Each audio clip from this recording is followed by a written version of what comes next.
Here's a question I sometimes ask myself: how often in my life have I been actually alive? By which I mean engaged in what I am doing, living in the moment, questioning what I really want, and not just following a groove set out for me. Here's the thing: through our lives, we often get on a path and follow a default. As young people in our society, we look at our parents and the people around us and sometimes become those men and women and don't think for ourselves. If the conventional way is to get married and have kids, we get married and have kids. We get the education we are supposed to get and then embark on the career we're supposed to have. In our workplace, we tick the boxes we're supposed to tick. In our personal lives, we play the roles we're supposed to play. It's as if we've been coded to live in a particular way and we are machines of flesh and blood following that code.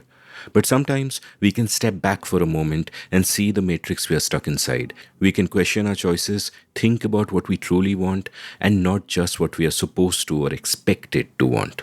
Are those moments the only moments when we are truly free, when we're truly alive? Welcome to The Seen and the Unseen, our weekly podcast on economics, politics, and behavioral science. Please welcome your host, Amit Varma. Welcome to The Seen and the Unseen. My guest today is Samarth Bansal, a journalist known for his skill with data, but someone whose journalism goes well beyond numbers and whose thinking goes well beyond journalism. Samarth was into math and computing when he was young, went to IIT, decided not to follow the typical IIT path, became a journalist, decided not to follow the typical journalist path, and he now lives in the hills, working on the stories he wants to work on, taking breaks when he wants, still visiting Delhi once in a while with a different gaze than the one he had when he was growing up here. I've always found Samarth's journalism thought-provoking, and when I met him at a recent conference in Udaipur, I invited him on this show. I think we also gelled well on that first meeting. I found Samarth thoughtful, straightforward, and curious. And when we finally recorded in Delhi, I was so impressed by the quality of his self reflection. In this episode, he talks about his journaling habit and how that helped him question everything about his life and choices. He talks a lot about journalism, going back to first principles, asking questions like how do we define newsworthiness? How do we decide what stories to do? He speaks about ethics in his life, on the college campus, in the newsroom. He speaks about the choice he has made to live an examined life and how that involves walking away from the expectations of others. He speaks in detail about his time in IIT and in the media, so other IITians and journalists would find a lot to relate to. But the first half of our conversation is about life itself, and I found much wisdom there and much to think about. For some reason, there's an honesty and warmth and a connection in this episode that reminded me of the ones I recorded with Prem Panikar and Amitava Kumar and Chandrahas Chaudhary. Except those guys were old friends of mine, and I was meeting Samarth here for the second time. So I'm touched by the trust he placed in me and in all of you because you're all listening as well. By the way, this episode was recorded in August, and the story we discussed in it about The Wire was an older one. And now we are releasing it in October when The Wire is in the center of another storm. I'm reserving judgment on it till I read what Samarth has to say. I know he sees angles and nuances that no one else does. Anyway, before we begin this conversation, let's take a quick commercial break. There are no commercials but let's take a break anyway. Have you always wanted to be a writer but never quite gotten down to it? Well, I'd love to help you. Since April 2020, I've taught 20 cohorts of my online course, The Art of Clear Writing. An online community has now sprung up of all my past students. We have workshops, a newsletter to showcase the work of students, and vibrant community interaction. In the course itself, through 4 webinars spread over 4 weekends, I share all I know about the craft and practice of clear writing. There are many exercises, much interaction, a lovely and lively community at the end of it. The course costs rupees 10,000 plus GST or about $150 and is a monthly thing. So if you're interested, head on over to register at indiauncut.com/clearwriting. That's indiauncut.com/clearwriting.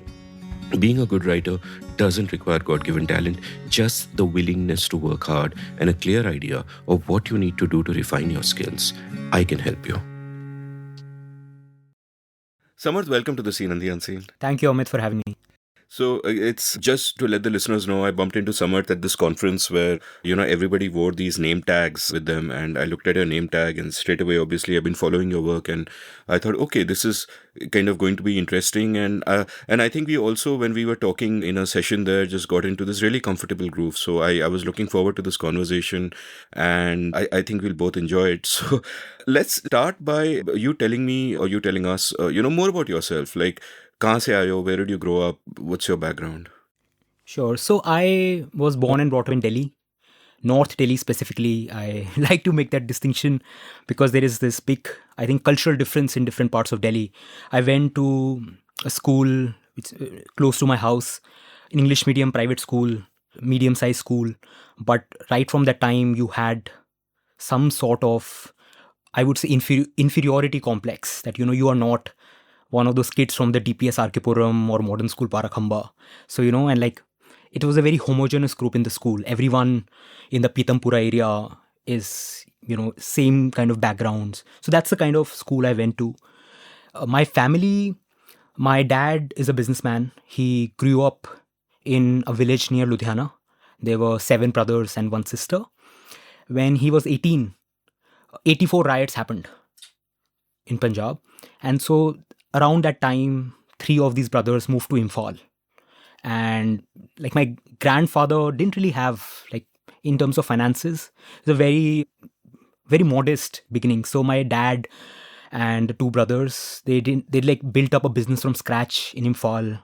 He was telling me, they had these dealership of like Fruity and other brands. So they built their credibility, and he used to drive a truck all across Imphal and Manipur, and made good fortune for himself there. And then after 6 7 years in the early 90s, what I think in 91, came to Delhi. And yeah, then slowly other brothers came and they built a business here.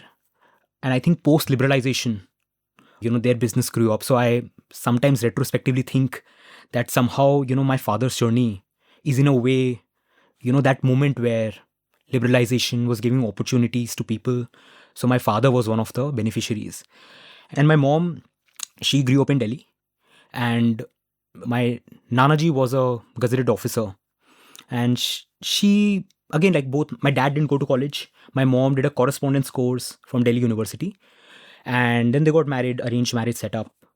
So after that, I think since I was you know, right from early childhood, I was told that education is the thing that matters the most. And one of the things there was that my mom felt like a victim of patriarchy, right? So we have a massive family. I told you already, right? Like 7 brothers. Then my grandfather had like 4 brothers. So it's a big family. And my mom was somehow not able to fit in. So for her, the success, quote unquote success of me, and I'm the elder kid, my sister is, 8 years younger to me, was kind of, to show that kids can be on their own and they don't need the, like what she felt. So what I'm trying to articulate here is that my education and the investment that my mom did was in some way a reflection of a rebellion, about what she didn't feel about, things that were, she didn't feel right, and her response to that. So I gave this context because all through my school time, this was a big push that, and she invested a lot, I can see in retrospection. So again, I told you in the beginning about that inferiority complex. So I have this vivid memory where I'm sitting in front of the school, I got the admission, and my mom was so angry because some other elite schools rejected me. So, like उस time से ये आपके अंदर था that, you have to prove yourself in academics and do well, all sorts of things. So that's the long context. And I think, I don't know where it came from, but right from the beginning, I just absolutely loved studying. Since a kid, that class mein you're the topper, you're doing other things. My mom used to take me to extracurricular activities. So I learned, music, dance, all of those things. They were all happening simultaneously. So that's how it, I was growing up. And yeah, always on top of the class. And I think school went like this.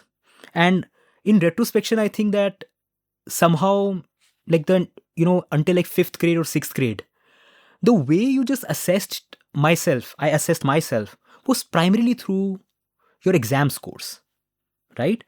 Now that like I'm trying to build a career in journalism and writing, and I hear so many writers about their childhoods, so many of them, read books, they grew up reading books. like I didn't grow up in that environment. Like for me, books always meant textbooks. Even again, culturally, if you look at North Delhi, we don't have a bookshop. Like, it was only after I became a journalist, I learned that, okay, there is a Bahari Sons in Khan Market, where now I'm a regular. So I'm saying that was the kind of environment I grew up in. It was just textbooks. But again, I remember, like, I was so engrossed in my math classes and science classes. It was never forced. But yeah, there were things like my cousins and my friends would play cricket in the evening. But I was told that, it's important to study. So I think maybe early class 3, class 4, I would have felt, why is this happening? But I think in the larger scheme of things, I was very happy with what I was doing. So that's the academic part kept going on.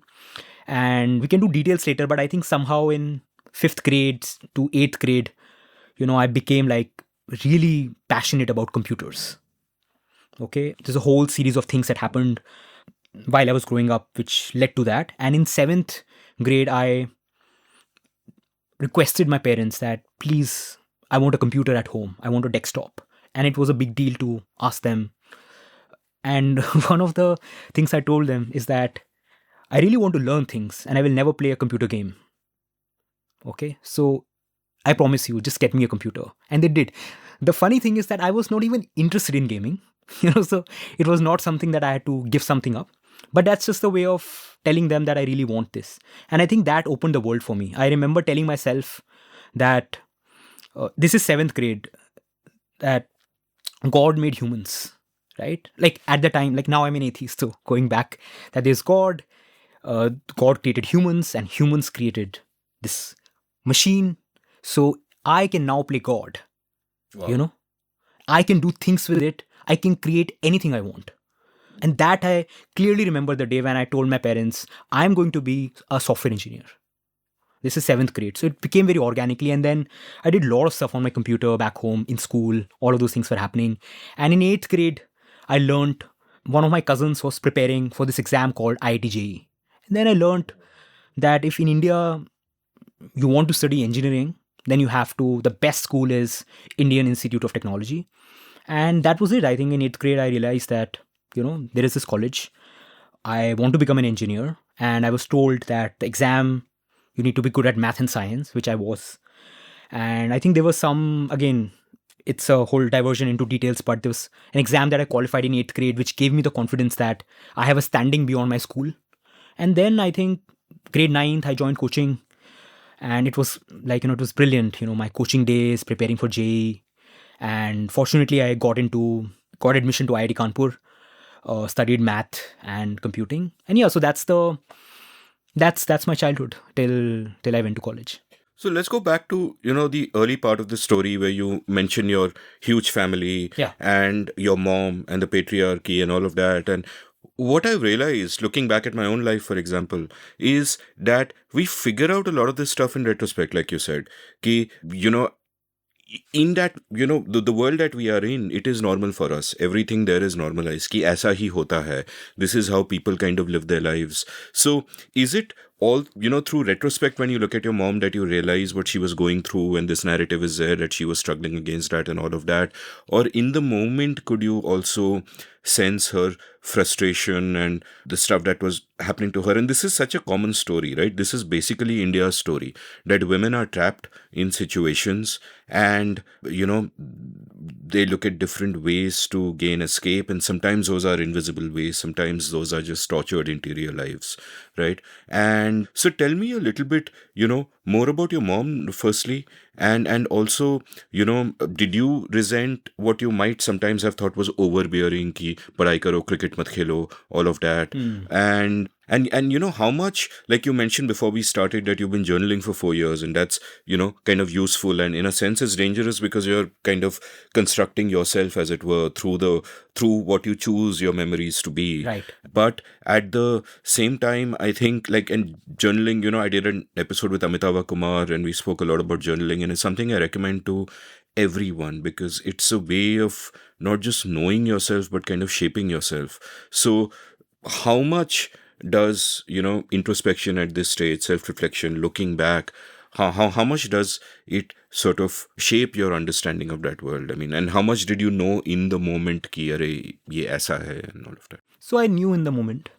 So have you heard of this term parentified kids? नहीं. So the first time I heard this term, I think actually it was on a Tyler Cohen podcast. I can't pronounce the name of this author, but one of her book, Strangers Drowning. It's a book on moral philosophy.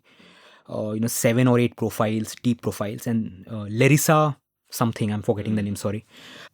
So the parentified kid, when the term I heard, it just blew my mind because it is something that, again, I try to think a lot about like who I today, what can I trace back to my childhood?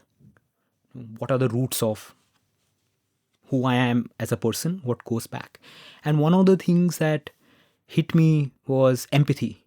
That, there is like if I go, when I was a student in college, there was this deep sense of right and wrong, that, I want to make an impact. I want to change things. I'm a very different person now.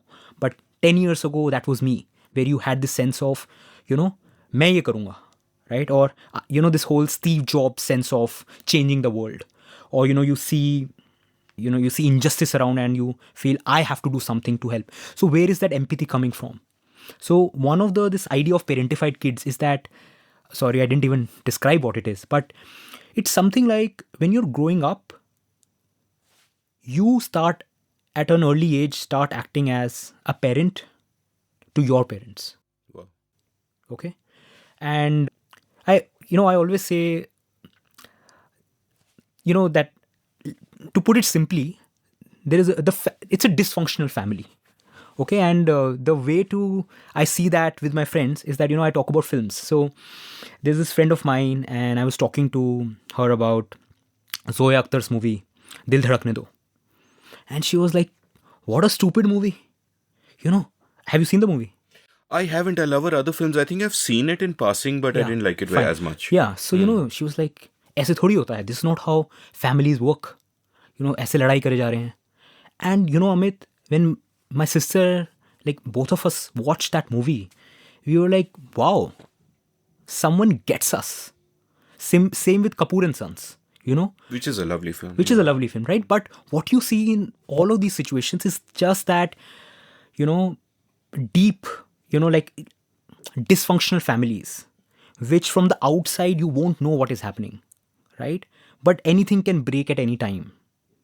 And you don't even know how to talk about it to someone. Even the fact that I am telling it to you now, it's because now I have, over the course of journaling over 4 years, I have now understood what it is, right? 5 years, 6 years ago, I could not even talk about it to my friends. But now I could, because I'm now comfortable with what that was, what that did to me.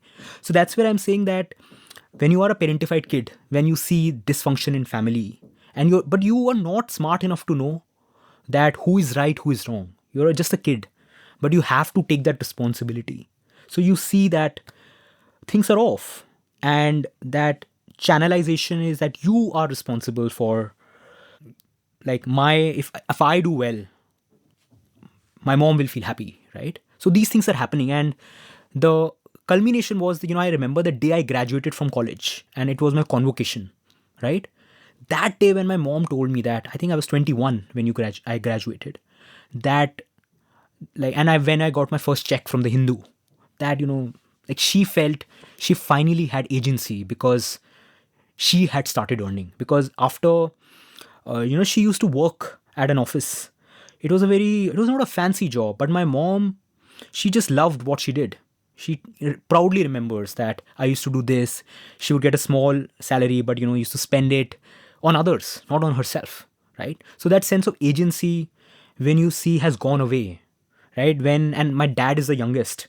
So, and again, it's a constructed story. So, I just feel terrible because I don't want to paint like a picture about other people in my family. That's not my objective. I'm just telling you what I felt, what I saw my mom going through.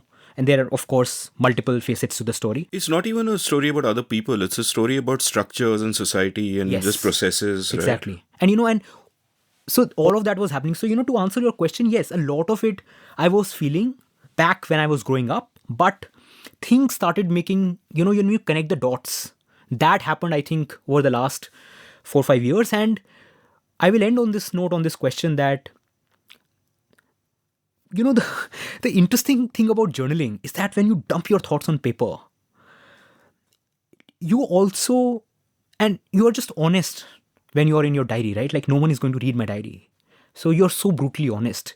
So the discomforting thoughts about the present, right? About what happened in childhood, like that, this, let me put it this way, that I think a lot about, as an individual, what is my relationship with society? What do I owe to Amit Verma?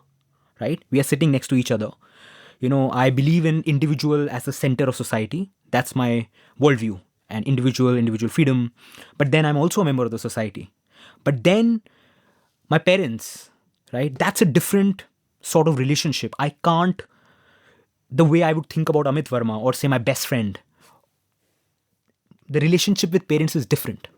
So where does that agency come in? Because when I was growing up, my mom, and how, I remember, right? It's almost like she gave in everything. But is that something I asked for?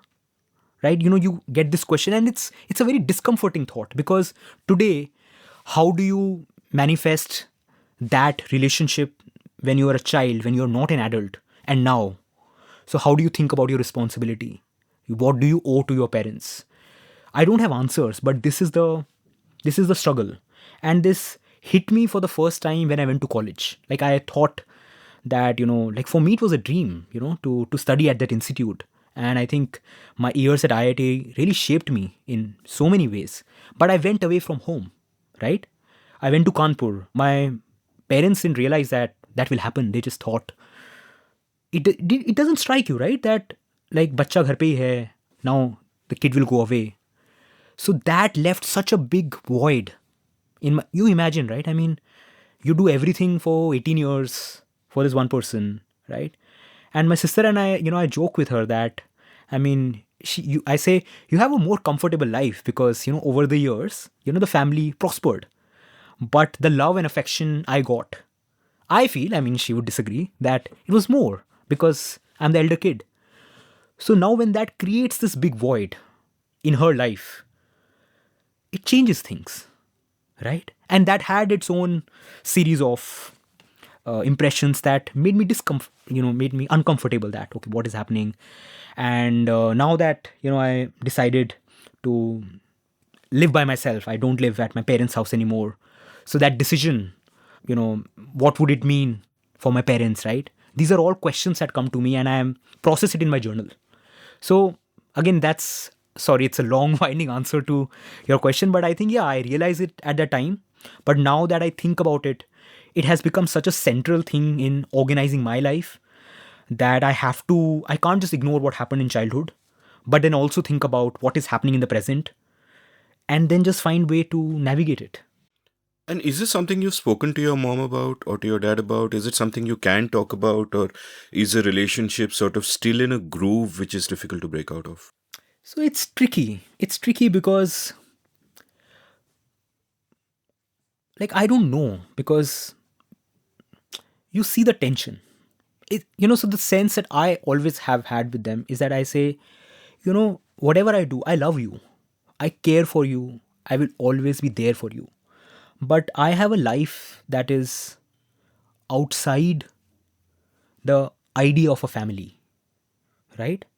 Now, how do you, and they understand, I mean, the choices that I have been able to make, I still don't have an answer to it. People keep asking me all the time, how did your parents react to X? How did your parents react to Y? And is it because of them or is it because of you? I don't know. So I think they and we know what is going on. And there have been times when things go heated up, and like, we sit and we talk. But, it's almost like I realize after a while that, look, both are right. It's just worldviews are different. They came from a certain background. They have a certain expectation. I grew up as after like after you leave home, you change. And after graduating from college, when I started reading, reading just, it opens up the world for you. And that happened, like, since the time I started identifying myself as a reader, the world changed for me, right? So your ideas expand. You're just not the same person.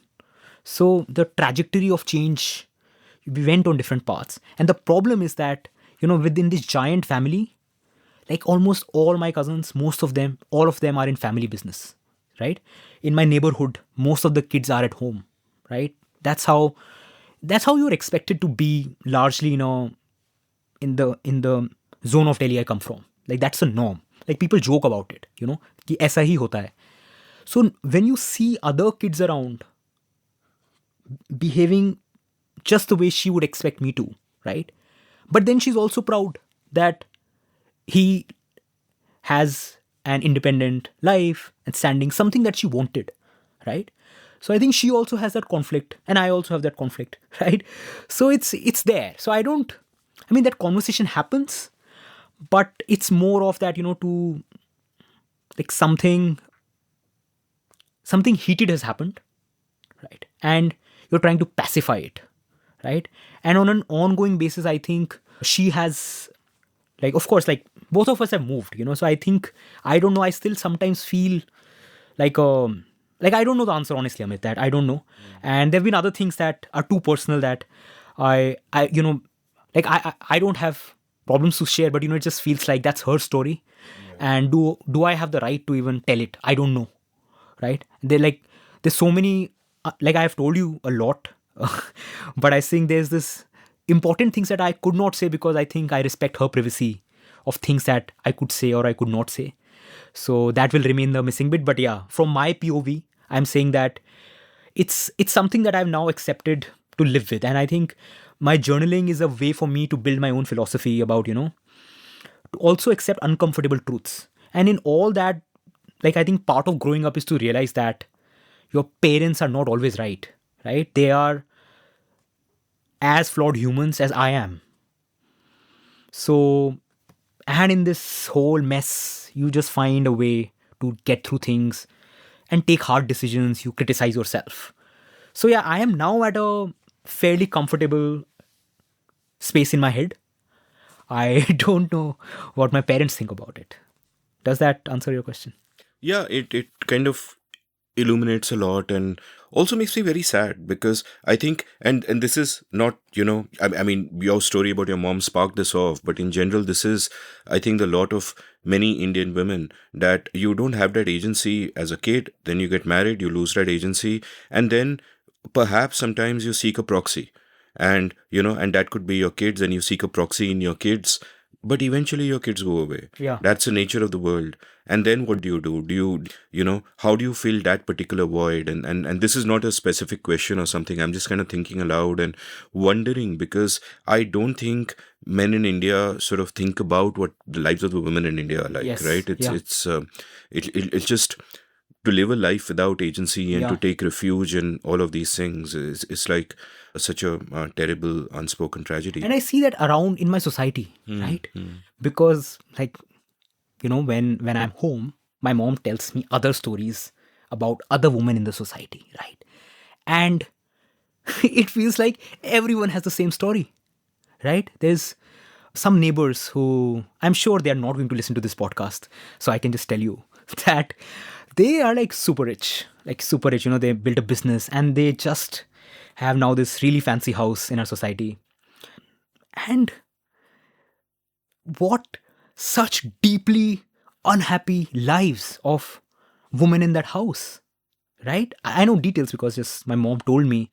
And you see the way, in the evening when my mom and her friends, they just get together, right?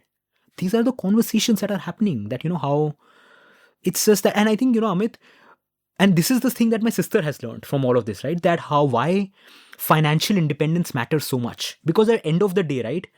Like, where do you go is the question that hits you, right? Like, that's the lever of control in a way, that you don't have independent agency, like economically, like you can't do anything.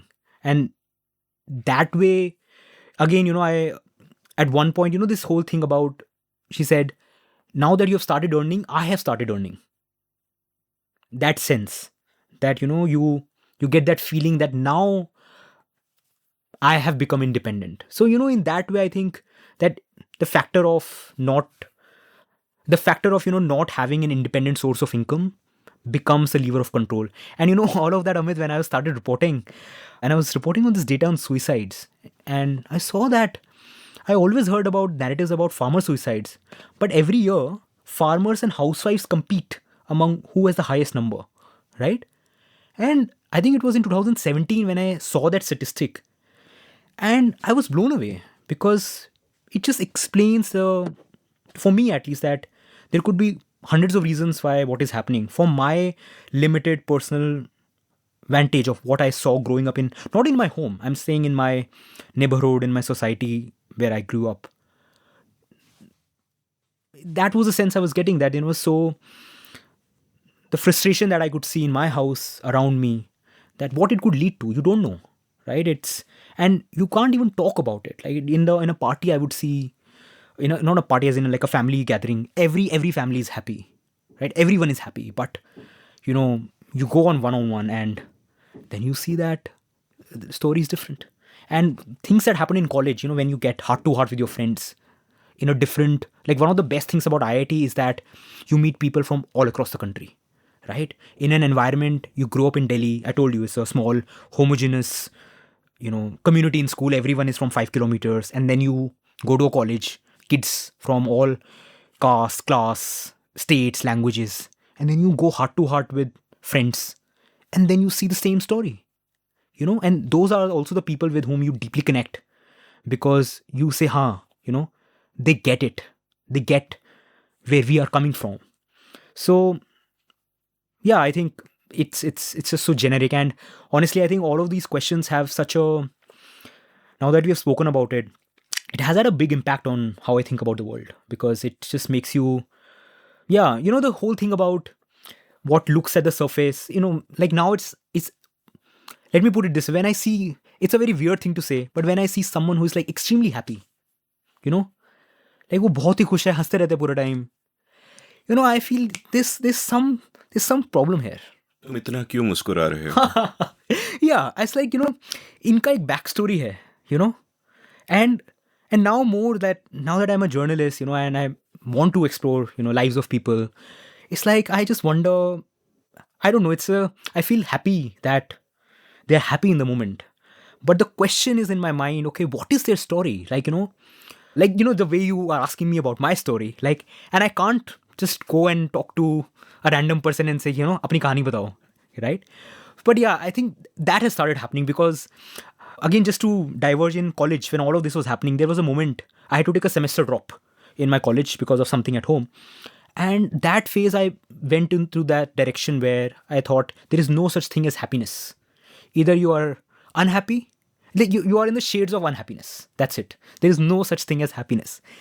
So for now, I don't think like that. But I'm saying that when all of these impressions build up and you say, my friends even don't know about what is happening behind the scenes. So maybe something is happening behind the scenes with them that I don't know. Right? So that way, this started happening, that there's always a deeper life, I don't know what is happening. So even now today, if I don't like a person, right, or I'm disagreeing with them, or I don't like, then, I just feel there's a part of me which is like, but I don't know iska story kya hai, there is, ye aise argue kar raha hai, and like, why does he or she have these views? But then a part of me tells, but, I don't know ki, like, what happened to their childhood, what has made them the way they are today. So I think, yeah, so long story short, I'm saying that the threads that I observed in my own journey, now today as a journalist, somehow it impacts you because it just changes the way you look at people around you and how you think about them and the world. And I'm just wondering from this, like what you said about, initially when you go to school, सब 5 kilometer के radius में है. Right. Then you go to college, it expands a bit. You meet different kinds of people. And there you make connections, where you make connections and you find these common threads, even though you could be from different places, different backgrounds.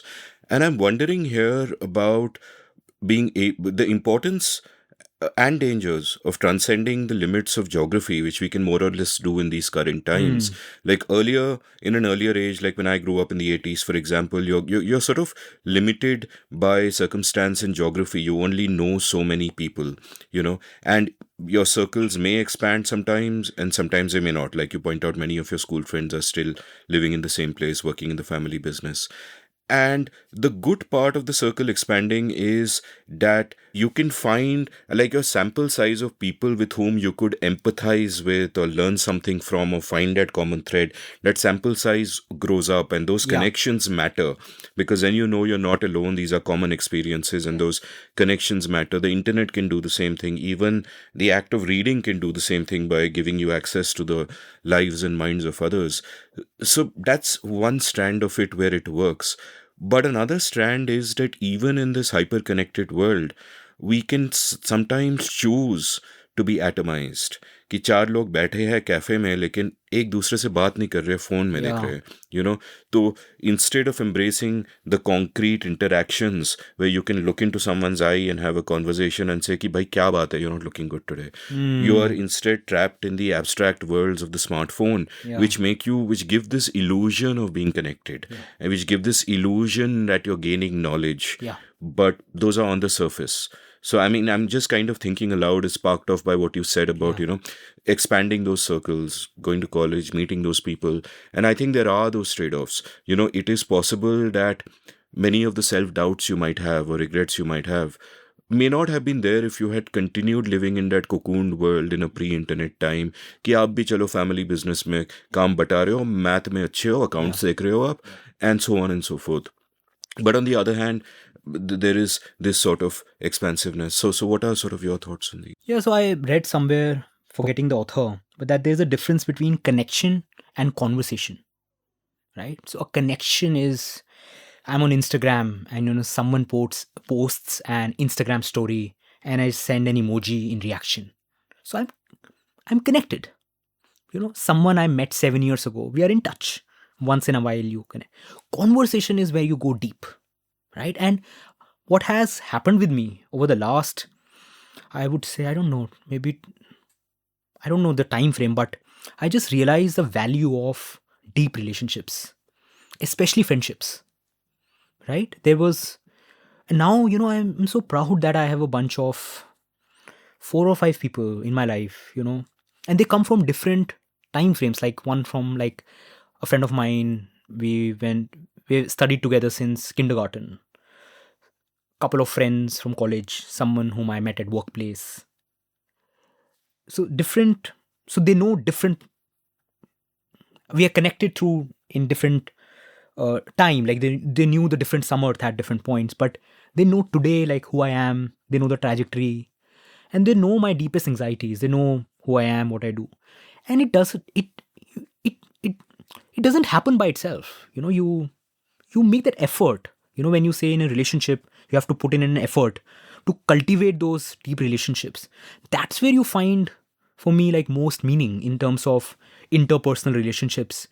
And in general, like, it's funny because as a reporter, you have to be an extrovert. Like I describe my job as, I'm consistently invading people's private lives, right? There was a story for which I just, you land up at someone's house unannounced, knock the door that I want to talk to you, right? So that's my reporting.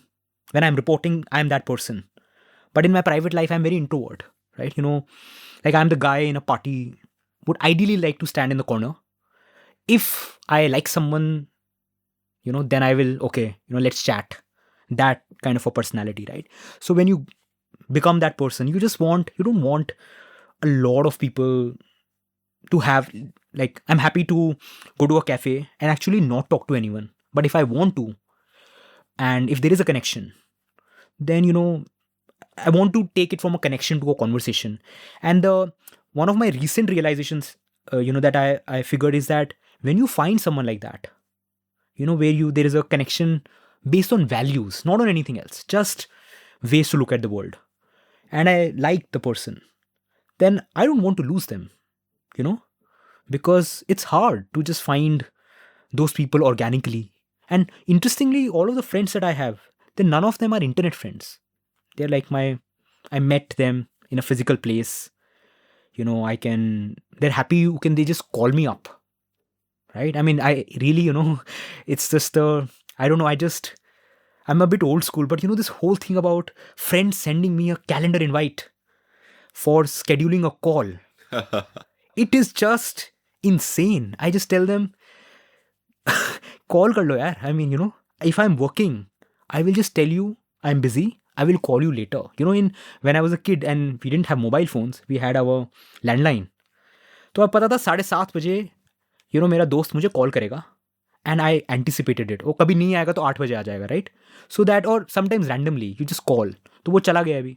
So at least there is this group of people who can just say like recently one of these friends, we have been talking a lot, and he would just say that, can we talk? I really want to. Something is going on. And like, work is work, but then you make time to talk to this person, right? So I'm saying that conversation, connection, so few conversations and then ignore connections is the frame that I have now.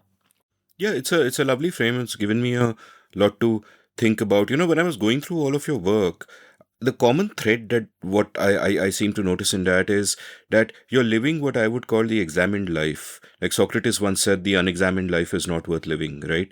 And what you're doing is you're asking questions all the time, whether they are questions about media, whether they're questions about data, and we'll go into all of those also, or whether they are questions about yourself. And what you've sort of brought up here is the subject of intentionality, that you decide कि मुझे ये friendship पे काम करना है. Yeah. And that's something I've been thinking about, in the sense that, earlier you spoke about that natural empathy you discovered within yourself when you were a kid. And we were also speaking about happiness and unhappiness, though I forget the context now. But it seems to me that in the natural flow of things, to feel empathy or to feel unhappiness can sometimes be an act of self-aggrandizement, where you put yourself in the center of the universe. Yeah. So you are unhappy because bad things have happened to you. Yeah. And you feel empathy for someone because you are so virtuous and, Yeah. oh, I am good, I am feeling empathy, Right. main kuch karunga. Yeah. Right? And what self-examination does is, firstly, it forces you to see it for what it is. And to say ki nahi, maybe if there's a practical value to the empathy, then I will help this other person, instead of, sort of delving in that empathy. Or, because unhappiness and happiness, you spoke about how happiness can feel so nebulous, that at one point you thought there is nothing called happiness. And I sometimes think about how you can only construct happiness. You'll remember moments, like I'll remember moments in my life as happy moments now. If you ask me ki happy moment kya tha, I'll say ye tha, wo tha. But in the moment, was I truly happy? Right. And for me to be truly happy in the moment, I'm wondering if I would have had to tell myself in that moment that I am happy, therefore taking myself out of that moment. So this is sort of a kind of a conundrum to me. But what, one of my guests in a previous episode had mentioned how she decided when she was young to be happy. She said, when I was in school, I decided I am going to be happy.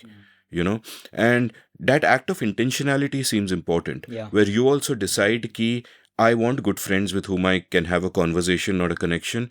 And when I identify someone like that, I will make sure it happens. That intentionality is there. So is this, and I don't often see it in myself. Like the way I see myself as having lived my life is कि बस मैं through circumstances and whatever मैं groove में बैठ गया, उसी groove पे चलता गया, accidents होते गए, random चीजें होते गए, and I kind of land up, and once in a while I might do some self-reflection, and even that can be an act of self-aggrandizement, right? कि यारे I'm doing self-reflection and whatever. Right. Whereas in your case, it seems that whether by thinking about it or whether through practices like journaling, where you're forcing yourself to kind of examine yourself, that you worked at it in a more systematic way. So tell me a little bit about this, that, can self-awareness also be then an act of intention, कि मुझे ये करना है, so journaling being a part of that, or is it part of your basic nature that you're always getting meta and questioning these things, or is it something you've tried to cultivate? So I'll tell you. So I think there are two phases to this. One, I think it's actually 3 phases. One is pre-graduation, school, IIT. And then I think from 2000, 16 to I think 2018, 19. So I left my job at the Hindustan Times in January 2019, just before the Republic Day. And then I have my third life. I mean, it's, I don't want to say third life, but a third phase, Sorry. So, where, I was outside, it just changed. I mean, you have gone from being by yourself, right? It just changes you. Like work is no more the center of what you are. So I had a lot of time to just think. And I say that I actually have a very boring life. I just sit, read, write, and think. That's it. There's nothing happening apart from this. So when you have so much time by yourself, and it also sometimes feels narcissistic that, दुनिया में इतना कुछ है समझने के लिए आप बैठ के अपने आप को एनालाइज करे जा रहे हो. But what intention, so the intention thing came. I don't know the roots of it. I remember during school, during college, these thoughts have always been with me. The structure came in the recent years, where, like, again, to talk about journaling, one of the best things about it, now I capture every single thought in my head on notebook. I'm walking and I get a thought. It could be an idea. It could be an observation. So if I'm walking, I'll just quickly dump it on my note-taking app on my phone. I don't want, because what it does, and I realize this, that if things are in my head and I don't capture it, then, it keeps lingering around. But if it's on paper, then it goes away. Like my brain is clear. So I just want to dump my brain and have it, my brain should be khali. Ki yahan kuch, and the more things start appearing on paper, I can do time travel. So every year on my birthday, I read all my journals. Just to see, okay, हुआ क्या है, पिछले साल में क्या हुआ, what has changed, what has stayed the same, what are the questions I've been able to answer, what are the questions that remain open. And it just gives me this deep sense of progress. And, it's just brilliant. I think I tell everyone that they should journal. It's life-changing. Yeah. So when वहाँ से intentionality आती है, because you see, अच्छा मैंने क्या लिखा है यहाँ पे, if this is constant, this is something I want to do this. So करो फिर उसे.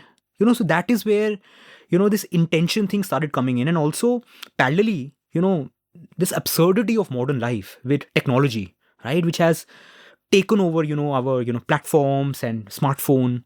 You can't totally escape it, but you have to live with it. And there, actually, even while I was reporting on platforms, you start seeing what they do to you. And then you realize that actually, I have to fight this whole attention economy thing. That's actually one of I describe my work as a fight against the attention economy. Ye ho raha hai, I don't agree with it, and I have to fight it. Because the attention economy is trying to manipulate me to do things I don't want to do. And that sense of, I don't know if there is a free will or not. I don't have an answer to that question. But, to the extent I can say that, I want to do this. Now, I have to make it happen. I think that came from journaling. Like last year, I took a 8-month sabbatical. Okay? वो मैं बहुत time से सोच रहा था कि I want a sabbatical. I want to study stats like a good math undergrad student. मुझे time नहीं मिल रहा था. Because as a reporter, you are always thinking about story ideas. It's a drug. Reporting is a drug. You always want to report. तो कैसे निकले? तो मैंने अपनी डायरी में देखा that, कितने टाइम से I'm writing that, I used to say I want to zero story moment. Where मेरे दिमाग में story नहीं होनी चाहिए. I want to eliminate everything. So you start, and I took a sabbatical, and then 2 महीने बाद COVID second wave hit. Right? And then my mind is like, no, my responsibility as a reporter is to go out and report. That sense of, but I was like, nahi, abhi I have decided, that I have to study. I have to take that sabbatical. So stick to it. Don't let your, whatever impulses, good, bad, doesn't matter. Stick to it. So I think, and the more you practice it, you see the effect. So now when I go for my regular walks and I'm walking, so I live in the hills now and I'm looking at mountains. I don't know, it may sound weird, but I have these, on a daily basis, I have moments when there is nothing in my head. It's like, the sense of emptiness that I'm not thinking about anything. I'm just standing, looking at a hill. And one day I just started smiling, for reasons I don't know.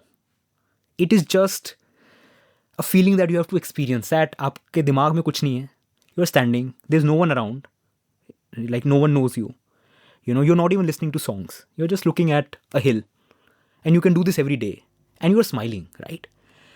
When I experienced that state, right, it was magical. And then again, I can tell you because it's in my diary, I was like, I don't know what I want. I mean, I have everything. There's nothing that I'm chasing. So when you exit that zone, it's just different, because like you don't know, like there is nothing that you want. Things are happening, you're sorted. So I tell it to a friend, they said, oh, so you're being less ambitious. I was like, I don't know, boss. मेरी diary is telling me कि ये करना है और मेरा तो हो गया ये. So I'm sorted. I'm not going to be, और मुझे कुछ चाहिए नहीं. So I think, does that answer your question about intentionality? That how, or did I go into... No, it does, and it goes off into this delightful direction also, because then I'm wondering was that moment a temporary moment? Did you get back to wanting things when you got home? And even though you're saying there's nothing in your head, you are observing yourself. Yeah. So, but does that help? Did going off into the hills, did taking the sabbatical help in terms of coming to terms with not following the conventional route? Because what you've done, and I left the conventional route fine. I decided full-time job nahi karunga, ye nahi karunga. But it came from a place of I want to do this instead. Like first I want to write a book, and then I played poker for 5 years, which I think you would be very good at, and we can talk about that later. But so there was stuff I was doing. That phase of being at peace with oneself and feeling that I'm okay, I'm good with the universe, I never had that. And I'm jealous that you had it. So did that change you in a fundamental way? Like, you know how difficult causality is to pin down. So is it the case that when you left HT, when you left that track, it was because you were transitioning into a certain phase of life? Or do you feel that the person you became later was shaped by the act of leaving? So, details possibly later if you're interested, but I think what started happening since college, and then at HT, and then I worked at India Today for 2 months and all of that, and then even my freelance, I started seeing that this is my feeling. Okay, I'm not saying this is how it is, but I started feeling that there are these, that we are trapped in a matrix in a way, that there are these structures कि we are told that this is how things are. ऐसे करना होता है. You go to an IIT and you're said that your goal is to crack that consulting job or work at Facebook, right? And what happened with me at IIT and then at newsrooms is that there are moments where it just feels absurd to me that like I'm a first principles thinker. मतलब जो है वो ठीक है, मैं first principle से सोचूंगा, अच्छा कॉलेज आए तो क्यों आए हैं, उसका क्या पॉइंट है, इंजीनियरिंग कर रहे हैं तो क्यों कर रहे हैं, right? If I'm doing journalism, what is the point of journalism? When it began, what happened, right? And then you start seeing, okay, if you're in Instagram, so what are you doing, right? All of those things. So I ask myself that question, and then I see what is happening. And in most cases, I find a disconnect. That first principles तो कह रहे हैं ऐसा होना चाहिए, but I'm looking around me, that is not happening. So then I get into that zone where I say, I need to exit this. So, it's absurd because I am part of that ecosystem and in that structure, but I'm also exiting it and trying to see that structure from the outside.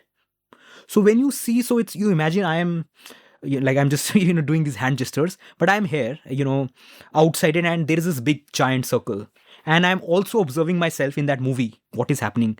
And it feels like this is just a big delusion that, what, and I feel, I don't feel good to say all of this because, this is a very self-righteous way of saying that, everyone is trapped and I have exited. That's not, I don't know if that is what I'm implying, but I'm saying that is what I felt. And I said, structures I have to get out. Right? So you get out of that structure. It happened with me at IIT. It happened with me at newsrooms. Right? And I think there's a point when I started feeling this whole thing is a trap. Everything that is happening, why are we doing what are we doing? And when those questions start coming in, there is a phase of deep discontent you don't know what is happening. So at that time I decided, boss, I want to just think about these questions, and I don't want external influences on my thinking. Okay. And or like that was not the only reason why I moved to the hills, but that was one of the reasons. Now when you do that, right, you have seen आप एक trap से निकल रहे हो, दूसरे trap से निकल रहे हो, and you keep thinking यार maybe I am in a delusion. There are like मुझे लग रहा है that I have exited these two traps, maybe there are 100 others, so you want a distance. Now what the magical thing about hills, which it's not just that mountains are nice, air is clean, वो तो है ही. The biggest thing is that in a city like Delhi, even though I don't want, there is always a status game that is being played. I don't know how that happens, but there is something in this air, right? Like I often work at Blue Tokais, here and there. वहाँ पे तो I don't know anyone, but still subconsciously, there is this, maybe there's this girl sitting on the next table and I am reading a book. And I would be, unconsciously I said, no one is bothered about what I am doing. सब अपना काम कर रहे हैं, they're meeting friends. But you feel you are being observed. At least I feel that people are watching me. So in a way that's good, because then I'm like, I have to read my book. I can't, be looking at Instagram in between. So in that way, it's, positive force, but I'm saying it's weird in that way. Like I can tell you a story which really irritated me recently. So I came to Delhi, I was visiting, and I go to Cult, chain of gyms, Cult Fit. And there is this, I hope this person does not listen to this podcast, but there's this young guy, he's like 22 years old, okay? And there was COVID, so he used to come at the same center where I go for my fitness class. And he saw me, after the Cult class in Punjabi Bagh, I went to a Blue Tokai, and he saw me and he says, I remember you. I said, yeah, I also remember you. And for some reason, he is super nerdy about headphones. So he, and I am also nerdy about headphones. So he took my headphones, did all of that. And then he started a conversation. He said, okay, so what do you do? I never asked you. Unfortunately, I told him I'm a journalist. So he's like, oh, you're a journalist. So what do you do? So I said, I write about various things. I'm a long form writer. You can, if you want, happy to share my samples of work. So before that happened, he said, you know what? I study law. Okay. You should write about data privacy. You should write about platforms and social media. Do you know what is happening in Parliament right now? It is such an important topic. And I was thinking in my head that, boss, I covered that for 2 years. Okay. I was a reporter at the Hindustan Times, and as a freelancer, I've written across. And now, no offense to young people, and I'm also like just 29, but this 22-year-old is telling me that this is what you should do. So I was like, then I said, I know a few things about this. This is an article I've written. You tell me what you think. So he said, I will. So he said, oh, you have written such a long article. I think there is a book in you. And before I could say anything, he's like, okay, Samarth, tell me, what is that one thing you feel very passionate about? Okay, what is that thing that troubles you? That is the book. I see a writer in you. And Amit, I was speechless because like I did not know what to make of it. I did not want, and no offense to that person, he's just extrovert. So he's just coming and telling me things. But I don't want this external input in my brain. आप वो बोलते हैं ना, एक कान से सुनो दूसरे से निकाल दो. Garbage in, garbage out. Like, why should there be garbage in my brain? Right? I went to this conference, not conference, it was a book launch. And I was visiting. And I went and I felt so uncomfortable because there are these, after a long while, I met journalist friends and others. And everyone is curious. Okay, what are you doing? Okay, how do you manage your finances? Okay, why are you doing this? So you're always, in a sense, constantly explaining. Now, then you feel like an idiot. Is it me? That, like you don't have to explain, just ignore. But how do you do it when everyone around you is just asking these questions? And then, because they're nice people, right? They're not evil. They're nice people, and they would say something that would stick in your head. Ki ye bol diya. In hills, nothing happens because no one gives a damn about who I am. All people who know me there is like, शहर से एक लड़का आ गया रहता है. They have no idea about my background. There is zero status game. And Amit, I cannot tell you, it is just magical when you are not performing at any moment in the day because no one gives a damn. Right? So And once you see that, you don't have to perform. Like, you can be an idiot one time and you can be, reading your book and no one is asking any question. It's just liberating. So that, I think, was one of the biggest things that I realized that started happening. You come back home and then people are commenting on my body. It happens all the time. You have lost so much weight. Don't do this, don't do that. So again, they'll start talking about, like, I think this is a very late 20s thing. I think every people would relate to it. They start talking about marriage. That's the only thing, a problem that doesn't exist in your life, but people want to solve it for you. Those kind of things. That happens in Delhi. So I'm saying this aspect of being away and then observing and then, asking all. So that way, when you're outside the structure, you can actually think about those questions. At least, so that helps me. So it's not a temporary moment when I said that, that thoughtless. I mean, kuch hoga, I don't know. But that happens repeatedly.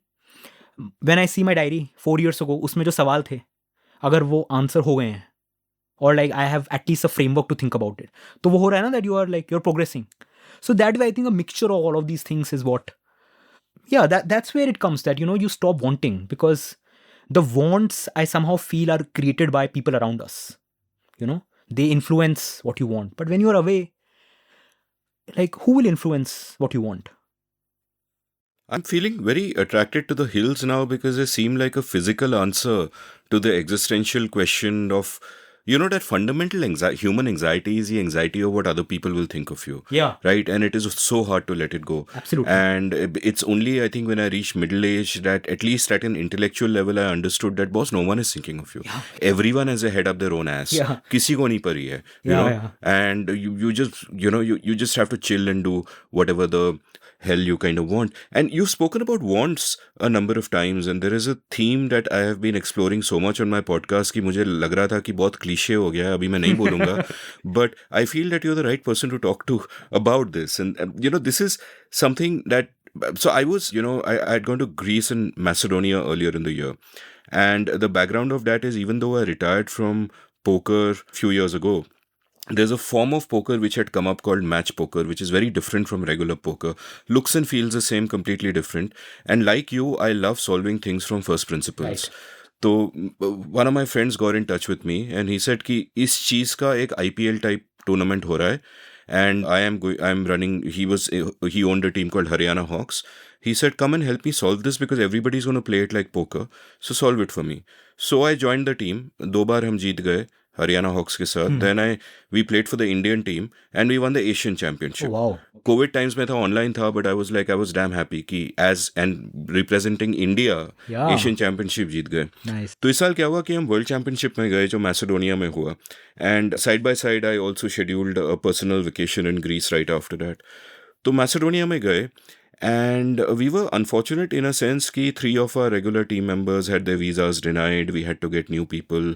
And this particular form of the game, you kind of have to play it as a team. Everybody's got to be really clued in.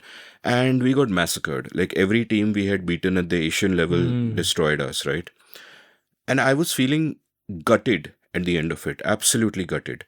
And then I read this great book by Luke Burgess called Wanting. Or Wanting में his framework is that he's influenced by the works of René Girard, who was also an influence on Peter Thiel. Yeah. And Girard had come up with this concept of mimetic desire, which is that you want something because somebody else wants it. You don't really intrinsically want it. And the frame I got from Burgess there was of thick and thin desires, right? So thick desires are things that you intrinsically want. And obviously creature comforts like food and all are not part of it. But thick desires is something that you deeply want and it's not influenced by anything. And thin desires are desires which you have because they are the done thing. Somebody else have them. Like, मुझे Mercedes चाहिए. Or if you're a young person, you might say, I want to get married and have kids. But you're not really questioning that. Or if you're in IIT and you're stuck in that game, you're saying कि मुझे मतलब America जाना है, software engineer बनना है. All those kind of different games are thin desires, which you've spoken about so much. And that made me reflect on why I was so gutted. And I realized that I was gutted because of a thin desire, right? The thin desire was कि मुझे वो glory चाहिए कि मैं team India के साथ world championship जीता हूँ. ठीक है, मैं ट्वीट डालूंगा, 2000 लोग रीट्वीट करेंगे, which when we won the Asian Championship was kind of what happened. And it was an intense desire. I wanted, how many people get this, right? But it was a thin desire. It was premised on that old anxiety of getting the approval of others. And I realized that my thick desire was what? My thick desire was to figure it out, to figure out the game, to go back to first principles. My thick desire was to understand something. Yeah. And I understood why we lost. तो उसमें कोई कमी नहीं थी. I understood why we lost. I understood why the winning team won. I could look at everyone's strategy and figure out कि क्या हुआ. वो understanding थी. But the thing is, the thin desire was intense. And the thick desire was very, unseen and subterranean and all of that. And this then made me introspect beyond that life में जो wants है वो क्यों है. Like I discussed the same thing with Nilanjana Roy, and we were speaking about the desire to be a writer. Right. And you can have thick and thin desires simultaneously coexisting. Your thin desire is to be known as a writer. वो branding हो जाती है, मैं ये prize जीतूंगा, book launch में जाऊंगा, jacket पहनूंगा, panel में ज्ञान दूंगा, all that shit. And that seems to me to be thin. While the thick desire is, I want to tell a story. Yeah. I want to sit down and I want to tell a story. Right. Or I want to uncover some part of the unseen world or whatever it is. And I've realized that if you chase thin desires, you cannot be happy. That happiness really lies outside of that, of giving them up. Whether or not you find a thick desire, you have to let the thin desires go. Yeah. Because then you're chasing somebody else's dream. Really, or you're chasing something that is superficial. So since you've been speaking so much about desires and wanting, and you've clearly figured this out and escaped a lot of these, the thin desires that one might have in either IIT or in journalism and so on, what are your thoughts? Can you kind of go further along this path for me? Sure. So just to be clear, I'm not a saint. So it's not a complete escape. I think it's a spectrum on this, if we take thin and thick on two ends. And I just feel, based on this framework, I'm closer to the thick spectrum. Okay. Still, I write a story. Like, I started a newsletter earlier this year. And I am so happy with, that whole process of what I did there. But, every time before I'm pressing that send button, the process of writing that story and reporting is just absolutely thrilling. Like, one of the reasons I started my newsletter was that I want to do original reporting. And I don't want anyone's permission of what is a story. There are stories that I want to tell, right? And I don't want anyone's permission. So it came, like, every idea came from ye mujhe batana hai, theek hai? And there's a style of writing I want to try in my own journey as becoming the writer that I want to become. So wahan se, but the moment I'm pressing the send button, I know, okay, this is, it's like, like, what will these subscribers think? Will it work for them, right? What if I fucked up, right? What if, all sorts of questions come. So the moment I press the send button, I just sometimes feel 24 ghante ke liye I should just disappear, because that sense remains that, okay, मैंने अपना काम कर दिया because this I wanted to do, but I can't isolate myself from the feedback to the work. Actually, so that part remains. And once I started thinking that a cognitive dissonance hits you, because you create an impression that, I am doing this because I want to do this, right? And then once you start getting these thoughts that, no, I'm also thinking, what will the other person think about my writing? So wahan pe aa gaya na aapka, about that I am being dictated by the world. So, and this I observed, Amit, more closely. So my Instagram activity has now increased. Okay. Not increased. It's not that I'm all the time on Instagram, but if someone does the stats, the time I spent has gone up, and I enjoy it. Instagram, I think I really love the platform compared to others, and there's a way I use it. But wahan pe I felt this, that there were moments when I perform on Instagram and it just performed, like, just to be more clear, that unconsciously or consciously, I don't know, but there, like, if I am posting a meaningless meme reposting on my Instagram story, right? I don't know why I am doing it. Okay. I post pictures. I go for this hike, love it, and I just post it. So then I started thinking, am I doing this? Like, why am I posting this? Do I want to show people that, okay, I have this beautiful zen of a life, right? So then usme maine ek pattern dekha that there are two things happening. One, which is pure self-expression, right? I recently watched Dead Poets Society. Okay. Just loved the movie. Favourite film of my childhood, वो जब last scene आती है ना, Yeah. अभी भी मैं रो पड़ता हूँ. I know, right? So it just, and that, Amit, that was the moment. There was in my own something recently happened where I just told myself that I want to become a writer. I want to do this, and उसी time पे मैंने movie देखी. So it was so I उस वक्त I just took a screenshot of one of the scenes and I just posted it on Instagram, not for anyone. That was for me to tell to timestamp that आज इस दिन मैं ये सोच रहा था, and I didn't care about who likes it, who doesn't like it. But there are other times when it's not always self-expression, right? So I'm saying that it's a mix and it's a cognitive dissonance because you want to be this person, but that happens. So I think, I don't know anyone or like if you can completely escape it, but I think intentionality, and again, I give all the credit to my diary, that it just tells you what are your thick desires. आप क्या chase कर रहे हो and क्यों? Because when you're honest to yourself, I think Neil Postman had this quote that I'm forgetting the specifics, but something like this essence was, there are a lot of bullshitters in the world, but we, like, to ourselves, we are the biggest bullshitters to ourselves about the stories we tell, right? So that way, I think I observe a lot of I have overanalyzed my Instagram activity. So वहाँ से ये सब आया. And then I remembered in my notes, I had this quote from Warren Buffett, where he makes a distinction between an inner scorecard and an outer scorecard. So he poses this question: would you be the world's greatest lover, but the world feels you are the world's worst lover, or the opposite? What would you want? Beautiful. Right? So that is his distinction between inner scorecard and outer scorecard. What is the scorecard that works for you? So when I heard that, I was like, that makes so much sense. Because the outer scorecard is never ending. It never ends. Like, you talk about our profession, right? It's, again, I love all my journalist friends, but sometimes, this whole thing about awards and retweets and all of that, it's not why I do the work I do. And one thing I can tell, actually, I should say this in public. I think this was 2020, COVID time. Yeah. This editor, this is a story I wrote, and he told me that, his Ramnath Goenka awards are coming. So it's a great story. You should apply. And मैंने सोचा, and I said, I won't apply. And he was like, why won't you apply? I said, boss, I have thought about it.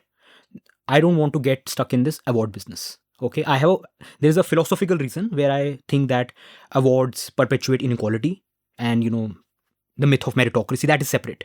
But uske alawa, there was this thing that I never want to be known as an award-winning journalist. I want to be a journalist because, again, it might be stupid, but to me, this is an isolation ki agar aap apply nahi karoge to an award, right?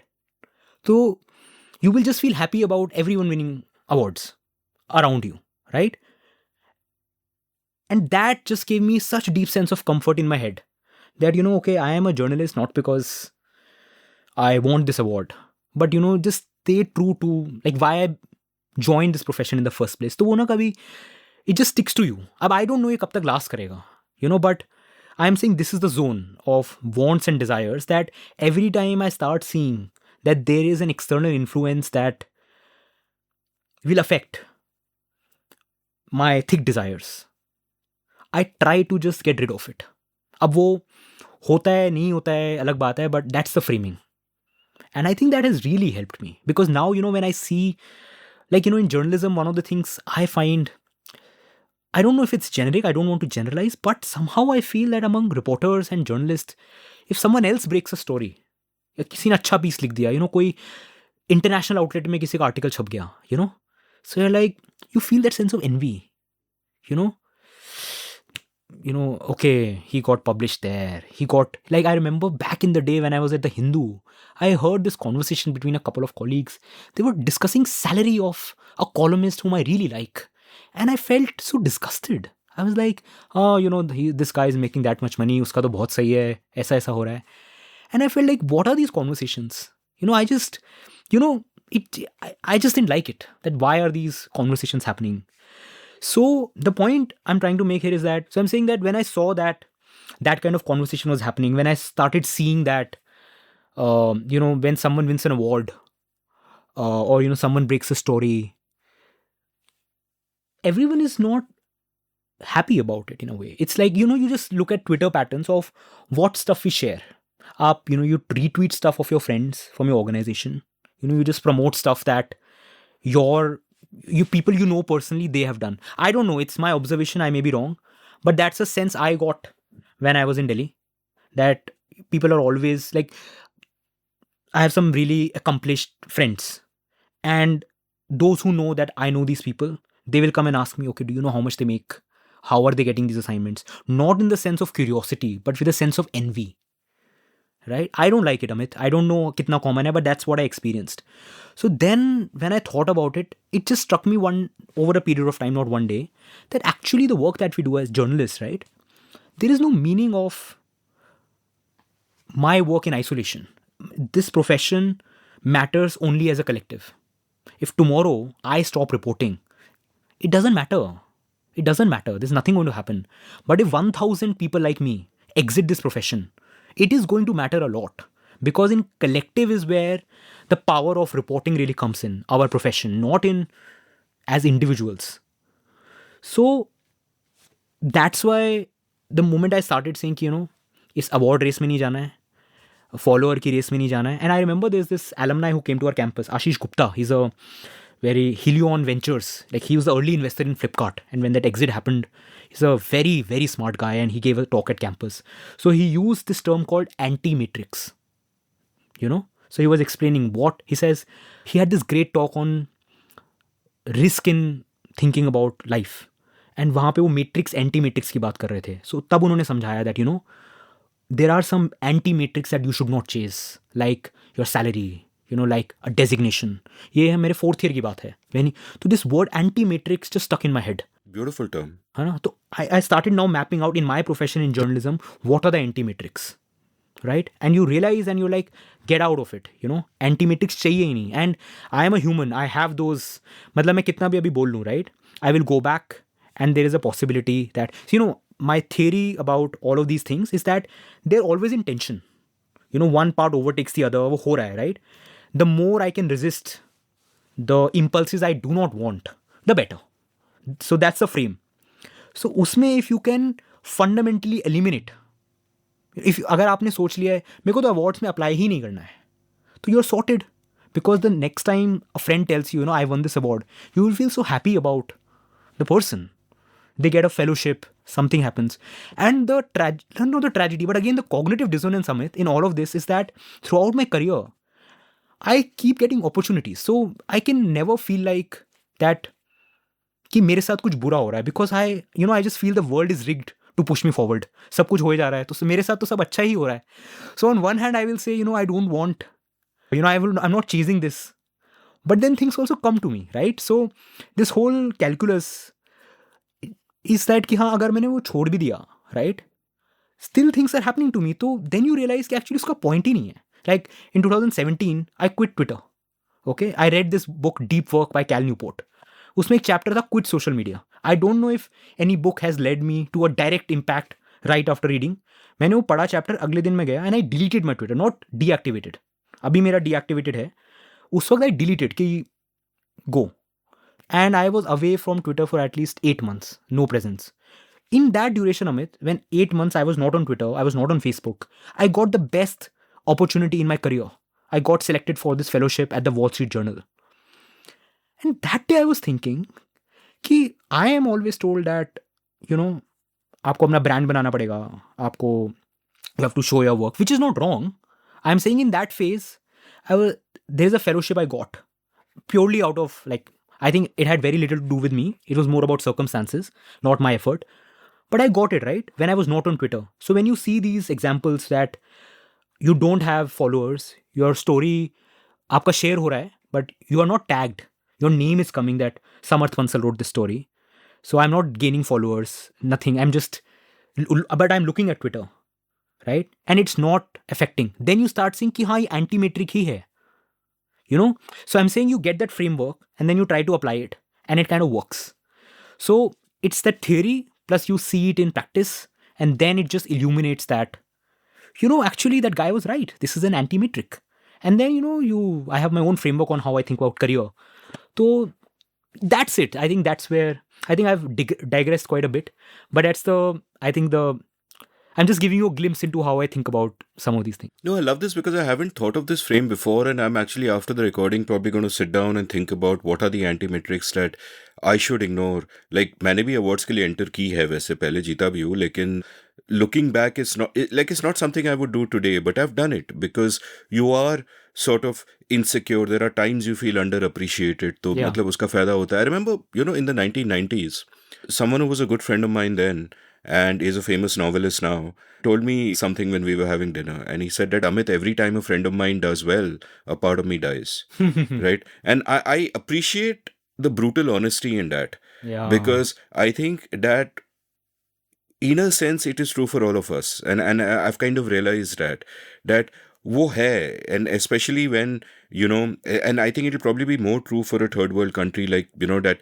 old apocryphal thing about crabs pulling each other down.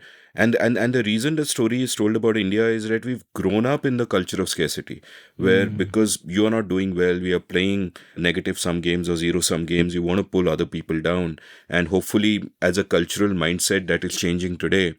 And that's sort of something to watch out for. Like, another thing that I try to do in my own life is I try to get away from toxicity and negativity.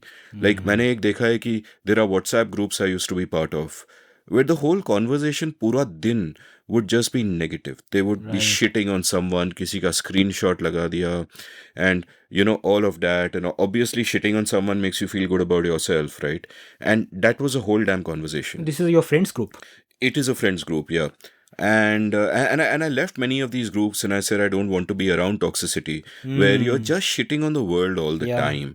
And I'm not saying be mindlessly positive and all of that, but didn't want that. And then the one group that I take pleasure from being part of is, all my writing students formed this online group called the Clear Writing Community, and we have our WhatsApp group. And there I realized that it's positivity. I mean, there's no negativity. There's an absence of negativity. And you realize that if anybody does well, everybody else will be happy for that person. Right. Genuinely happy. ये कोई feeling नहीं होगी पीछे कि अरे यार ये तो ऐसा है, इसको कैसे हो गया, Right. And that might be, and I'm just thinking aloud, because we are not playing any one of those competitive games. We are not in the same game. We are not, we happen to be there together because of a shared interest. Yeah. But, I would imagine, for example, a cooking group on Facebook would be something like this, where you would not have that negativity because kuch competition nahi hai. You're all engaged in different games. And the only way that any interaction makes sense is if you can learn a nice recipe from someone, or if you can say ki yahan kya karna hai, wahan kya karna hai. And I'm just sort of thinking aloud. You've told me about these anti-metrics, and I think we can all figure out what our anti-metrics are. What are your metrics? What are my metrics? Okay, so my metrics, I can tell you about now. So now I'll tell you. So okay, where I am right now, I've decided just recently, actually, I had this courage to write in my journal these words. I want to be a writer. I think I've my whole journey since I started my blog, and became a journalist, I never, could use this word for myself. As like मैं reporter हूँ, मैं article लिखता हूँ, but मैं writer नहीं हूँ. There's this whole sense of like I don't belong, to like there's something, I don't know. It's just weird, but because I love reading books and writers, so like, bhai, that's not me, So that sense, but somehow I got the courage to tell myself that, अब जो होगा देखेंगे. अब अपने आप को तो बोल दिया मैंने that I want to be a writer. अब बोल दिया तो करो. You know what I mean? That you have declared to yourself, like when I declared to myself in grade 7 that I want to be a software engineer, and you work towards it, right? अब जो होगा देखेंगे. So that happened recently. So I was then thinking that okay, अब बोल दिया है तो अब इसका meaning क्या है? Right? What does it mean? So then I started thinking that इसमें this whole tension between that I observed in any creative field is that it's very hard to have a objective metric. It's so I dabble two worlds. I'm a journalist, but I'm still a software, like I love writing software. It's just that over the period of time, my love for words overtook my love for writing code. Okay, so that has happened. But at one point I was thinking, okay, there are comparisons between these two things. Fundamentally, both are acts of creation. You think something, यहाँ पे आप code से कर रहे हो, वहाँ शब्दों से कर रहे हो आप, right? So they are acts of creation. It's just that one overtook the other. In my other world, in the computer science world, you can still see some matrix, right? After you have created something, right? You know, it's just bits and atoms kind of thing, right? You can. चाहे आपने product बनाया हो, तो you can see users. If it's in a business setting, you can see revenue. All sorts of things. In this world, I said it's a tension because I want to be read, but that I don't want the want to be read to take over the fundamental desire of creation, right? So जब मैं ये सब पे I was thinking about it, I got this brilliant frame from Ira Glass. Do you know Ira Glass? I've heard the name. So Ira Glass is this master of radio storytelling in the US. He started this podcast in the not radio at the time, This American Life, and then Serial, which I think Serial just exploded, right? So I've read a lot about Ira's work and how he thinks, and I saw his 2-minute clip on YouTube, and I think anyone in creative profession should watch it. I think I know the one you're talking about. Taste and talent. Yeah, exactly. So that is the thing. So I'll just describe it. So Ira says that the reason why people start doing creative work is that they have some idea of, you know, the taste that they have about, okay, like for me, what is that piece of writing I want to do? But my talent is not at par to deliver that taste. So it's a journey that you take to bridge that gap between where your talent is and where your taste is. But he says the problem is that the gap is so huge and it takes years to fill that gap that a lot of people just give up because they feel they are not good enough. And Ira said this, that I want to tell every creator out there that every single person goes through this journey of filling that gap. And the only way to fill that gap is to keep creating. Put yourself on a deadline and put out stuff. And honestly, Amit, you have spoken about this multiple times in your podcast. And when I think about my newsletter, I took inspiration from you. When you said that, you know, don't overthink quality, you know, keep doing stuff. But when that frame hit me, it just changed the way I think, because I'm saying, you know, I have a taste. There is this kind of piece that I want to write. I can't write it today, right? But someday I will. And you know, in this whole process, something brilliant happened. In 2018, I have a page in my diary where I described a certain kind of piece I wanted to write. And I don't want to get into details, it's very personal. But I wrote something this year that met that bar, you know? And of course, as your own evolution of your own creative process and what you want, you know, that thing keeps changing. So that gave me confidence यार कि अगर 4 साल बाद जो मैंने 2018 में लिखा था, that I want to write a piece like this, and the world will not recognize this because that is like, who will know what I wanted to write and I have created? You know, 5 people may say it's great work, you know, 10 may say it's not that great, it's an ordinary piece of writing. But even those appreciation of 5 cannot, you know, match with the feeling that something I thought 4 years ago is today in front of me.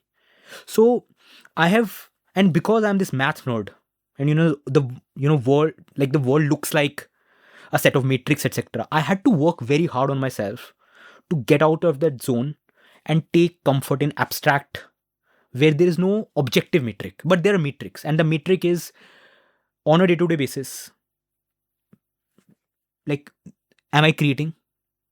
Is my writing better than what I was writing a month ago? Right? Is there something, you know, it's very hard to put in words, but there is something intrinsic in that process. You know, like, for example, I read a piece I wrote. Is there a sentence that I wrote which just feels that, wow, I was able to write this sentence? It just gives me joy if that sentence comes. If the sound of a paragraph to me sounds like, oh, I actually could not write this paragraph a year ago. So I have tuned my, I don't know, feelings, brain, whatever, to take comfort in this. Though, of course, like, I think I would not deny that it matters that, you know, I recently launched a newsletter with a friend on food and fitness. Something different I'm trying to do.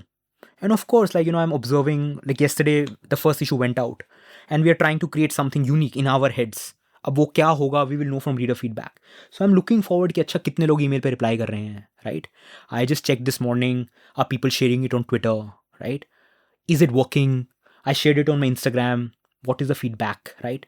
And when someone just says, you know, as a writer, and writer, not like I don't write fiction or, you know, any abstract things. I just write like informative stuff in a way I want to tell a story. If someone gets the intent that, this is what I was trying to do, like the feeling I wanted someone to take back, ye takeaway tha. If the response comes, ye ho gaya, that, oh, this part of my brain clicked, this is what I felt after it, then I get a deep sense of satisfaction that what I was trying to do with my words has happened. That it's not unclear. Like there is an objective with which I went into a piece. Either I'm editing it or I'm writing it. And that was delivered. अब वो 3 लोग बोलते हैं, but अगर वो 3 लोग भी ना बोलें, तो it hurts. And there's a practical example. I wrote my last story of my newsletter, after which I discontinued, was on polling, forecasting, election forecasting. Amit, on that piece, that's one of the hardest stories I worked on. मैंने 1 महीना लगाया था पूरा. 1 full month of effort to write that piece. And I got the least feedback on email on that piece because it was a nerdy piece. And backend पे मुझे पता था it's a nerdy piece. But I really, my own, in my head, I try to do things to make it interesting, whatever. But there was feedback मुझे बहुत कम मिला, right? So I got जहाँ से थोड़ा feedback मिला, but it was great. But it was only from people who know the subject. So I was like, चलो, job done. कि मतलब, I cracked it for myself. But the itch remained that, I just didn't want to write it for people who are interested in forecasting. I wanted to do something else. तो अब वो मैंने अपने head में park कर लिया that अभी का हो गया मेरा. अब मैं 5 साल बाद एक election forecasting पे piece लिखूंगा. I know the thing. But I want to write it in a way that people who did not respond now, maybe they connect with it. Something like that. So this is, I know, I mean, that's a metric. I can't quantify it, but I feel it. Yeah, मैं भी सोच रहा था while you were answering, I asked that question to myself कि मेरा metric क्या है? And then I've realized that for the things that I want to do, my metric is just getting it done. Yeah. And nothing more than that. Like I actually come at it, without using the terms Ira Glass does. I talk about the same kind of thing in my writing course where I talk about process, and I come at it from a poker point of view and therefore a probabilistic point of view. Yeah. So you'll appreciate that. Which is that in poker, we know that while it's a game of skill, the quantum of luck is so high that you cannot focus on short-term results. Right? You have to put in volume only over large sample sizes. Does your edge manifest itself?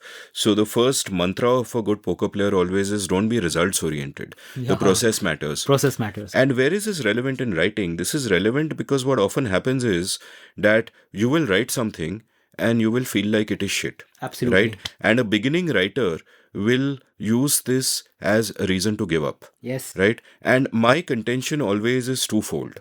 Right? Number one, and this I feel very, very strongly and passionately about, इसकी बाकी काफ़ी चीज़ें हैं जिसमें एक natural talent लगता है. Like if you want to be a musician, मतलब एक natural talent है. You want to be a batsman, you need some hand-eye coordination. All of those things. Writing में नहीं लगता है. Anybody can work hard and lift that level.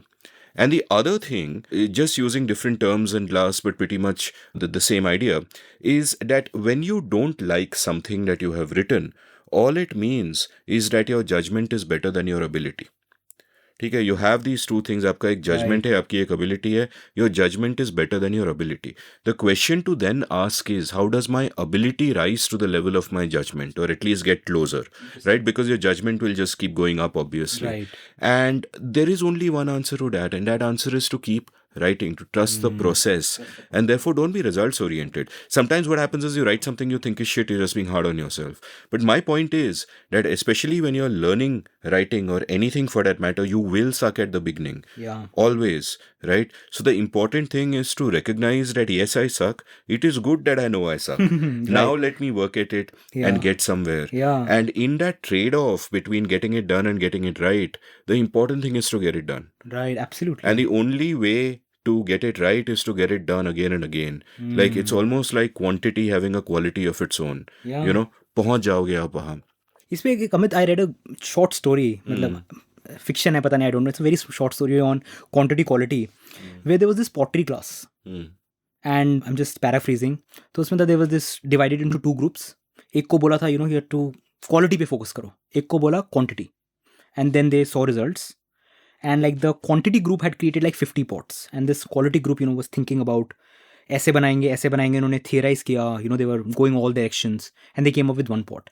And the 50th pot from the quantity group was significantly better than the quality group, because they were just creating. They just found their mistake, created the next one, and in that progression, the 50th one was just better than the one that the quality group created. So when I read that, I was like, I had this whole anxiety in the beginning, कि नहीं, मैं तो, I want a time when I can just write one story in 4 months. कितना मजा आएगा, I should have that liberty. I mean, I'm not saying that I don't want it. Maybe it would be great. But when I started, I observed that अगर मैं हर 2 हफ्ते में, if I'm publishing, on a day-to-day basis, it's like, it's like being in a gym, that if you're lifting weights and, you're adding muscle, तो अगर आप 3 महीने के लिए छोड़ दोगे, then you start again. I don't know if the analogy works clearly for a creative process, but at least that's what I saw, that it's just like muscle building, that you keep doing it and you'll get better.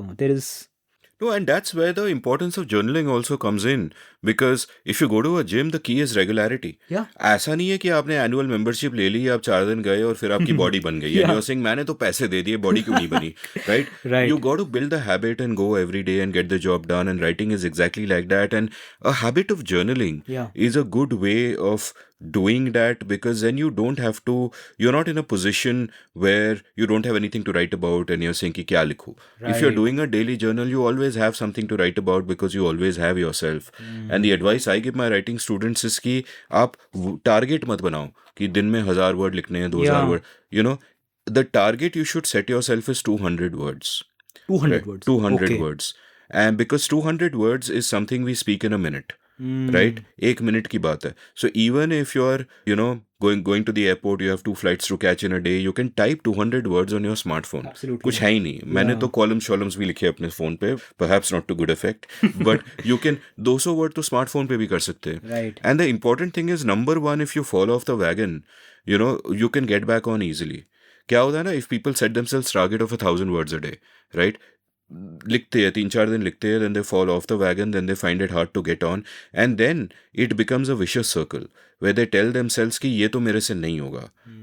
Being a writer is not in me, and it becomes a vicious circle where their failure to maintain a habit affects their self-image, and it's just a race to the bottom, and they never end up doing it. While 200 words is nothing. Right. And obviously, you will not write only 200 words. If the 200th word is and, you are not going to say ki aaj ka kota khatam. Right? You continue. And very often you'll write more. But the important thing is, number one, 200 words a day for a year is about 75,000 words. That's a lot of words. Yeah. That's a lot of words. Right? And number two, aapki writing muscle kya se kya ho jayegi. So at the end of a year, and I've told many of my students this, and some of them have, carried it out, I'm proud to say. And at the end of a year, you look back on what you wrote on day one, and you're like, you realize how powerful the force of habit is. So, can I ask you a question? So, I have this big circle who have like no connection in the world of journalism and writing. That's the world I come from. So they asked me for advice that, how do you get published? Okay, they want to, I think so many people want to write. And one of the things that irritates me is that when they know, to aap kitab likhoge kya? And I was like, no, boss, I don't write because I want to be a book writer. I just write because of other reasons. Hota hai. So people ask me कि यार हमें ना, I have this viewpoint, मेरे को अखबार में छपवाना है. तो कैसे करते हैं? Like, how do you get published in a newspaper? Because आपका नाम आता है अखबार में. So then, I want to know what advice would you give them. I'll tell you what I tell them. And So I try to tell them that write as if, अभी आप लिखो, don't think about getting published in a Hindustan Times or the print. क्योंकि ये आते कि news laundry में चल जाएगा, यहाँ चल जाएगा. तो हम आपको लिखना चालू करना है ना. So start a blog and in your head think 10 people will read it. ठीक है? 5 बार तुम खुद पढ़ोगे, 3 तुम्हारे दोस्त पढ़ेंगे, and 2 random people. Medium में किसी ने ढूंढ लिया, whatever. And just start writing and putting out stuff. Don't think of whether, don't let, if a publication is not responding, don't stop writing because of that, because it works the other way around. And Amit, you know what I have observed? कोई करता ही नहीं. They don't, if they are not hearing back from a publication, they just stop writing. And I observed similarly in, I really love to help anyone who wants to get started with writing code. It's one of my deep desires to teach people writing Python code. मैं second year से लिख रहा हूँ अपने college में. I love the language. It's just you can do anything on the internet with that. So I can't tell you the number of people who say we want to learn this language, and then I write them emails कि आप कुछ मत सोचो, go to this source, then you do this, and आपको कहीं अटक जाओ ना, I'll come on a call and help you. Okay, don't think that programming is some this thing that you need a degree. नहीं चाहिए. It's like अगर आप अंग्रेजी बोल सकते हो तो आप पाइथन भी लिख सकते हो, कुछ भी नहीं है उसमें, right? It's just if else statements, that's what's happening. That step doesn't happen. Like, it's just weird. In the last 10 years, I have told so many people about code and this start a blog. Not a single person has come back. So I often wonder, am I giving the wrong advice? Or like what is behind it? So do you have any suggestions on, is my approach wrong? Because I want to help, and that they become better writers, they can able to write code. But step one doesn't happen because no one comes back to me. So what would you suggest I do? Couple of things here. One, it might be their thin desire and they don't want it badly enough. In which case, it doesn't matter what advice you give. वो होगा नहीं because it's driven by validation. But two, maybe they really want it. Let's give them the benefit of the doubt. Sure. Maybe they really want it. हो नहीं रहा है. I don't think the problem is your advice. I think your advice is great. I agree with your advice. But I want to elaborate a bit on the whys of the advice. Like, I would give people exactly the same advice as you just gave, but I want to elaborate on the why. अब क्या था कि 90s में when I was starting out, obviously as a writer, what you want to do is you want your byline. तो then what you think in those days is कि TOI में भेजो, Express में भेजो, कोई लेगा, कोई नहीं लेगा, all of that.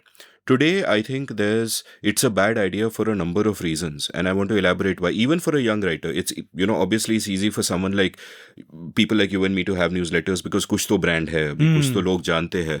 What is a beginner to do? I would say even a beginner should start a newsletter or a blog, and I'll explain why.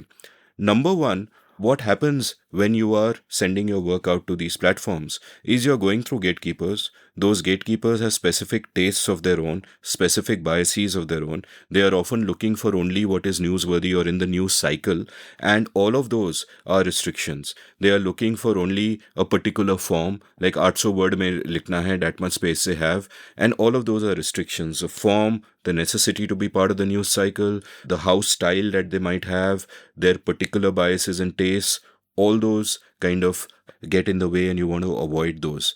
The second thing is that if you go down that circle that I will send op-ed idea, कोई अच्छा बोलेगा फिर मैं publish करूँगा, then the point is that you won't be writing enough. You'll be writing once in a while. Right. TOI आज लेगा तो ऐसा नहीं कि अगले हफ्ते और एक piece आपको देंगे, या you'll have enough of a network की कहीं ना कहीं आपका हर week आ रहा है, very established people can build that, but otherwise you won't be writing enough. And the key to writing good, as we were discussing, is write a lot. Right. You have to write a lot. You have to go to the writing gym. You got to work out. इससे वो नहीं होगा. And also, if you're writing sporadically, only when an op-ed editor says कि ठीक है कुछ लिखो, then you won't even be able to write a good piece क्योंकि आपकी वो habit नहीं है. आपकी सिर्फ desire है, लेकिन वो habit नहीं है कि आप regularly लिख रहे हो. And this becomes an impediment. The third thing is that you are missing out on what I think is a unique opportunity for creators in the modern age of building communities of their readers. पहले क्या हो रहा है, आपका TOI में piece आ रहा है, कोई देख रहा है और बोल रहा है कि यार ये समर्थ बंसल तो बहुत अच्छा लिखा है यार, change my mind about data, but they forget about you. That's where it is. A month later they look at you in the Indian Express and they'll be like, हाँ मतलब नाम सुना लग रहा है, अच्छा piece है, and then they forget about you. Right. But what happens is if somebody comes across a link to your newsletter, they click, they read the link, and they're saying, yeah, this guy is a good guy, and they put their email. And everything else you write now goes to them, right? It goes into their email box. And that email database belongs to you. It doesn't belong to a Substack or whoever the host is. The email database belongs to you. And what you have done through this is you formed a community of Samarth Bansal fans. And you are always in touch with them. Suppose, अभी तो आप newsletter लिख रहे हो. Pursue, supposing you have some interesting project. You can crowdsource funds. You can write to these guys. आपने अगर YouTube channel शुरू की, you can, write to these guys and say, subscribe to this. You've built that community, that network of people. So for that reason, if there is a young person listening to this and they want to write, I will say, first of all, have a bias for action. Don't let yourself hold back by what will people think of you. Right now, nobody is thinking of you. And it'll take a lot of iteration for you to achieve excellence. And the important thing is you can achieve excellence. You will achieve excellence if you stick at it long enough. So my advice would be go out and write. And initially, up newsletter is I would recommend it over a blog because people don't go to destination websites anymore. Clicking you indiauncut.com kaun karta hai. Right. So have a newsletter so that every time you're hooking those people in, your work goes to their mailbox, you're forming a community of fans, and write as regularly as you can. Don't overthink कि लोग क्या सोचेंगे. Just keep writing and experiment with form.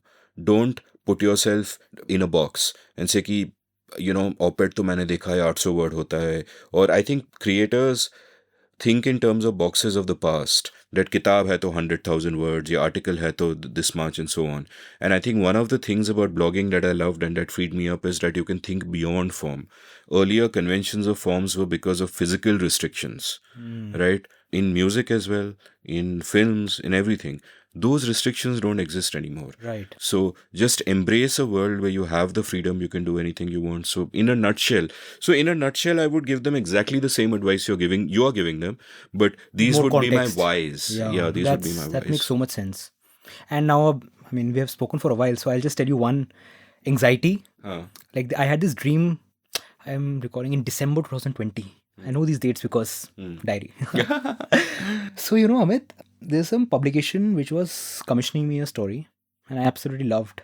We discussed the idea. But then one day I had this dream. It's a long story that I had to write, 4,000, 5,000 word, some narrative piece. And I had this dream that the editors of this publication call me and they say, Samarth, we connected with the person who edited you at the Hindu Sunday magazine. My first job was at the Hindu and I wrote one, magazine story. And that magazine story was almost entirely rewritten. Her sentence, for good, because my writing was shit. I did this unfortunate thing of looking at my first drafts that I wrote 7 years ago and I was like, how did the Hindu hire me? Why did they, how could they do it with this? Right? That's the sense you get. And you feel a bit good कि चलो progress हो गया. But I'm saying that thing never went away in my head कि यार मेरा byline है उस पे, but शब्द मेरे नहीं है. Every sentence, तो, it just, you know what I mean, right? It's painful कि, पूरा लिख दिया, नाम मेरा है, but article तो मेरा है ही नहीं. But लोग कह रहे हैं तुमने लिखा है, all of that. So the dream was that these editors, they got a call from, or somehow they connected and they said, Samarth, yaar, we heard that you can't write magazine pieces. तुम्हारा तो हर line edit हुआ है. Oh, how do we have seen your other work. Now, we have not spoken to other people. So we think you are not capable to write for us. Interesting dream. Yeah, and I don't know उसके बाद क्या हुआ. And no, I tell you, एक चीज हुई थी. Then I started giving them explanations. That no, actually, that was like 2016, I was new, but I've worked so hard, मैंने ये किया है, now you should read my other pieces. I went from there to now my pieces are published, with 10% editing in the best of Indian newspapers. So they said no, something was happening. So I don't know उसके बाद क्या हुआ in that dream. But the reason I was telling this is that even when you know that things are on track, with the whole framework I gave you, अगर वो सपना आ रहा है इसका मतलब there is something there, right? मतलब कुछ है. अब उसको मैं describe नहीं कर सकता. But the only reason I mentioned this is that now I feel relatively पहले से slightly bit more confident to put my work out in the public, because when you work on the technicalities of language, all of those things, right? आपको पता है कि हाँ, it's not maybe the best piece of writing or whatever, like a very smart, like if Amit Verma reads my piece, तो उसको दिख जाएगा अच्छा, like एक मैंने piece लिखा था, then this someone who was really helping me with my editing, और वो edit नहीं हुआ था piece, so अगले दिन मैंने phone पे पूछा मैंने क्या था, कहते बॉस तुमने ना end में गड़बड़ कर दी. मैंने कहा damn, she caught it, because I knew I fucked up, and because she knew my writing, she could just point out कि यहाँ तूने जल्दीबाजी करी. मैंने कहा हाँ मैंने करी. And it just pained me. मैंने कहा अगर इन्होंने देख लिया, so others will also see it, right? So I'm saying that people who think about the craft of writing, they can catch, but still it is beyond something that's कि it's okay. I don't feel embarrassed to put things out in the world. That's what I'm saying. Yeah. That's like threshold wise, it just crossed that. उसके बाद भी अगर ये सपना आ रहा है, that means that there is some anxiety. कुछ तो है. So I'm just sharing that this was a dream I got, even though I feel a bit more comfortable in putting out my work. मैं जब college में था, I did my BA from Ferguson College, Pune, and the reason I chose to do a BA in English literature is कि class नहीं जाना पड़ेगा. तो 3 साल मैं क्लास ही नहीं गया. मतलब 1-2 बार गया होऊंगा just to check out कि कौन है, क्या हो रहा है, but क्लास ही नहीं गया, and I would study on the day before the exam, and I kind of sailed through, and that was my blasé attitude, right? But for 10 years after that, I would have this recurring nightmare that I have failed at final exam. And I have absolutely no idea why. But you didn't fail in your final exam. I didn't. Because the conscious me didn't give a damn, couldn't care less. Took pride in being mediocre as far as that anti-metric of marks was concerned. Right? Yeah. The conscious me never gave a shit. लेकिन वो सपना आता था. So I don't know whether the sapna came because of something ingrained from parental expectation or whatever. So that's kind of sort of interesting there. So your dreams are fascinating, Yeah, dreams are so fascinating. And when what you were saying about, sending a piece to your friend and realizing and knowing you made a mistake in the craft, and then she catches it and says, "End mein kya kiya hai?" And sometimes and what's happened with this podcast is कि ये genre थोड़ा नया है. 4 घंटे की conversation, 5 घंटे की conversation कौन करता है? Now, as you would expect, there's a lot of intentionality behind what I do. Right. And I have figured out guidelines of craft for myself. And the whole thing is a moving thing. It keeps changing, and there's nothing like it outside because nobody does it. It's almost like a new form. How do you do a 5-hour conversation? And I will often look back on older episodes I've done, and I'll think of mistakes I made in terms of craft, in terms of the directions I went down or the way I structured it. And I know that literally nobody else will see those. I mean, they might have an effect on the listener, but they won't see it as a mistake of craft because, it's, there is no guideline that ye craft hai. While writing in journalism, have textbooks on craft and all of that. But my principle is ki you just barrel on. You do episode after episode, just barrel on. So I never look back. You just barrel on. And that's, again, in a sense, as far as at least my podcasting is concerned, I think I'm embodying the advice I give others. That karte raho. Just keep doing. Unfortunately, I haven't been able to follow that advice enough in my own writing because I would like to write much more, and I've had issues with process and discipline and all of that. But at least in this, it has worked for me. That you keep doing it. You will get better over time. You will realize you've gotten better over time. In retrospect, you will see that I went from A to B to C or whatever. But in the moment, sometimes you can't. And there's a danger in paralyzing yourself by being too self-critical. Yeah, and I remember, in my coaching, in my 12th class, so in the coaching center, when I read narratives in the press about coaching, it's just like, I can't relate. It's like, hi, bechare bachche, bachpan chhin liya, that's the narrative, And I'm like, I don't know, I am not commenting on it as a reporter, but I'm like, this is not me, yaar. We had a blast at coaching. We had a great time. So anyway, that was, so our chemistry teacher, उन्होंने एक चीज़ बताई थी. Then, he was just trying to motivate us. He says, success is boring. I go like, what does that mean? He says, think about Sachin Tendulkar. He said, what does this guy do? This guy, every day, goes to the field, takes a bat and hits the ball, right? That is all this guy does day in, day out. And that's why he's Sachin. So I'm like, बात तो सही कह रहे हैं, क्यों कर क्या रहा है? Ball ही तो hit कर रहा है.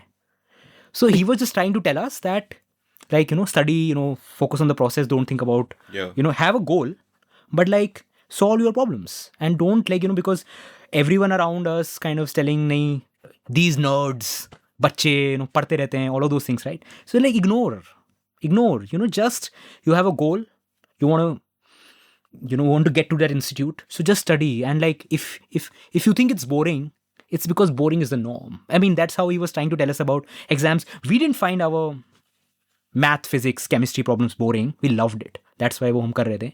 So same thing अभी भी होता है that, ऐसे कुछ पता नहीं चल रहा है that, what's happening इधर उधर. But it's just that if someone thinks कि outcome एकदम से नहीं मिल रहा है. So I just remember that story कि, Sachin भी, ground पे जाके बस, he's just hitting the ball. तो आप भी, computer पे बैठ के लिखते रहो. Whatever happens is That's a lovely way to put it, that Sachin is boring. And the other point I'll sometimes make is, I mean, that's the importance of hard work and also the importance of humility. Like, I'll tell people that, you think that Virat Kohli is an arrogant Yeah. brat and all that, jaisa uska image hai. But when it comes to his craft, I guarantee you that he is the humblest person around, because the only way you get that good is by playing thousands of balls in the nets, focusing only on what you're doing wrong. Right. Focusing only, like, why am I missing that swinging ball outside the off stump? You examine, your coaches will tell you, your fellow batsmen will tell you, you focus on your mistakes. So people might be arrogant outside of their domain where they've achieved excellence, but my belief is that to achieve excellence you have to be incredibly humble in that domain, because nahi to nahi hone wala hai. You have to. Yeah. And at the same level, of the same time, you perhaps also need a level of, self-delusion helps. Like, when I think of myself as a young person, Yeah. my ability and my judgment were both bad. So I would write shit and I would think it's great. This is like when? India cut time or Nee, before? 20s, I guess. 20s. Yeah. So I would write shit and I would think it's great. But self-delusion helps, You I've fake been it till there. you make it. I've been there. Yeah. Yeah, absolutely. When I was a blogger in college, तो उस वक्त मुझे कुछ पता नहीं था. It's just that I wanted to express. और मेरा archives मेरे पास हैं. And like forget quality of ideas तो थे ही नहीं. They were grammatical mistakes. So once we had a college fest और हम railway station गए हुए थे, and this friend of mine in I think the 3rd semester or something, he comes and tells me that, do you know what people in the English Literary Society say about your blog? I was like, what do they say? He said like that, it's like written like this, it's written like that. That one person was telling me, Samarth ka blog to matlab, what is it? तो उस वक्त मुझे I was like, those arrogant people, उनको क्या पता, मैं तो लिखूंगा, right? I didn't realize it until very late that technically they were right. Matlab, it was objectively bad piece of writing in sense of grammar, everything was broken. But उस वक्त मैं करे जा रहा था because, for me the blog was just a... Do you know what the name of my blog was? And you will know when I say it's self-expression. Don't tell me it's random musings or something. That was a cliche of those days. Yeah. It's embarrassing, but my blog's name was Crazy Sam. Okay, with the crazy ka spelling tha Krazzy, because I just loved Hrithik Roshan's dance in this movie came, Crazy 4. So, when I started my blog after my coaching, I was like Crazy Sam. So, at 17, आप 13 साल की उम्र में आपको समझ आता है, आप email addresses, all of us have those. तो मुझे कभी समझ ही नहीं आया, and even when it hit me, till I became a journalist, I didn't change the name of the blog because मुझे लगा हाँ it was some madness जिसमें वो blog आया था, and the blog will reflect that madness, so I am not going to change the name, right? So, but over time I saw that at least I was true to self-expression. अगर मैंने blog का नाम भी नहीं change करा, right? I knew I knew it was funny. Yeah. But था कि this is for self-expression. Language can go to hell. मतलब वो पर पता भी नहीं था कि language खराब हो रही है, right? And one day, like I recently, you will say, कितना narcissistic बंदा है, but I don't have my journal from college. So what's the best archive?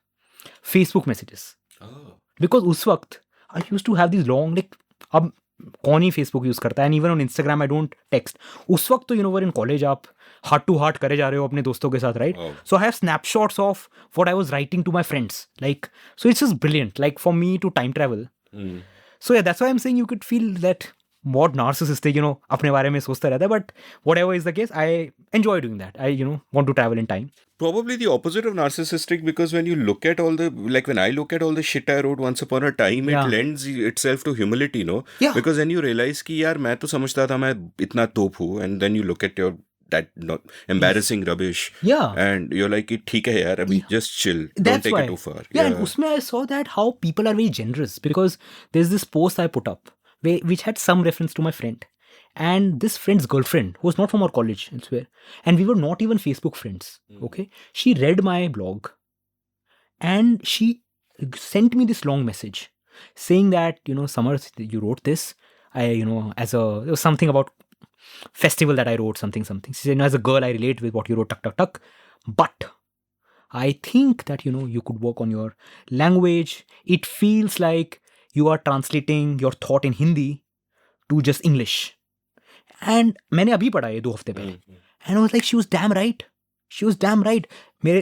because I was just thinking, right? And in IIT, at least Kanpur, the culture is not to speak in English. It's a very Hindi focused, like in our hostels, etc. Hindi में बात करते हैं तो पूरा था. It's now, I don't know how that happened, but now I think in English. उस वक्त मैं हिंदी में सोचता था. तो whatever used to come in my head, I used to just, I don't know how, but she picked it. She said, it looks like you are just translating your raw thought in Hindi on your blog, which is admirable because I get your sentiment. But on that process, you can work on your language. Your grammar is going off. And I read it and I was so thankful to her that, she took the time to read and give. Like, कौन इतना अच्छा feedback देता है आज के time पे, It's beautiful, but how did you react at the time? So I was listening. So I honestly don't remember the specifics of what I felt, but I just thanked her उस वक्त that, thank you so much for reading. I will think about it. You're right.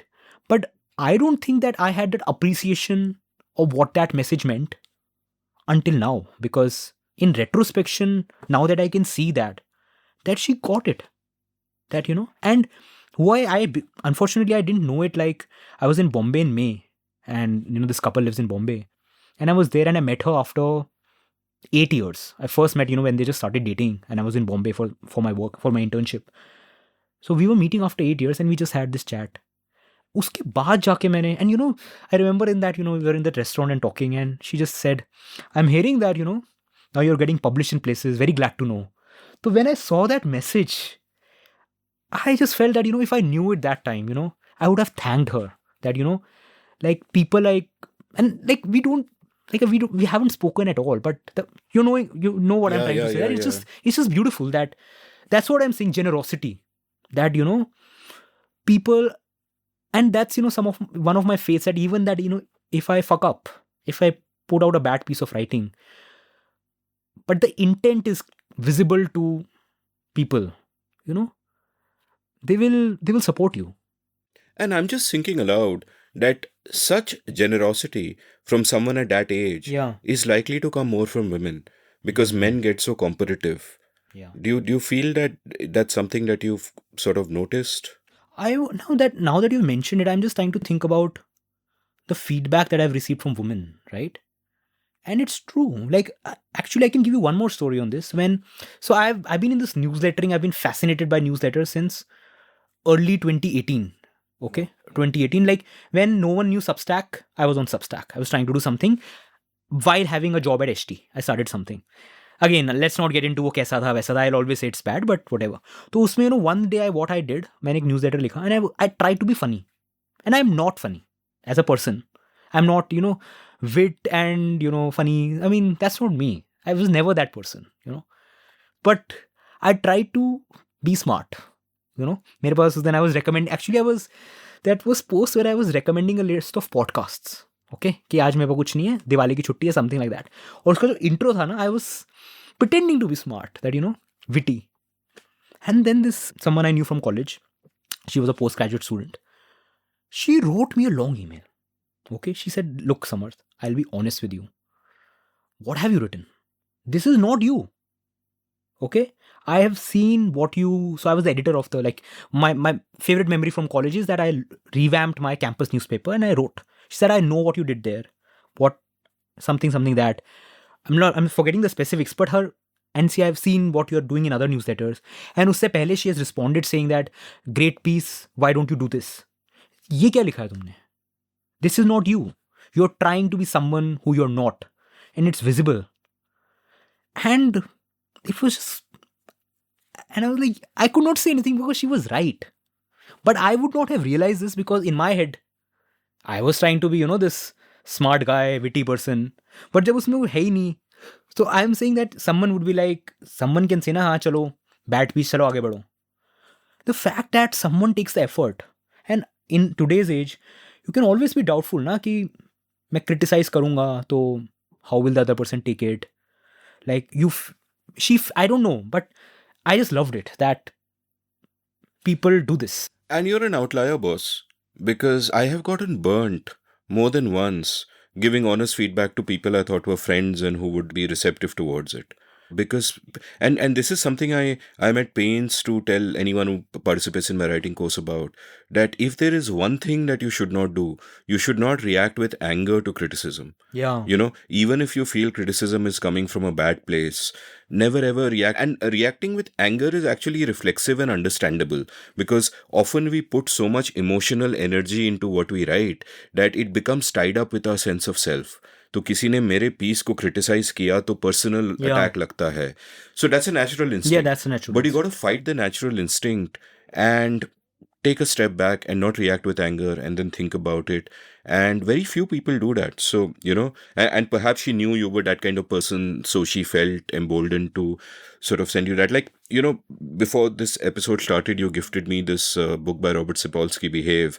And I think one of the points which I'm really looking forward to digging into, and one of the points Sapolsky has made in this, if I remember correctly, in his episode with Sam Harris, is about, how the reason there is so much violence among young males is that the male brain really develops fully only by the age of 25. I think it's a frontal cortex which is responsible for that socializing part of behavior and all of that. And that really develops only by, 25, which is why you have so much violence among, teenage males. And the bulk of violence in society really comes from young males. And that's interesting, and that may also speak to, the observation which otherwise seems to be a stereotype, and I avoid them. But the fact is that young women are just more mature than young men. Do you think it also goes otherwise in terms of receiving feedback? Yeah, I think men would be worse at receiving feedback. But having said that, women already have, what is known as a confidence gap. Yeah. The imposter syndrome is so much more likely in women. So they could actually react the other way and not think independently about feedback and let it get them down, even if the feedback is unwarranted. So I think that is a danger the other way. Yeah. I was recently listening to this podcast by Michael Lewis. He's one of my favorite writers, my writing inspiration actually. So his season 3 of his podcast, Against the Rules, is on experts. So he had one episode on mansplaining. That he was, उसपे history पे जा रहा था. So I think, who's the writer? Rebecca Solnit? I'm forgetting. Rebecca Solnit wrote this book Men called Explain Things to Me, right? Yeah. So she was the intro, like she was explaining what happened, the origins, that she was in this party and this guy, this dude is telling her about the book, about, like she said, I'm a writer, and makes these nasty comments and ends up talking about a book that she wrote. Yeah. Right. Yeah. And he clearly hadn't read the book. So they were describing that, and then Lewis he starts a story that this was the origin of mansplaining, and ends with some research on exactly this point, that this whole business of mansplaining comes from, this sense of men feeling superior in a group about bullshitting that they know, and women not adequately responding to it. And the point he was trying to make, actually his core point, was that after you have done this, you don't realize what you have done. So you become, the gap increases. It's not that you feel embarrassed that, अच्छा आपकी ही किताब थी और मैंने आपको बोला. No, you don't feel embarrassed about it.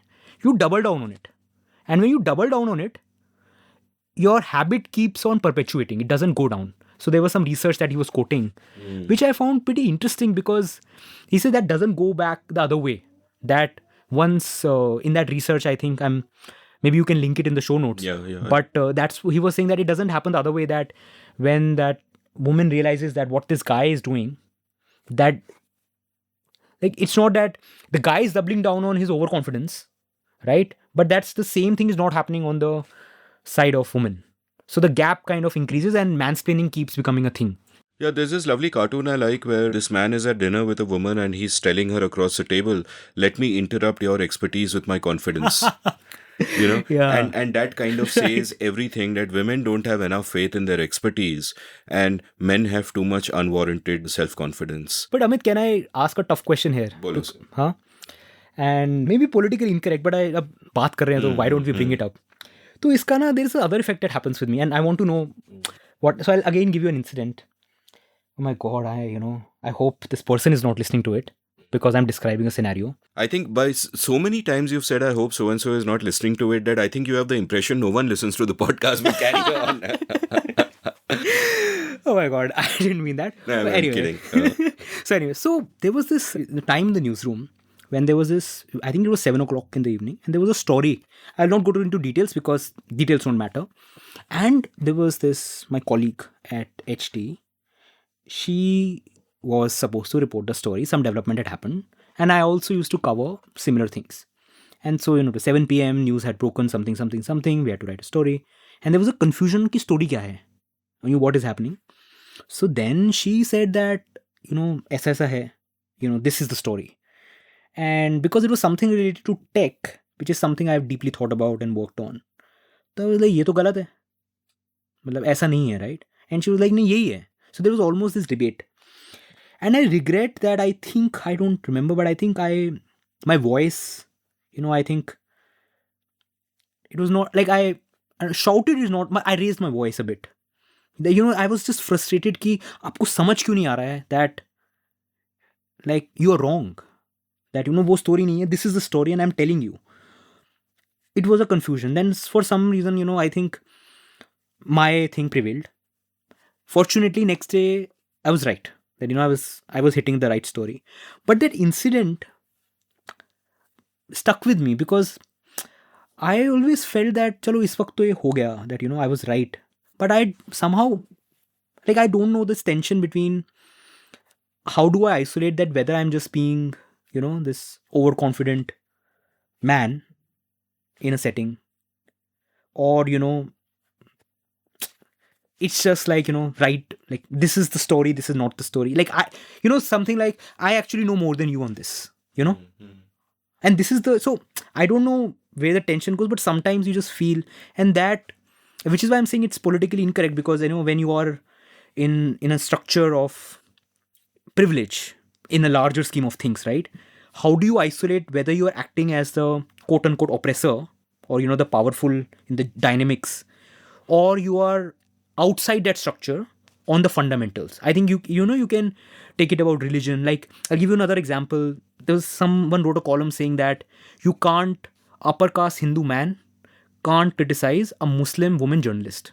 Okay, I read that, and I read the work of, I don't want to take names here, and in my notes, I have criticism of this specific person. And I went into this deep thought here, ki I am in my head not thinking in terms of identity. As I said, I try to think that I'm a first principles thinker. Uske hisab se, this is journalism 101. It's not mapping up. So what I want to ask you is that, have you ever faced this tension between identity and, like, that I'm not behaving, my identity is not overpowering me in this situation? It's independent of that. So I don't know, I've not figured out a way, because, I just feel that, I am on the other side. So I just want to know what you think of it. So, yeah, worth thinking about. There are three sort of thoughts which come to mind. And one thought is that in the instance of the discussion you had with your colleague about the tech thing, you actually knew more than her, or, at least it wasn't as if it was her expertise and you were mansplaining to her. Mansplaining typically is when the man knows nothing and the woman is the expert and he's telling her something that she knows more about. So, those are the bare facts. I think every time you explain something to somebody, it's not an act of splaining necessarily. So just to apply that hammer to every nail may not always be fair, but we need to watch out for ourselves doing that and make sure that we don't kind of do that. The other thing is that there is this, like I tell everyone who interacts with me that take me at face value. That mere kuch, beyond what I say, there is no, don't read subtext into it. Don't think that I intend something I didn't say. Take me at face value. Don't add a layer to it. Right? No, I didn't get it. We should not take you at face value. No, take me at face value. Take me at face value. Yeah. Take me at face value and always assume goodwill. Assume that what I am saying is what I mean. Uske piche ye mat socho ki there is a layer of intent or there is an agenda or whatever. Right? So I like to have a conversation without layers. Like now when we are speaking to each other, I don't think we are thinking things like Amit ne ye kyun pucha? Iska matlab ye hai. Right. And so it's just face value, and that's a kind of conversation I like to have. However, the thing is that sometimes there are other layers even if you don't want there to be. So, for example, if you are, like I remember once I was driving with a couple of friends to a mall in Bombay. And I was weaving my way through traffic. I'm a typical Bombay driver. In fact, I think I'm the best driver in the world in Bombay. So I'm a typical Bombay driver, lane change, kar var ke, pahunch gaye. And we reached a mall, and as we got into the mall, these two women got into the lift with us, and one of them started shouting at me that you only overtook me because I'm a woman. और मतलब मुझे पता नहीं था क्या हो रहा है, because मैंने कुछ I didn't look inside the other cars. I was just doing my thing. And so I was just about to respond that, no ma'am, ऐसी कोई बात नहीं है, ऐसा नहीं था. When the friend who was with me, he kind of just tapped me on the shoulder and said, don't argue back. And then later he told me that you have to understand where she's coming from. She's coming from a place where she is at the receiving end of a lot of shit from men. Right. Literally all women are. Right? So it is natural for her on a bad traffic day to feel ki, oh shit, there's another man just going past me. Right? So don't argue back. Just take it. There's no point in, have some sympathy and some empathy for where she is from. And I thought that was an important lesson for me. Ki wahan pe face value doesn't work. Wahan pe you have to realize that there is a layer. And maybe you have to step back and realize that there is a layer. However, obviously, in a case of an argument in a newsroom, you can't step back from the truth. When you're arguing something like what you're arguing, I would say you have to argue that, but perhaps you have to watch out for your tone. Yeah, tone, that's what I'm saying. Because that, एक बार आपकी voice raise हो गई ना, so to another guy, it's okay, it's a conversation. To a girl, she would just shrink back. So I think recognizing those layers are important. And and my third thought on this is that when you talk about somebody saying that you don't have a right to criticize somebody because of your identity of birth. Yeah. I feel that if it's a particular person, it's okay to be aware of that context and tailor your tone and conversation accordingly. But if a third person is giving that criticism, I feel it's bullshit. And it's bullshit because I feel the problem with a lot of modern identity politics is people get reduced to identities of birth. Whereas we contain multitudes, we are deeply complex. I find it offensive if someone reduces me to an identity over which I had no control, right? And I also find it not helpful when someone less privileged than me is also pigeonholed and imprisoned in an identity trap and given a narrative of victimhood when they are also a lot more than that. Absolutely. So I just feel that this kind of politics is toxic to the discourse, that we have to be aware of privileges. Obviously, we have to be aware of all of that and mindful of that. But to reduce all interactions to just being an interaction between identities of birth, I think can be really toxic. And it is offensive to everybody involved because we are not just one thing, we are many things. So these are my sort of thinking aloud kind of responses. Has there ever been a phase where you felt guilty about your privilege? Has that ever happened? I haven't felt guilty about my privilege because it is what it is, but I have been guilty of the blindness that my privilege has given me in certain contexts. Like in this specific context where, my friend Salil told me that, no, there are times you just got to sit back and listen. Right. So I felt guilty not of my privilege itself, but ways in which it has made me behave. Like looking back today, much the same way that you've looked back through your journaling, looking back to my childhood, I can see that, because of family background and because of all of that, I had both a social arrogance and an intellectual arrogance. And both of them were unwarranted. And I would assume that, of course, they might have made me behave in ways which are absolutely obnoxious. And I think that, hey, I won't want to know that person today. And it is possible I behave today in ways that I might find obnoxious 10 years later, who knows. But not my privilege itself, because that is luck, right? And both of us understand probability well enough to know that mostly everything is luck, right? And it is what it is. It's not like I did something to be guilty about it. But the question is, how do I behave now? Which is because you got to judge people by their actions. Yeah, I think this happened, because I asked this because there was a phase when it hit me, there's a time when just it hits you that, boss, you're privileged. ज़्यादा ना हवा में उड़ने की कोई ज़रूरत नहीं है. जो आपके साथ हो रहा है ना, there is so much, because you tend to give yourself too much credit. But then I saw other things started happening. If I start attributing everything to privilege, then I feel like I have no agency. Yeah. So it's a tension, right? एक में आप बोल रहे हो मैंने सब किया है. In other you are saying मैंने तो कुछ भी नहीं किया है. So then, like who you are, like does that mean that I don't have any agency? So you mentioned free will earlier. Yeah. And my take on free will is I don't believe it exists. It cannot possibly exist, but we must behave as if it does. Okay. क्योंकि फिर जिएंगे कैसे? जिएंगे कैसे, है ना? Yeah, no, absolutely. That's actually a good frame. कि हाँ, interesting. But yeah, so then एक दिन मैंने बोला कि चलो अब है, तो अब मैं क्या करूँगा? मैं like guilt is I think the worst feeling, in guilt and jealousy. I think these two are like very bad human emotions. So then I said कि acknowledge करो इसे, be conscious. And then Amit, one thing that I still struggle with is that in fact अब हमने इतनी देर से हम we are talking about how I think etc. अब इसमें starting में caveat लगा देना चाहिए था that one of the reasons that the fact that whatever decisions you take, right, there is so much like risk taking, right? I mean, if you talk about probability, right? Sometimes when my friends from college, they say हम job छोड़ के startup कर रहे हैं, हमने risk लिया है.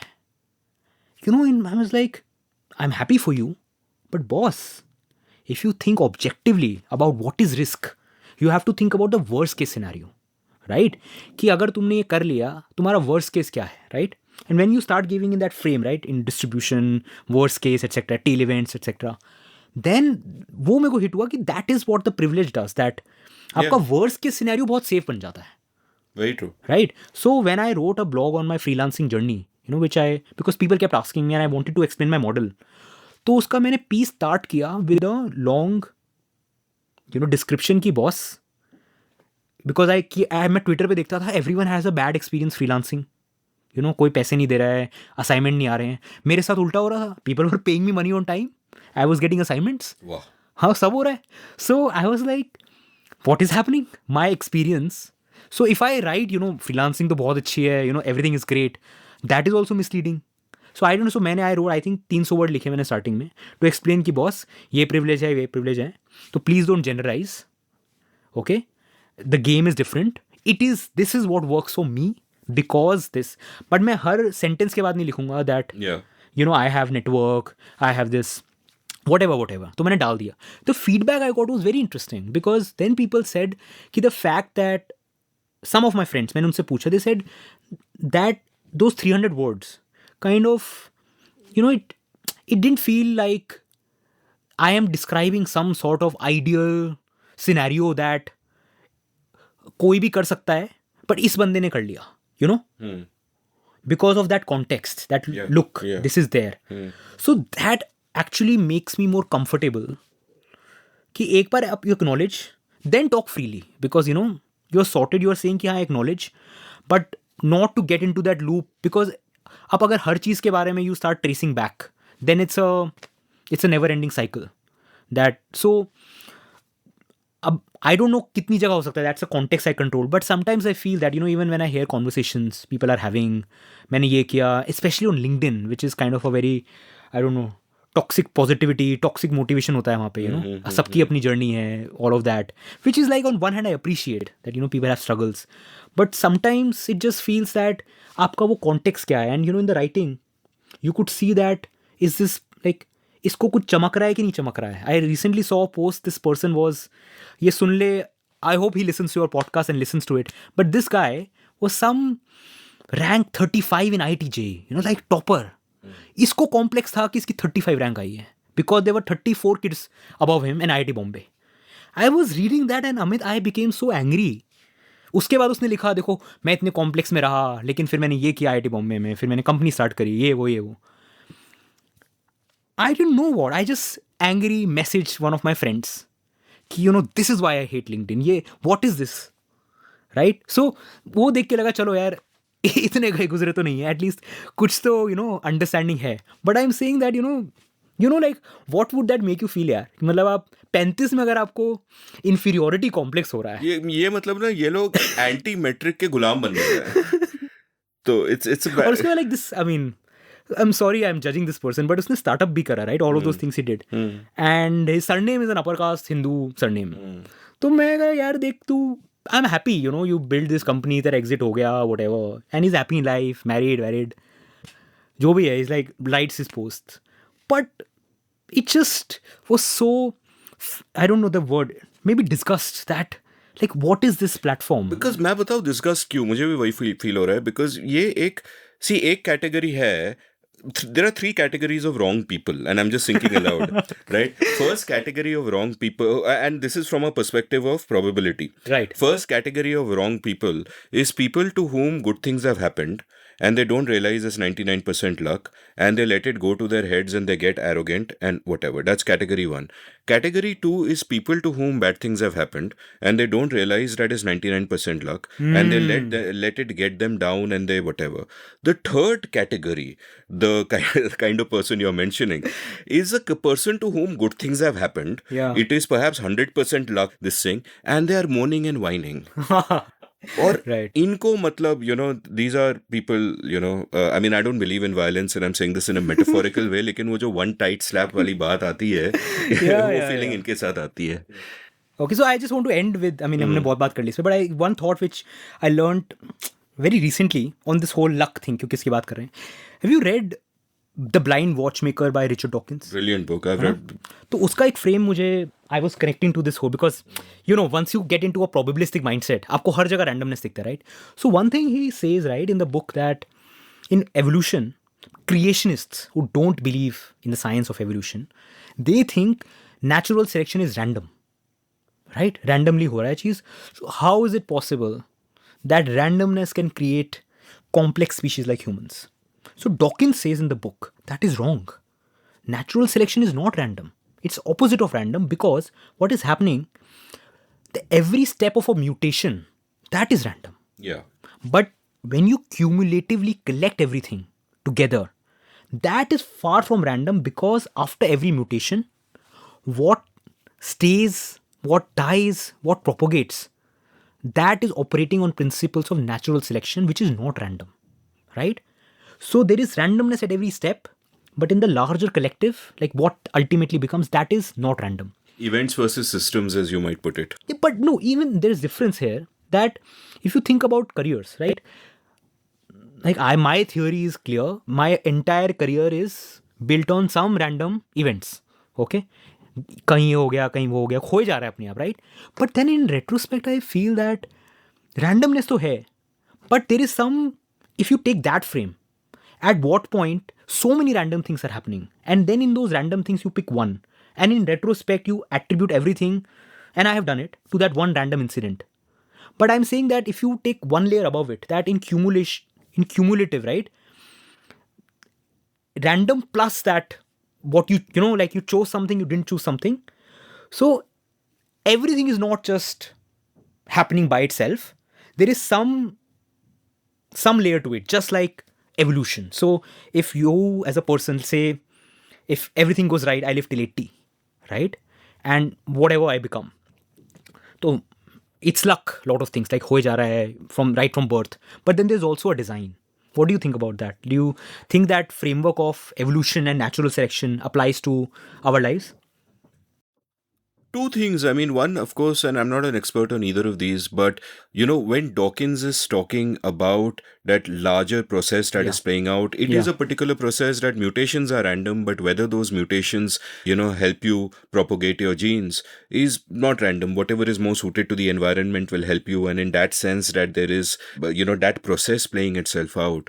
In human affairs, I think the danger is of looking back in hindsight and ascribing narratives. Yes. And I think that's, and you know that danger better than anybody else, obviously. That's not true, but I mean, with all your writings about journalism and data journalism and I think we need to kind of watch out for that. Like at one level, there is no free will, and all our talk of probabilities are just because we are not omniscient. Otherwise, we would not talk of them.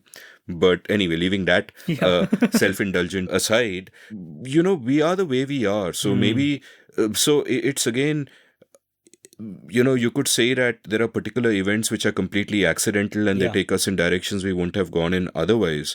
But you could also say that we are who we are. Maybe some other way भूले भटके यहीं पे पहुंच जाते हैं, पता नहीं. वो counterfactual तो अब तो वो तो मतलब क्या बोले, it's like there are a million parallel universes with a million us's, and who Yeah, knows yeah. where we are. And this is perhaps the only one where you and I are sitting and talking right now. Yes. And this is why I absolutely loved the book. But I'm like, ये Dawkins ने गलत काम कर दिया. मेरा सब clear था, सब random है, हो ही जा रहा है. And when I read this, I was like, come on, man, ये another frame दे दिया है. So now, when you create these narratives, random, अब उसमें कुछ natural selection का कुछ तो नहीं है. So अब, तो अभी मैंने उसमें सोचा नहीं है, but that's why, I think it's just interesting to, link that the way biological evolution works, if that has parallels to. So I'm still thinking about it. I think it's a interesting layer to add over everything is random. Yeah. So many layers, so many frames, and it's time to take a break. So we'll come back after the break and continue this conversation. Long before I was a podcaster, I was a writer. In fact, chances are that many of you first heard of me because of my blog India Uncut, which was active between 2003 and 2009 and became somewhat popular at the time. I loved the freedom the form gave me, and I feel I was shaped by it in many ways. I exercised my writing muscle every day and was forced to think about many different things because I wrote about many different things. Well, that phase in my life ended for various reasons, and now it is time to revive it. Only now I'm doing it through a newsletter. I have started the India Uncut newsletter at indiauncut.substack.com, where I will write regularly about whatever catches my fancy. I'll write about some of the themes I cover in this podcast and about much else. So please do head on over to indiauncut.substack.com and subscribe. It is free. Once you sign up, each new installment that I write will land up in your email inbox. You don't need to go anywhere. So subscribe now for free. The India Uncut newsletter at indiauncut.substack.com. Thank you. Welcome back to The Seen and the Unseen. I'm chatting with Samarth Bansal about his life, and we, I think, spoke for 2.5 hours, and we just barely, reached your school years. But you did mention, while you were briefly mentioning your college years as well, you mentioned that IIT shaped you. So tell me a little bit about that how did it shape you, in the sense that what was your conception of yourself before that, and what you want to do in your life, and so on and so forth, and how did IIT sharpen that, and how did the sort of the wider social world that you were suddenly in, how did that change you? I mean, that's such a broad question.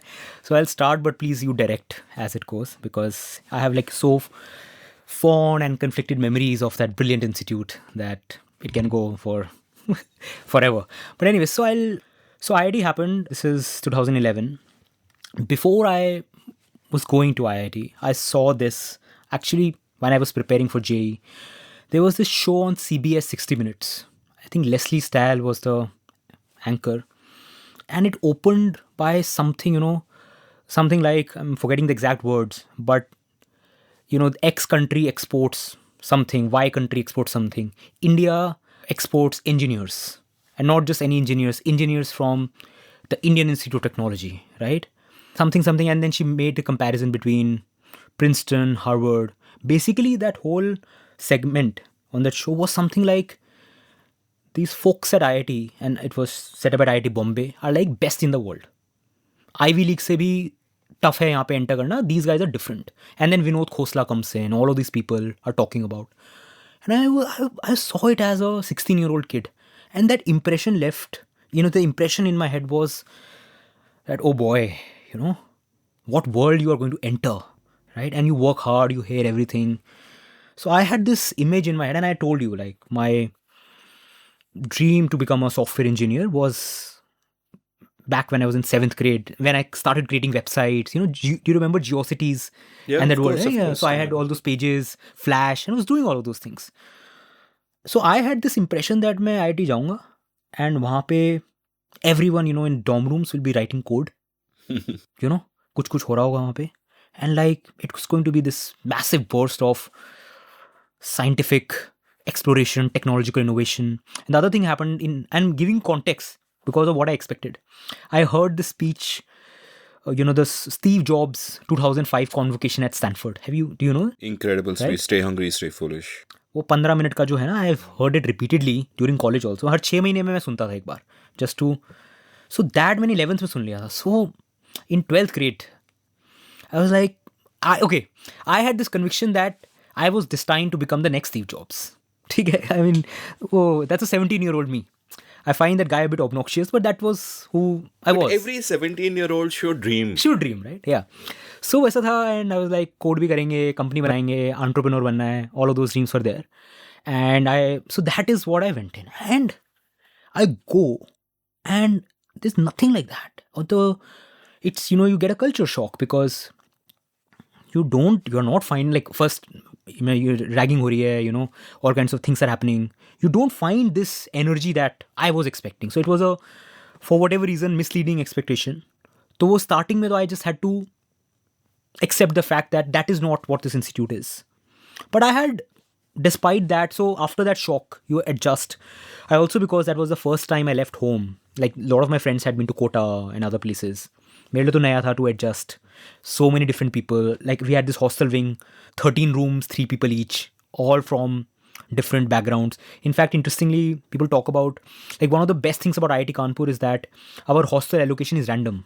So, the caste, class, all of that is mixed. You don't pick that way, right? So brilliant. So I settled in, made comfort with what was happening. And, starting everyone is excited. My first semester was great. Okay. I did excellent at exams. I was participating in extracurricular activities, dance, played guitar at my, hostel day. All of those things are happening. I'm having the best of my time. Everything is fine. And I'm also just adjusting ki maze bhi karne hain. We have come. So things are going fine. I think second semester onwards, things started changing. Okay. I started realizing that, for some reason, not actually for some reason, there was a clear reason. I would go to classes and I could not get the big picture that why I am studying this. So उस वक्त ये था कि मुझे पता होना चाहिए ना मैं क्यों पढ़ रहा हूँ. तो that was not happening. And I started feeling a bit disoriented. But still, that was in the back of my head. It was not dominant. So I was very active in student politics, fought elections, in our student community. All of those things are happening. मज़े आ रहे हैं, things are going fine. So fast forward, I think, then third semester onwards, things started making much more sense. Where I see that, look, ये वो जगह तो है नहीं जो मैंने imagine करी थी. Okay? But still, it's a wonderful place because ample opportunity. If you look at the infrastructure of IIT, the kind of people you meet. Starting में जाके अगर आपके अंदर थोड़ा सा भी ego है about कि भाई हम तो अपने स्कूल के राजा थे, पहले दिन जाके that bubble is burst because you see, boss, everyone around you is great. आप physics का problem कर रहे हो, that other person, your friend, he'll do it faster than you. So IIT makes you humble in many ways. वो कभी जाता नहीं है because you always know कि यार you were in that space. So that was first year nice, but third semester onwards, I think my frame started changing. One big thing that happened was that I read an essay by Paul Graham. Paul Graham, right? The VC. Brilliant essays. Uska ek line tha in one of his essays where he says that if you want to be an entrepreneur, don't work at Google. Because Google is so good. It's such a great company that you would never want to leave. I read that line and it touched me. And Amit, in my third semester, I decided I will not sit for campus placements. Okay. And that was so liberating because once you decide कि भाई placement में तो बैठना ही नहीं. So everything that is happening around you which is optimized for that big job, वो आपका चला गया. So you're not thinking about your resume. You're not thinking about grades. तो मजे करने हैं, right? कि do what you want to do. The other thing that happened around that time, I think the second semester में हुआ था, Coursera came to this world. Coursera and Udacity, right? Massive online open course. Yeah. So I was like, class में तो मेरे को मजा आ नहीं रहा what I am studying. But it's also not, मैं तो engineering में interested हूँ. लेकिन जो क्लास में पढ़ा रहे हैं वो नहीं पढ़ना है, right? So I started spending most of my time in online courses. So I was studying. I was just not studying what my profs were teaching me, So my grades stuck. It's just, like my first semester performance was great. In fact, I used to joke, IIT में B grade के नीचे लाना तो मतलब कितना tough काम है. Right? कितनी मेहनत करनी पड़ेगी ना पढ़ने के लिए, That was my attitude. And then, C started coming, D started coming. And I was disoriented. Because on one hand, I said, I came here with this passion of being like the best engineer. And this, I was told this is the institute, but yahan ho hi nahi raha hai. So started finding communities where people felt like me. And I did a lot of work in campus in community building. And Third semester के बाद again my grades fell. Like even like it was just the worst, and I was in such a demotivated state that I wanted to leave the campus. कि boss मेरा हो गया है. This is not the right place for me. So I was in Bombay for an internship after my third semester. मेरे grades जिस दिन आए, I just could not believe that that is not me. Like these grades do not reflect who I felt I was. And वहाँ cafe में बैठ के मैंने I wrote a long rant email to my dean of academic affairs who had taught, and I really respected him for his ethics. You know, ethics has something been very close to me, and this professor still, I just met him a few months ago, was so central to even an IIT to shape my thinking around ethics. So I had something that, you know, this guy may understand, I don't know, but who writes email to dean? मैंने वो email उनको इतना बड़ा rant लिख दिया that, you know, boss, क्या जगह है ये, you know, what is happening, I can't understand, these grades don't reflect me, टक टक टक टक. I read, मैं जब भी उससे पढ़ता हूँ, I am like, how did I get the courage to write this email? Right? So, you know what the best thing happened? In 30 minutes, the Dean of Academic Affairs responded. Okay? He wrote me a long email where he mentioned one thing. He said, look, don't worry. He said, you sit down and define what success means to you. It's not getting a 9-point GPA. It's not 8-point. He said, you say, I want a 7-pointer and I want to do something else at campus. That is your metric, forget everything else. And then he told me other things. And his email ended by saying, when you come to campus, come and meet me, we'll chat. And Amit, that mail just changed me because I was like, this person gets me, right? He understood and he's a dean.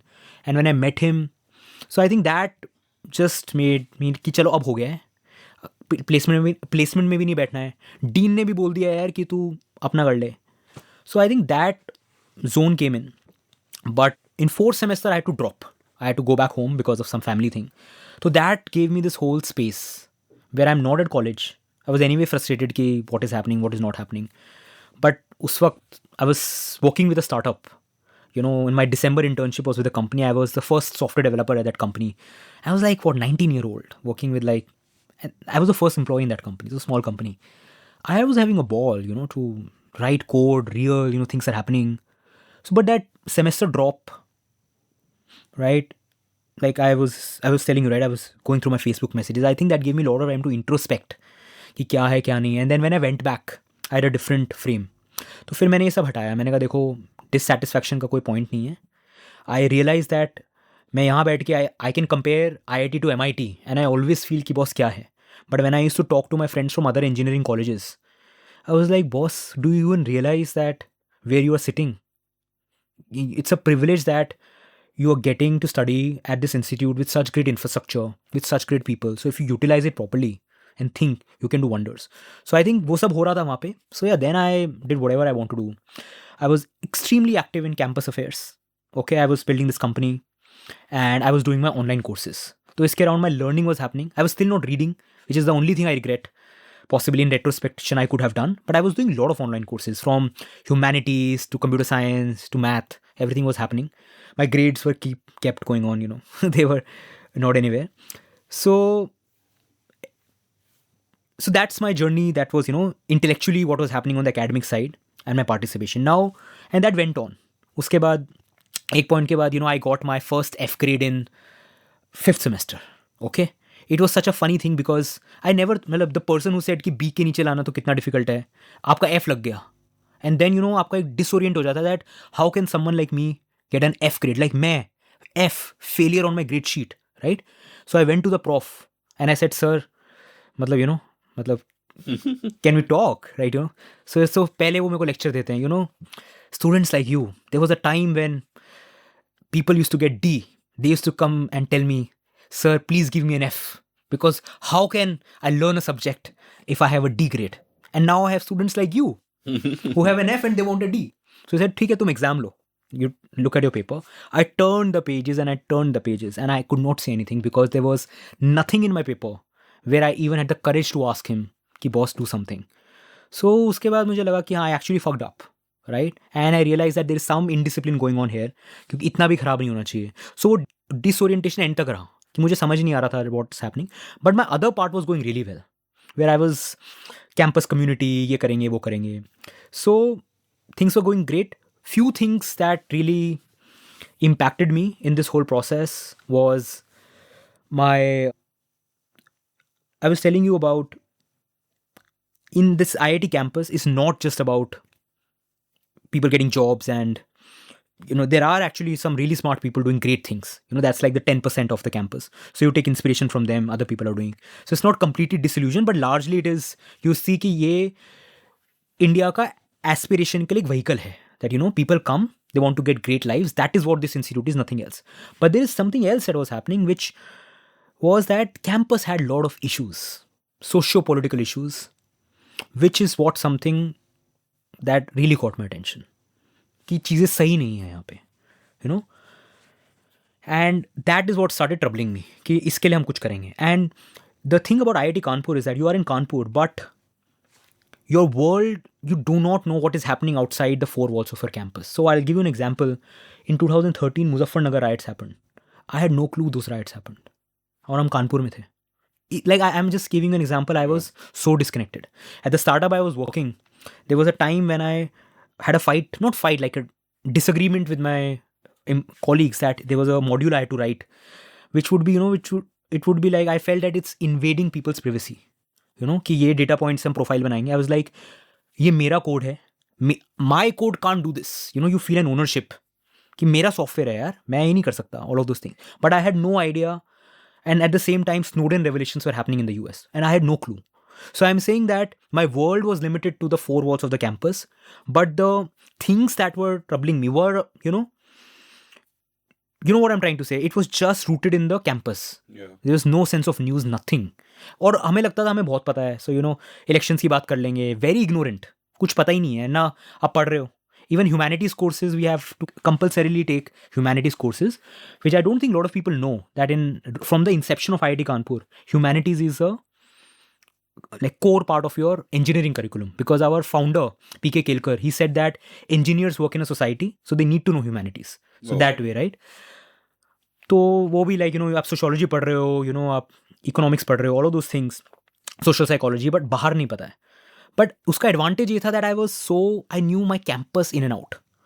तो वहाँ पे मेरे को एक sense start होने लगा that boss यहाँ पे तो कुछ डिस्कशंस ही नहीं हो रहे हैं. Everyone is so involved in day to day. तो स्टूडेंट का वॉइस कहाँ से आएगा? जो हमारे कैंपस में प्रॉब्लम्स हैं उसका फोरम कहाँ है? एंड वहाँ पे the student newspaper, the magazine which was called Vox Popular, which started some time in mid 2000s, that during my, I think, second year, third year, it kind of died out. It used to be a print magazine. Someone tried to revamp it, kuch nahi hua. So all of these things, while they were happening, in my fourth year, when I was catering, I was like, मैं इसको restart करूँगा. This campus needs journalism, and I was anyway a blogger. I told you, right? तो मेरे को वो था कि लिखना है मुझे, but I want to write about campus affairs, because there was this thing I believed at the time that words matter.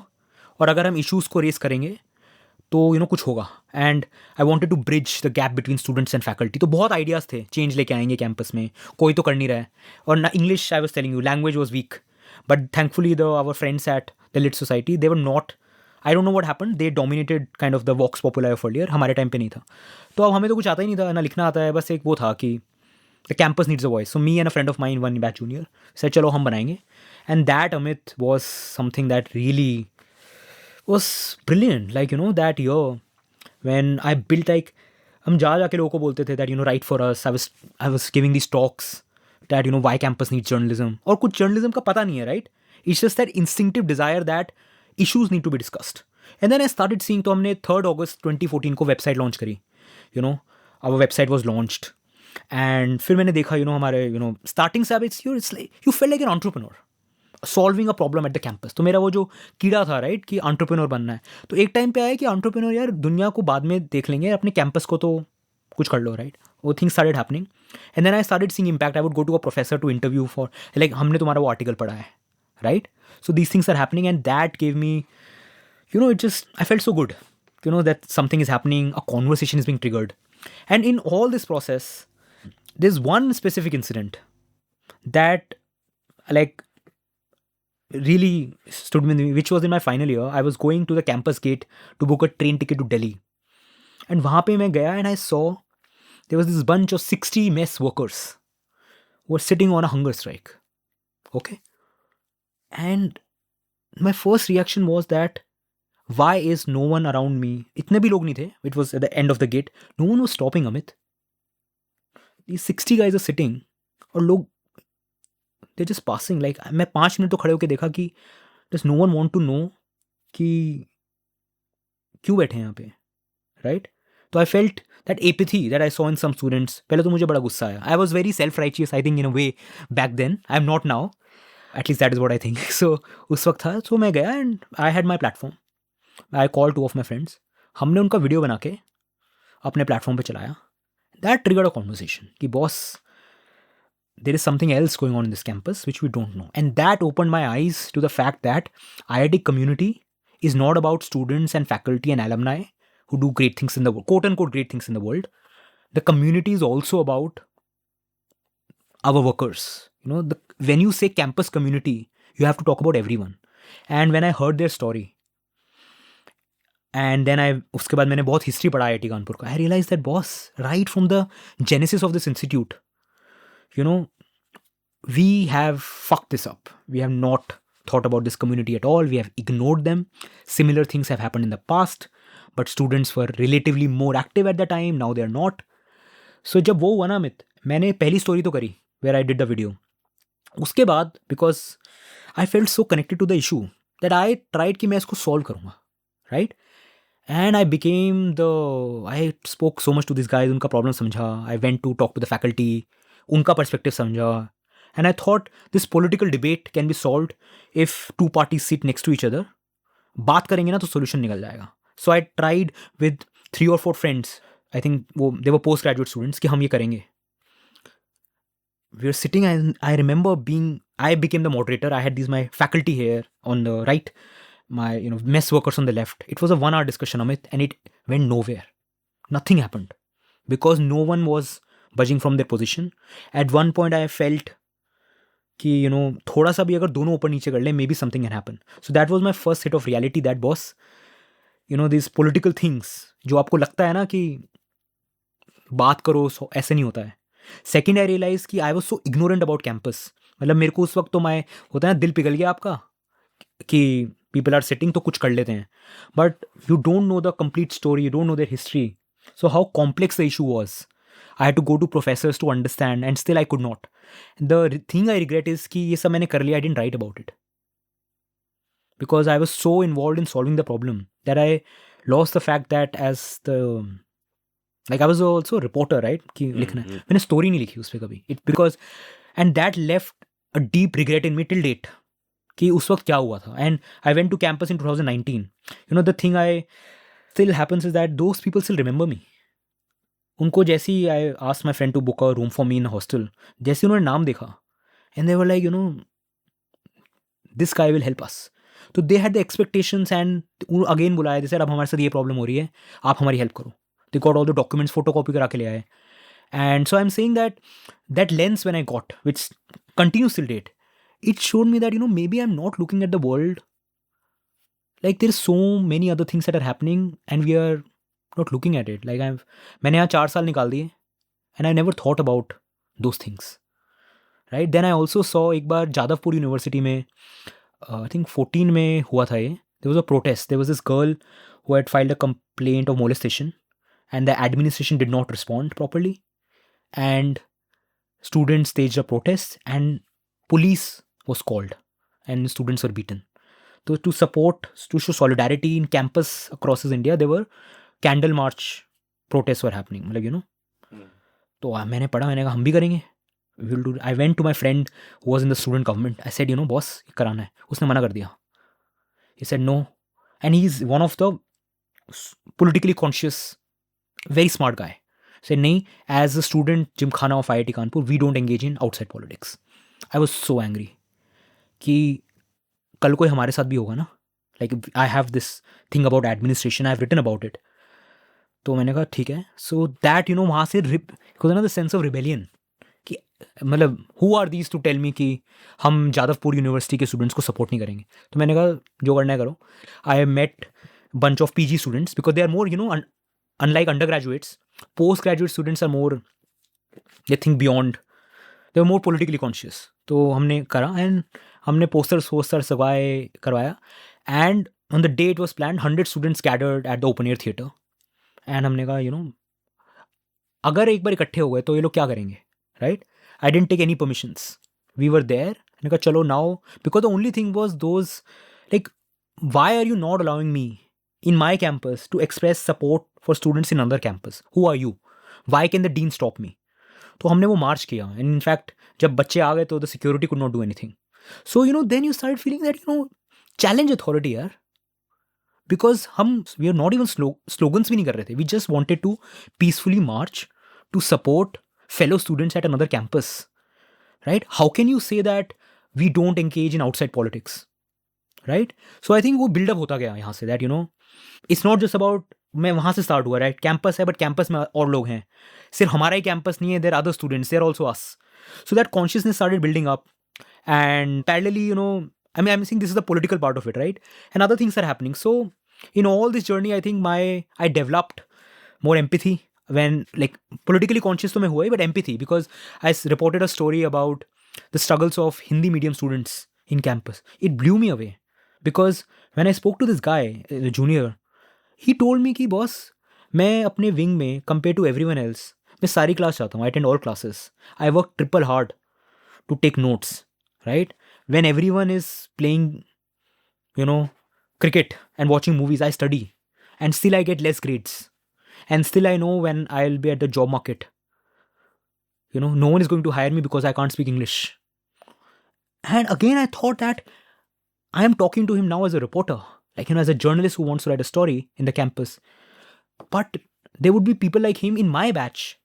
And I was blind to it, So I'm saying, what I'm trying to say, that these ideas started coming in, and I think that's what I meant when I said it shaped me.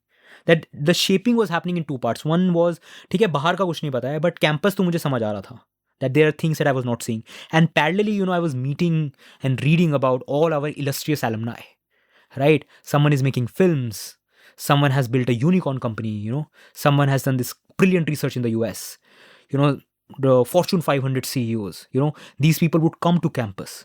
And you just feel, boss, कि if you think, you are inspired by them, right? कि अगर इन्होंने करा है, and they would come, they would have chai with you, right? These big people.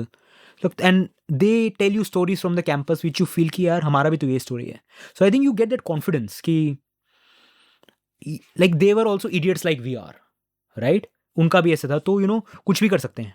So these things are happening that gave me a lot of confidence, and that's how IIT shaped me.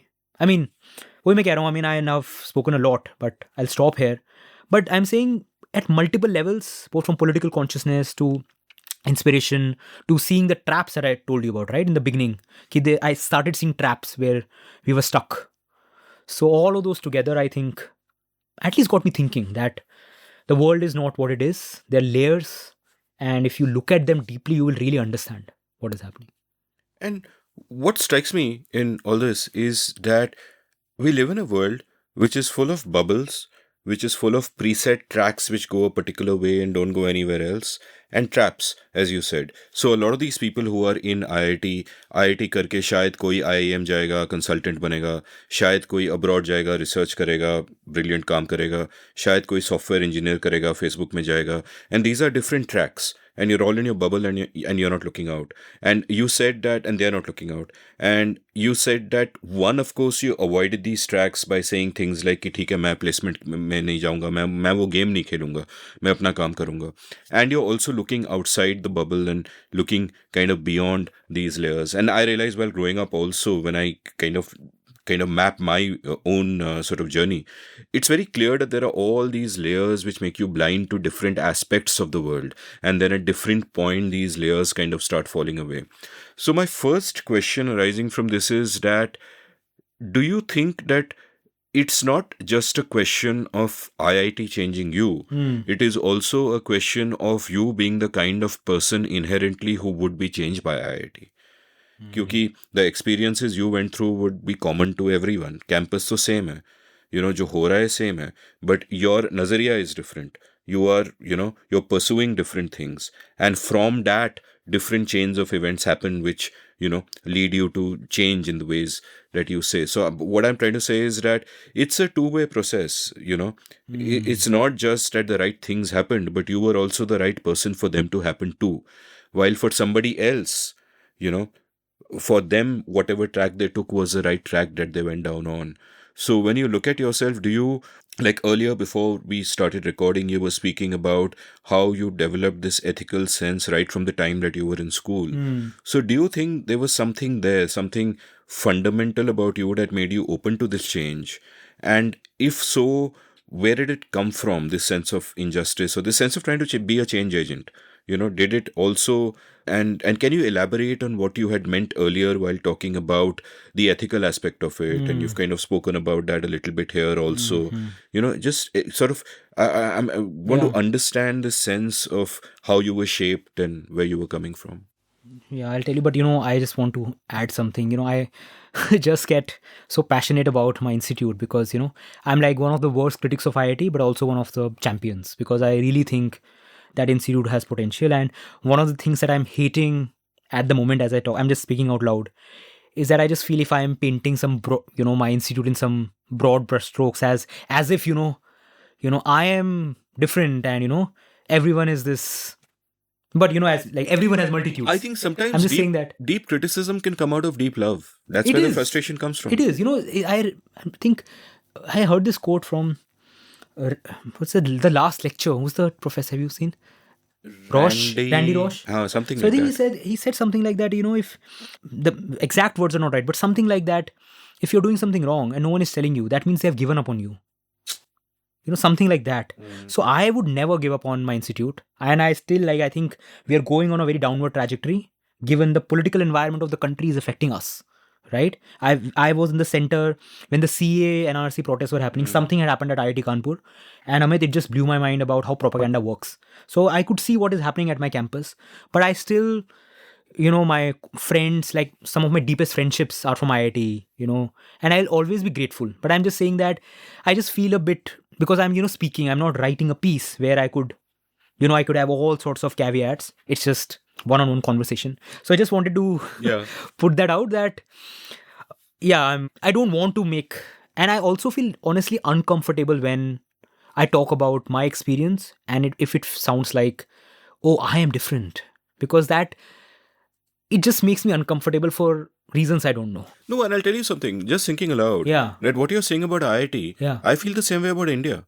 मैं करूँगा criticize, मैं करता रहूँगा, मैं dissent करूँगा, मैं protest करूँगा, but I'm doing it because bloody hell I love this country and I want it to change, right? That's where we're coming from, right? And but the funny thing, Amit, is that मैं sir IIT में होता था, मैं campus में बैठ के अपने उसमें मैं मतलब I'm saying IIT में ऐसा है, हम गालियाँ दे रहे हैं, ये वो, but when someone outside, the campus criticizes, तो बहुत चुपता है, right? उस वक्त होता था यार ऐसे कैसे बोल रहे हो यार, right? So I've never, अब I think I don't think it that way, but उस वक्त when you're inside the system, because like हम तो बोलेंगे, तुम कौन हो बोलने वाले? Because मेरे साथ हिंदू में हुआ था, when I'll talk about मैं कैसे पहुंचा, internship जब मेरा था, still had a semester left, someone at the Hindu को ऐसा आके बोला, I went to this person to ask for some advice, and फिर वो बोलते हैं कि it was something about Kashmir that I wanted. मैं कहा मेरे को कुछ नहीं पता है. I'm this ignorant person who has no idea. So can you tell me? I want to read. I want to understand because I don't know. तो उन्होंने कुछ बताया, and फिर he made snarky comment saying तुम्हारे ना IIT में ये सब नहीं पढ़ाते. I was like यार IIT में इतना तो सिखाते हैं ना कि मतलब सवाल तो पूछो. मतलब मेरे प्रोफ्स ने इतना सिखाया है कि मैं आपसे आगे पूछ रहा हूँ. अब ठीक है यार, I don't know enough about politics. I don't know. उस वक्त नहीं थी consciousness. So that it happens, which is why I was telling you, you talk a lot about Gelman amnesia, right? In the effect that you read something in the papers and it doesn't hit. तो मेरे साथ IIT के साथ बहुत होता है. You have reduced most IIT people, एक story आती है हर साल, 1 crore का package लगा है, right? And then you say कि बच्चे ऐसे हैं, people take jobs in banks and you say कि इनको तो, these are greedy people. Engineering करके बैंक में क्यों जा रहा है? I'm like, boss, do you know how placement happens? What, like, if someone comes, a reporter should spend 10 days at an IIT campus when placements are happening, and then they will know, like, what actually happens inside the campus. Don't make these blanket narratives around career choices people make, right? So I'm saying that I just told you that as is the, I think, the theme of your show. People have multitudes, but I am just describing, as a one person observer, so not to be generalized. That's the thing. So ethics pe, Amit, when I was in grade 2, I remember, like, this is vivid memory in my head. I don't know why this stuck. Where, see, grade 2 mein to kya tha? I just wanted to be the class topper. And there was this girl who 4 साल से, she would come first, I would come second. तो मुझे लगा यार मैं ऐसा क्या करा, why can't I come first? So one day I was in an English exam and वो spelling थी something like, होता ना, like there and there, where, तो मैं कुछ confused हो गया था and I did not know the right answer. गलती से I just saw the person sitting in front of me, what they had written, and I knew they would get it right. और मेरा उल्टा spelling था. And I felt so guilty that how could I look at this person's answer sheet?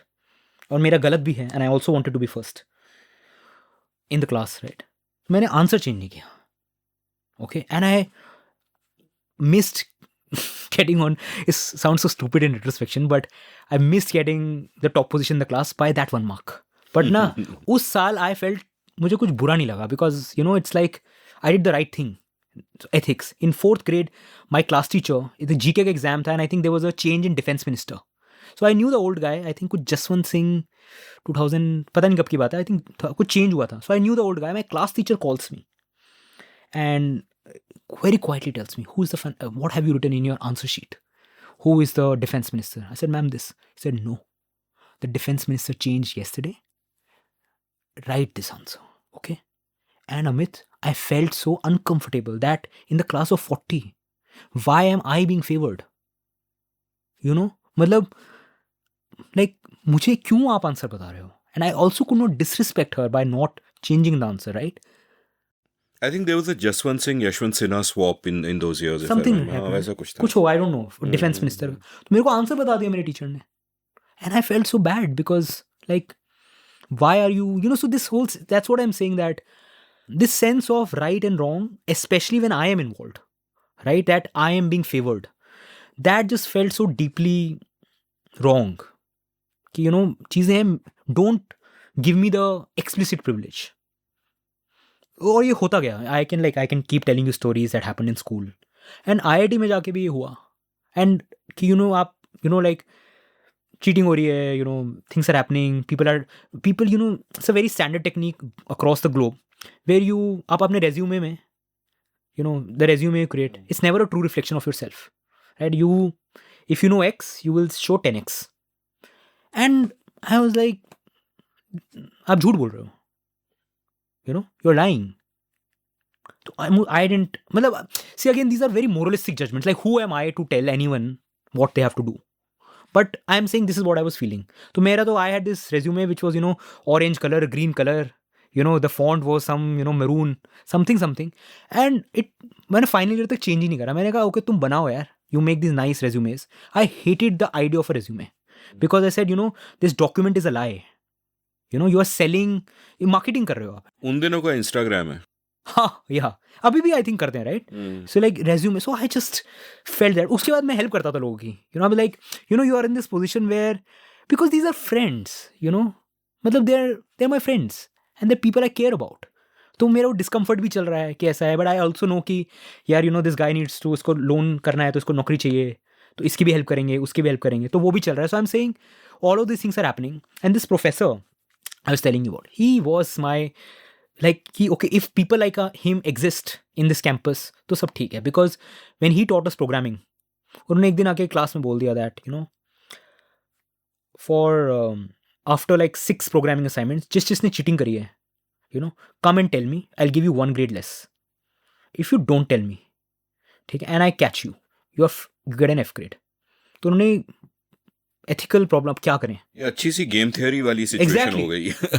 That's why I love him, यार. कि he played this game after, and it was such a scandal at campus. People are afraid क्योंकि maximum people had done it. अब क्या करें? So people started hating him कि कैसा prof है, ये वो. And I used to have long private chats with him. So many things happened.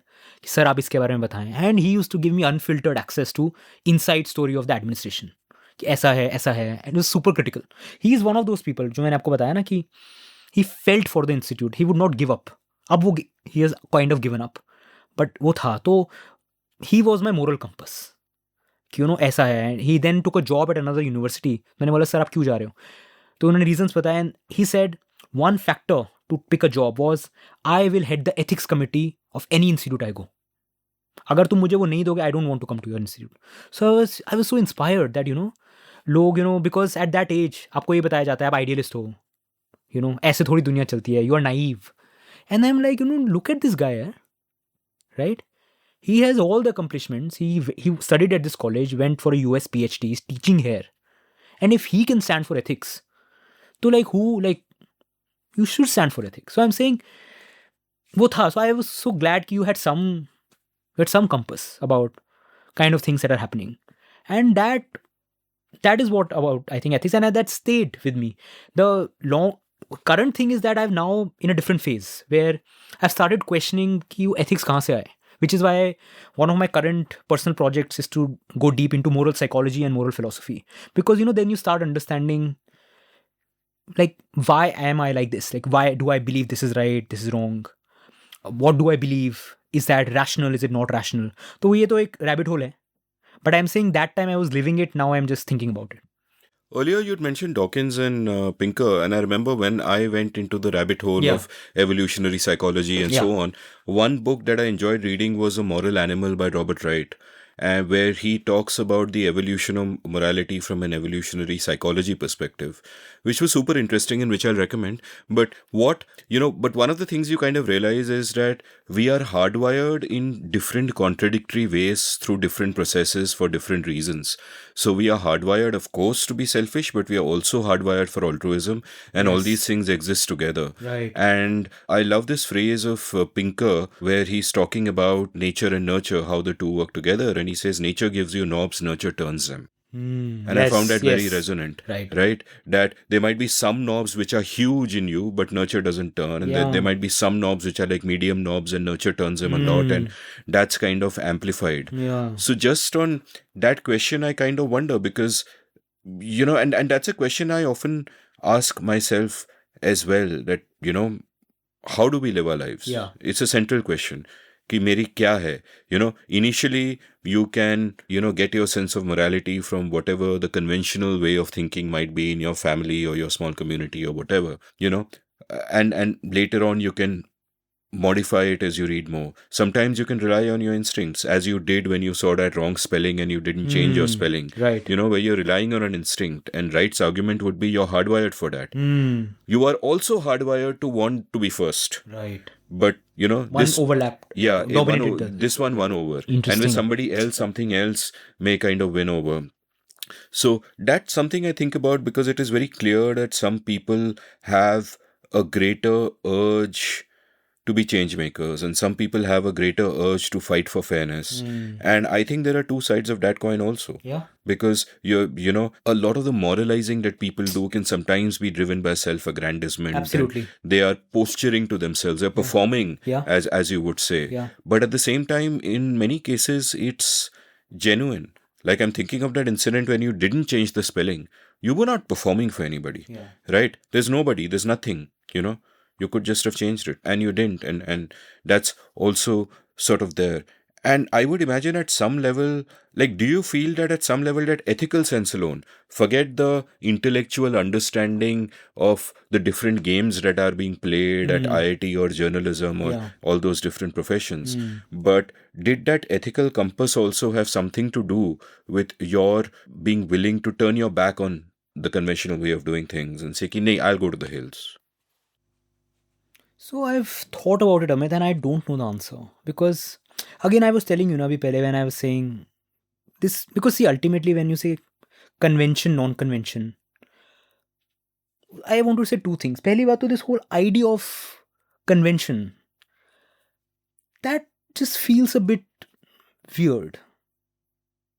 So I was listening to Noam Chomsky in a podcast, and he gave this frame that, when you go to a school, a college, right? He says, like, this is Chomsky's theory. I don't know. I've not read apart from what he says. He says that the fundamental human desire, like our instinct is freedom. Okay? Humans want freedom. That's our ultimate quest. But the society is structured in a way to suck that willingness of freedom out of you. And your education, universities, your workplaces, they school you into believing that you can't, like they, take out the idea of freedom from you. Now, then you can ask, what is freedom? I think there is no freedom in my head. Like, you can't define it. It's freedom is freedom. That's human freedom. आप आपको लग रहा है you are free, but I'm, as I say, there's some trap in which you are. So आपको दिख रहा है कि नहीं दिख रहा है. So it's a very complicated philosophical rabbit hole in itself. But I'm saying that Chomsky, when he gave this framework that we are, we want to be free, but society structures school us not to be free. And then he says that आप इस frame से देखो, and then you think about the notion of a career. He says that I think something 100-year-old or 200-year-old idea. It didn't exist 500 years ago, right?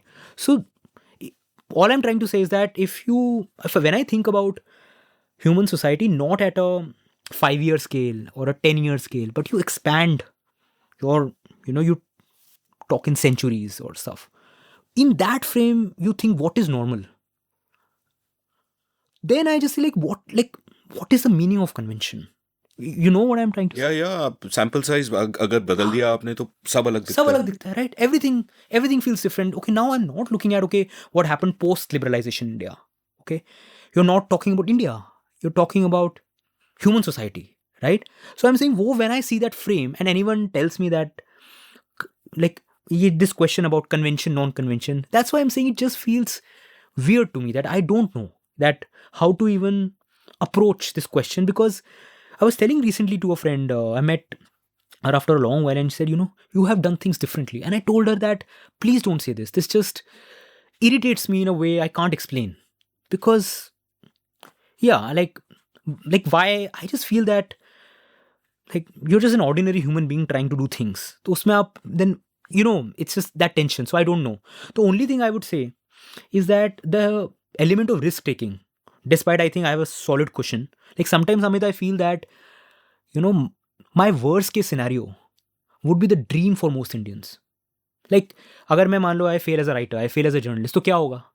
मुझे बैंगलोर में जाके एक बहुत बड़ी टेक कंपनी में हाई पेइंग जॉब करनी पड़ेगी. How sad ना कि है ना, हाई बेचारा that could not. So I'm saying it's not risky. So that's what I'm trying to say कि इसमें आपने क्या convention break करा when you have such a solid cushion. But that element of that thing कि भाई I can take a risk, वो it goes back. जब मैं IIT एग्जाम में बैठा था, and this I forgot, junior of mine reminded me. तो ना हमारे टाइम पे 2011 में you had IIT, you had AIEEE एक एग्जाम होता था, and बिट्स पिलानी. ये क्या 3 दिन. I Amit only sat for one exam. मैं कहा AIEEE बिट्स में दूंगा ही नहीं. If I don't get into IIT, मैं engineering ही नहीं करूँगा. Now in retrospect, with now my frame of probability theory, it was a stupid decision. You don't have to study anything extra.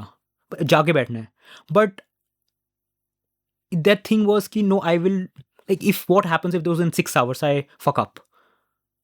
So I was फर्क नहीं पड़ता है. We'll just play that one game कि यही करना है.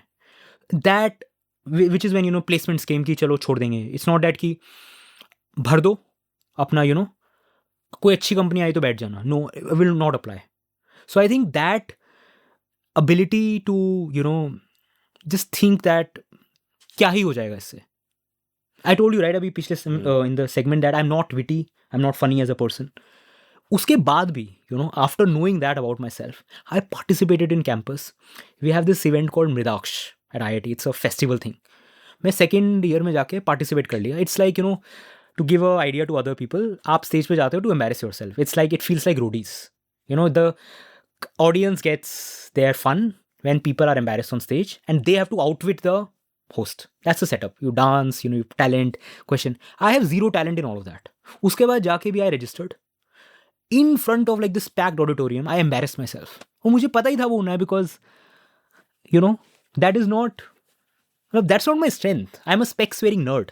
Not that I can entertain people on stage. जाके कर लिया. My friends had a ball because they had a lot of fun कि चलो मजे ले रहे हैं इसके, right? All of this happened. मैंने जाके what I did, I was very embarrassed. तो मैंने blog लिख दिया उस पे. मेरा I know it's fine. But that thing stayed कि यार how can I be embarrassed? फिर fourth year में I did that again. I was मैं embarrassed हुआ था ना, but मैं ये दोबारा करूँगा. And this time I didn't tell any of my friends. मैंने जाके apply कर दिया. And the day it was closed, I was मैं इस बार भी दे हैव शॉर्टलिस्टेड मी, तो दे वर वेरी हैप्पी कि चलो अब तो इस बार भी मजा आएगा. And Amit, you know what, this time actually, so there were multiple rounds. This one is the campus round and then you compete with other colleges for the. पहली बार तो मैं स्टेज 1 में एम्बेरस होकर आ गया. This time I got through the first round.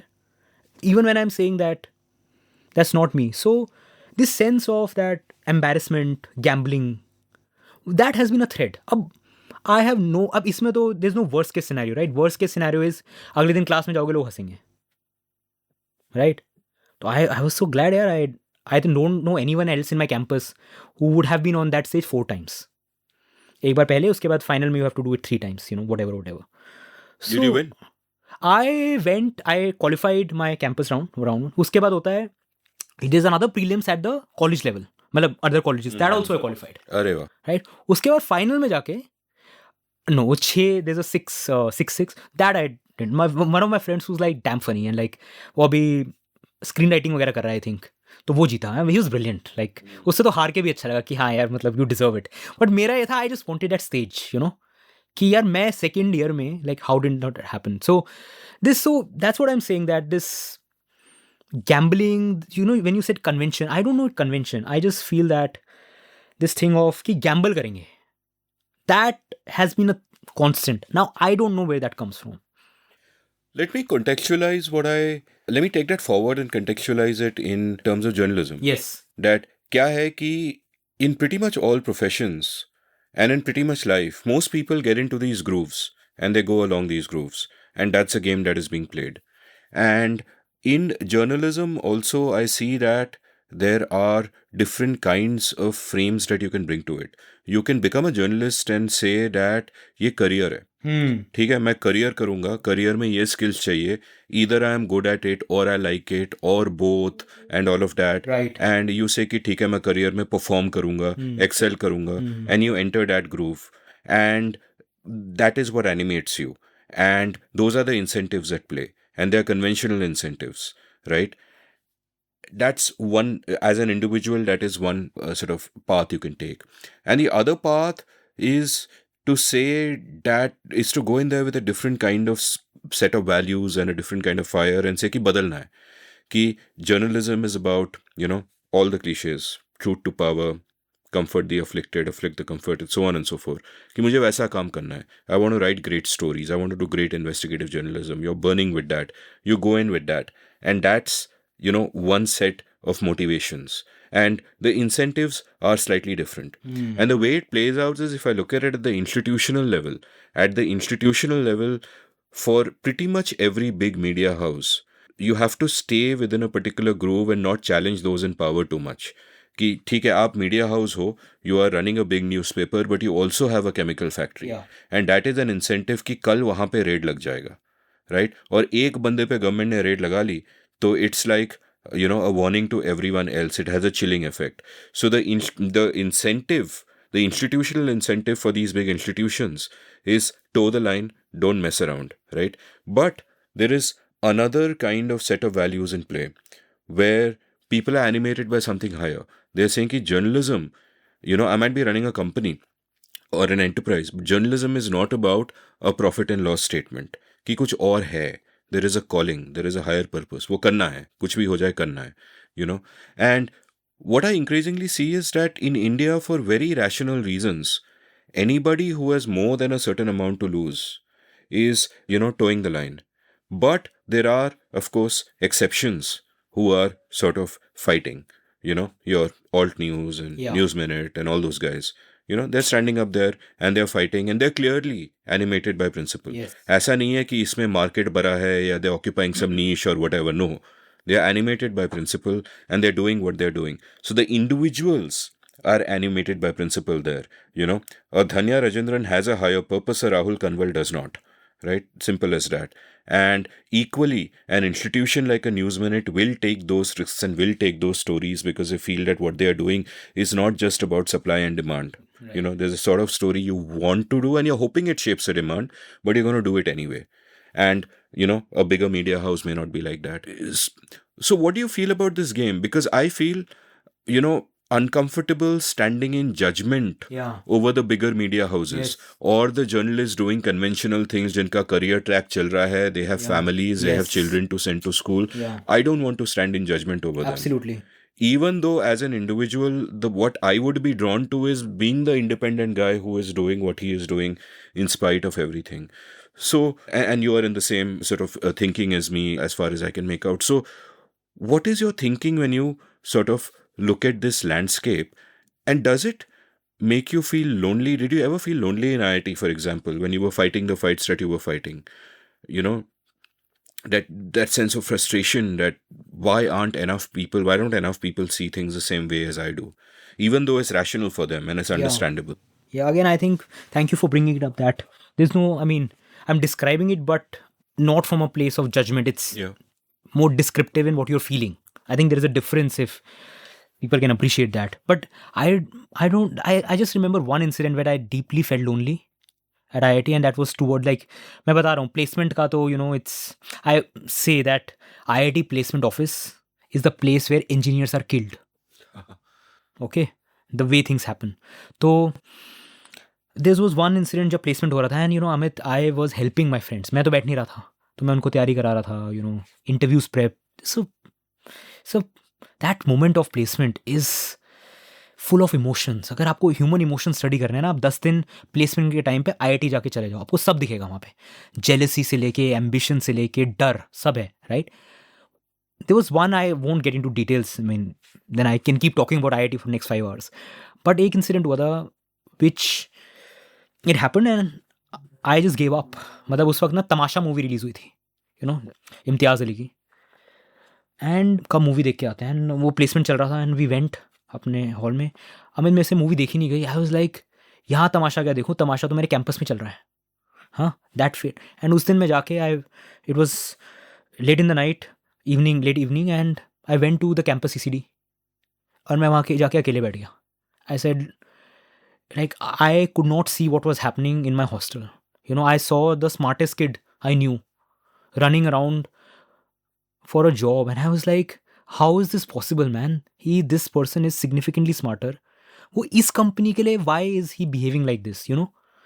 तो, like, I'm just describing my state of mind. So I went, I sat there, and I Facebook खोला. There's a senior of mine whom I met. She's 6-7 years older than me. But उनके साथ, you know, मेरा heart to heart होता था about, तो मैंने उनको message किया. एंड आई वाज लाइक, थोड़ा समझाओ यार, आपके टाइम पे ऐसा था क्या था, ये वो. So all that discussions happened. So that just give me comfort that, you know, I am not an idiot. There are others who have thought about it. तो at some point there was this friend of mine, is a very hardcore lefty anarchist है वो, right, principles वाला है, you know, तो उसका नज़रिया अलग है देखने का. बट जब मुझे समझ नहीं आता, तो I would just hang out with him कि भाई क्या है. वो मेरे को 10 चीज़ें और बताता था जो मैंने भी नहीं देखी. You know, like, so I was like, no, there are people. It's just that आप कैंपस में घूमोगे, आप कम्युनिटी में देखोगे, I am not the only person, there are other people thinking about this questions. It's about finding them, talking to them. तो उस वक्त I think in that way, at least at the campus level, I wouldn't say, मतलब, and again, I don't know if the picture is emerging that I was always in distress at IIT. I was very happy. It's just that things are happening in parallel and questions are coming. So not strictly lonely apart from that one moment when मेरे batch के placements हो रहे थे. That was a very low time for me. And journalism, Yeah. what's it, you know, to kind of Yeah. extend the question Yeah. there. So journalism, I can tell you instances. Again, so let's say the context. Now we have spoken, so I think you have the frame where I'm Yeah, coming from. yeah, Right? yeah, The yeah. frame is clear. Again, I had no idea कि mainstream journalism कैसे होता है. I didn't know any journalist before I became a journalist. Right? I entered into journalism by pure chance. अभी भी मेरे से कोई पूछता है ना that a young kid की journalist कैसे बनते हैं. I'm like, I don't know. You know, I was not supposed to be a journalist. I became a journalist by totally by accident. So I didn't know, like, what are the norms, but first principles, you know, truth seeking होती है, you know, something. So my time at the Hindu was great. You know, so I started my job at the Hindu as a reporter, data reporter, and then I went to HT. And then I did a 6-month fellowship at the Wall Street Journal in New York in the investigative reporting team. And उसके बाद HT was 2 years, and उसके बाद I left. I did 2 months at India Today, and then I've been freelance. So in this Hindu was great. I was learning the basics of, ABC of reporting, trying to understand.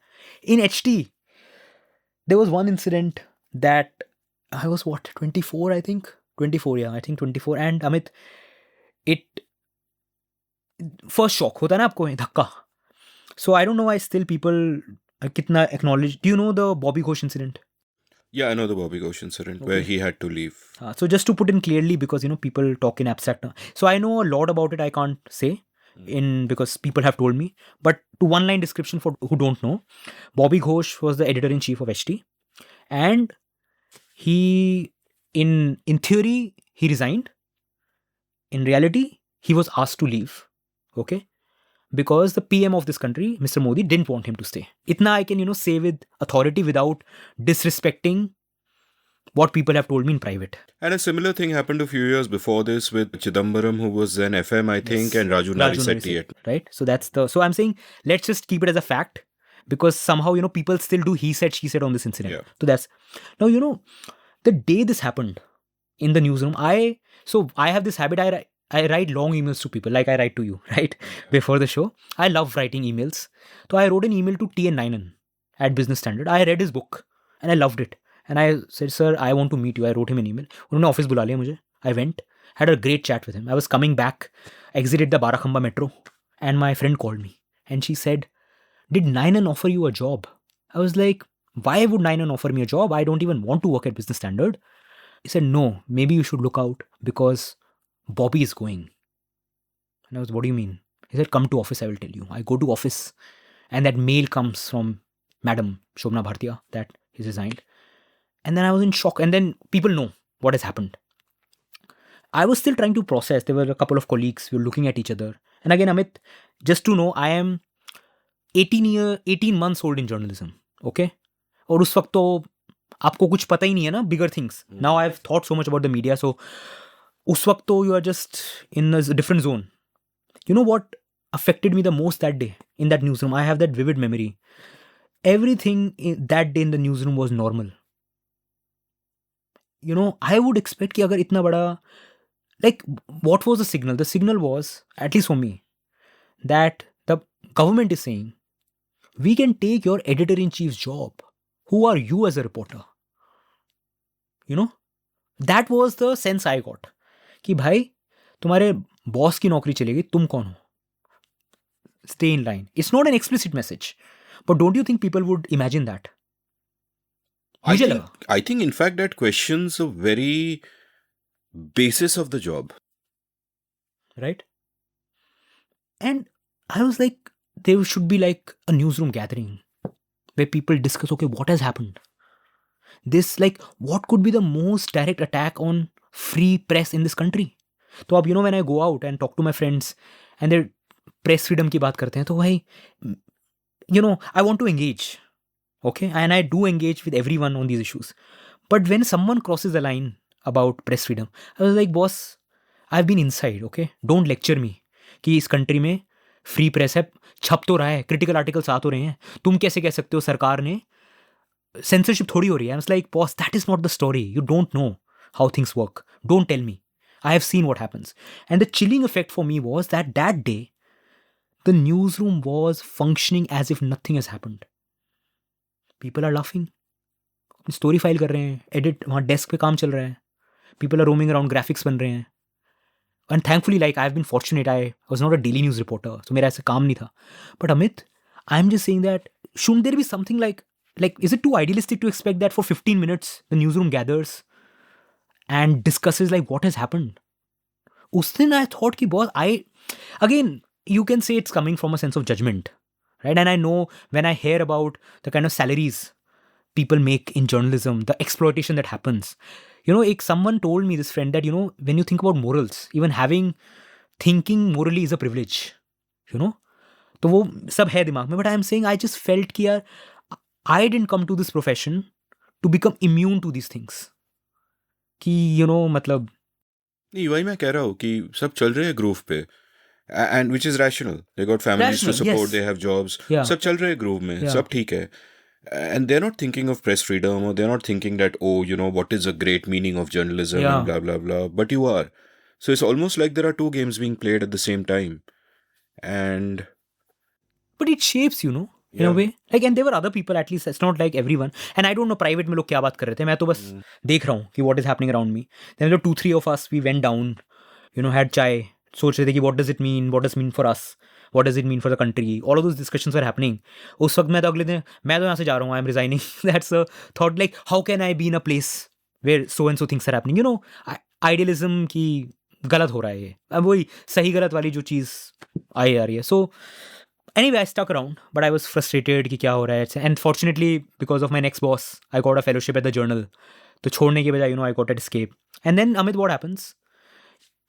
Now imagine me, okay? I am coming from this place where I'm feeling discomforted. And now I land in New York, in Wall Street Journal. Culture shock. Big culture shock because वहाँ पे these discussions are not happening. I was in the investigative reporting team. उसी वक्त around, have you read the book Bad Blood? Or have you heard about of course, Theranos? by Carrefour. Yeah. John Carreyrou. John Carreyrou was my colleague. The team I was working with, they won a Pulitzer for their, computational data reporting on Obamacare. Oh no, I'm forgetting. उससे पहले क्या? Some Medicare in 2011-12. They were telling me how they work. I saw firsthand, like, when you talk about, हम बाहर से देखते थे कि New York times journal ने स्टोरी ब्रेक कर दिया, big story. I was seeing, okay, how that is done.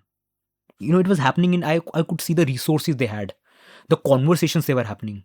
It was about storytelling की बात हो रही है. I was put my boss, immediate boss, one of the finest. Like, he's just brilliant. He's good at math, good at programming, good at storytelling, good at investigative reporting. So I was like, and he was not boxed कि मैं, which is my other rant about how people perceive data journalists. He was like a solid person. I see how he worked. They thought about their families. And office में आते हैं, they're having chill कर रहे हैं, and then they'll work. How big projects are being taken up. I was blown away. That boss, like, what was I being like? कहाँ, like, HT में क्या हो रहा था and Wall Street Journal में क्या हो रहा है, right? So now once you see it, you can't unsee it. मतलब अब तो आपने देख लिया that first principles यहाँ पे हैं. And I'll tell you an interesting incident in John Carreyrou's book. So Rupert Murdoch owns the Wall Street Journal. Okay. And the Theranos story for listeners is Elizabeth Holmes, I think. Yeah. So she built this giant company, around, these diagnostic techs and big, I think it became a $9 billion company, but the whole company was a fraud. And the journal over 3 years exposed it. And abhi, trial वगैरह, everything is happening, right? Rupert Murdoch had, I think, put in, I'm forgetting the exact numbers, but maybe $100 million in the company. He was an investor. And when the first email went from John Carreyrou, the journal to Elizabeth Holmes, we are doing a story. She came to New York and 5th floor pe we had the newsroom. It's in his book. She didn't go to the 5th floor. She went to the 7th floor where Murdoch sometimes comes in. She goes and says, Aapki company, aapka akhbar. It's your company and it's your paper. So you should handle it.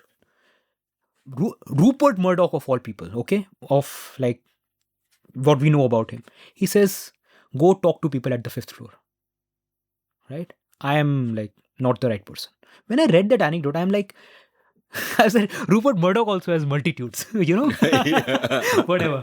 So that, and then I saw Jeff Bezos had owned, like he had bought Washington Post. And I read a story in the front, on the homepage of Washington Post, where it was about how Amazon Alexa is surveilling on users. Okay, it was the lead, I think, big story on WAPO. And I was like, okay, Bezos owns Amazon. Bezos owns Washington Post. So this is first principles.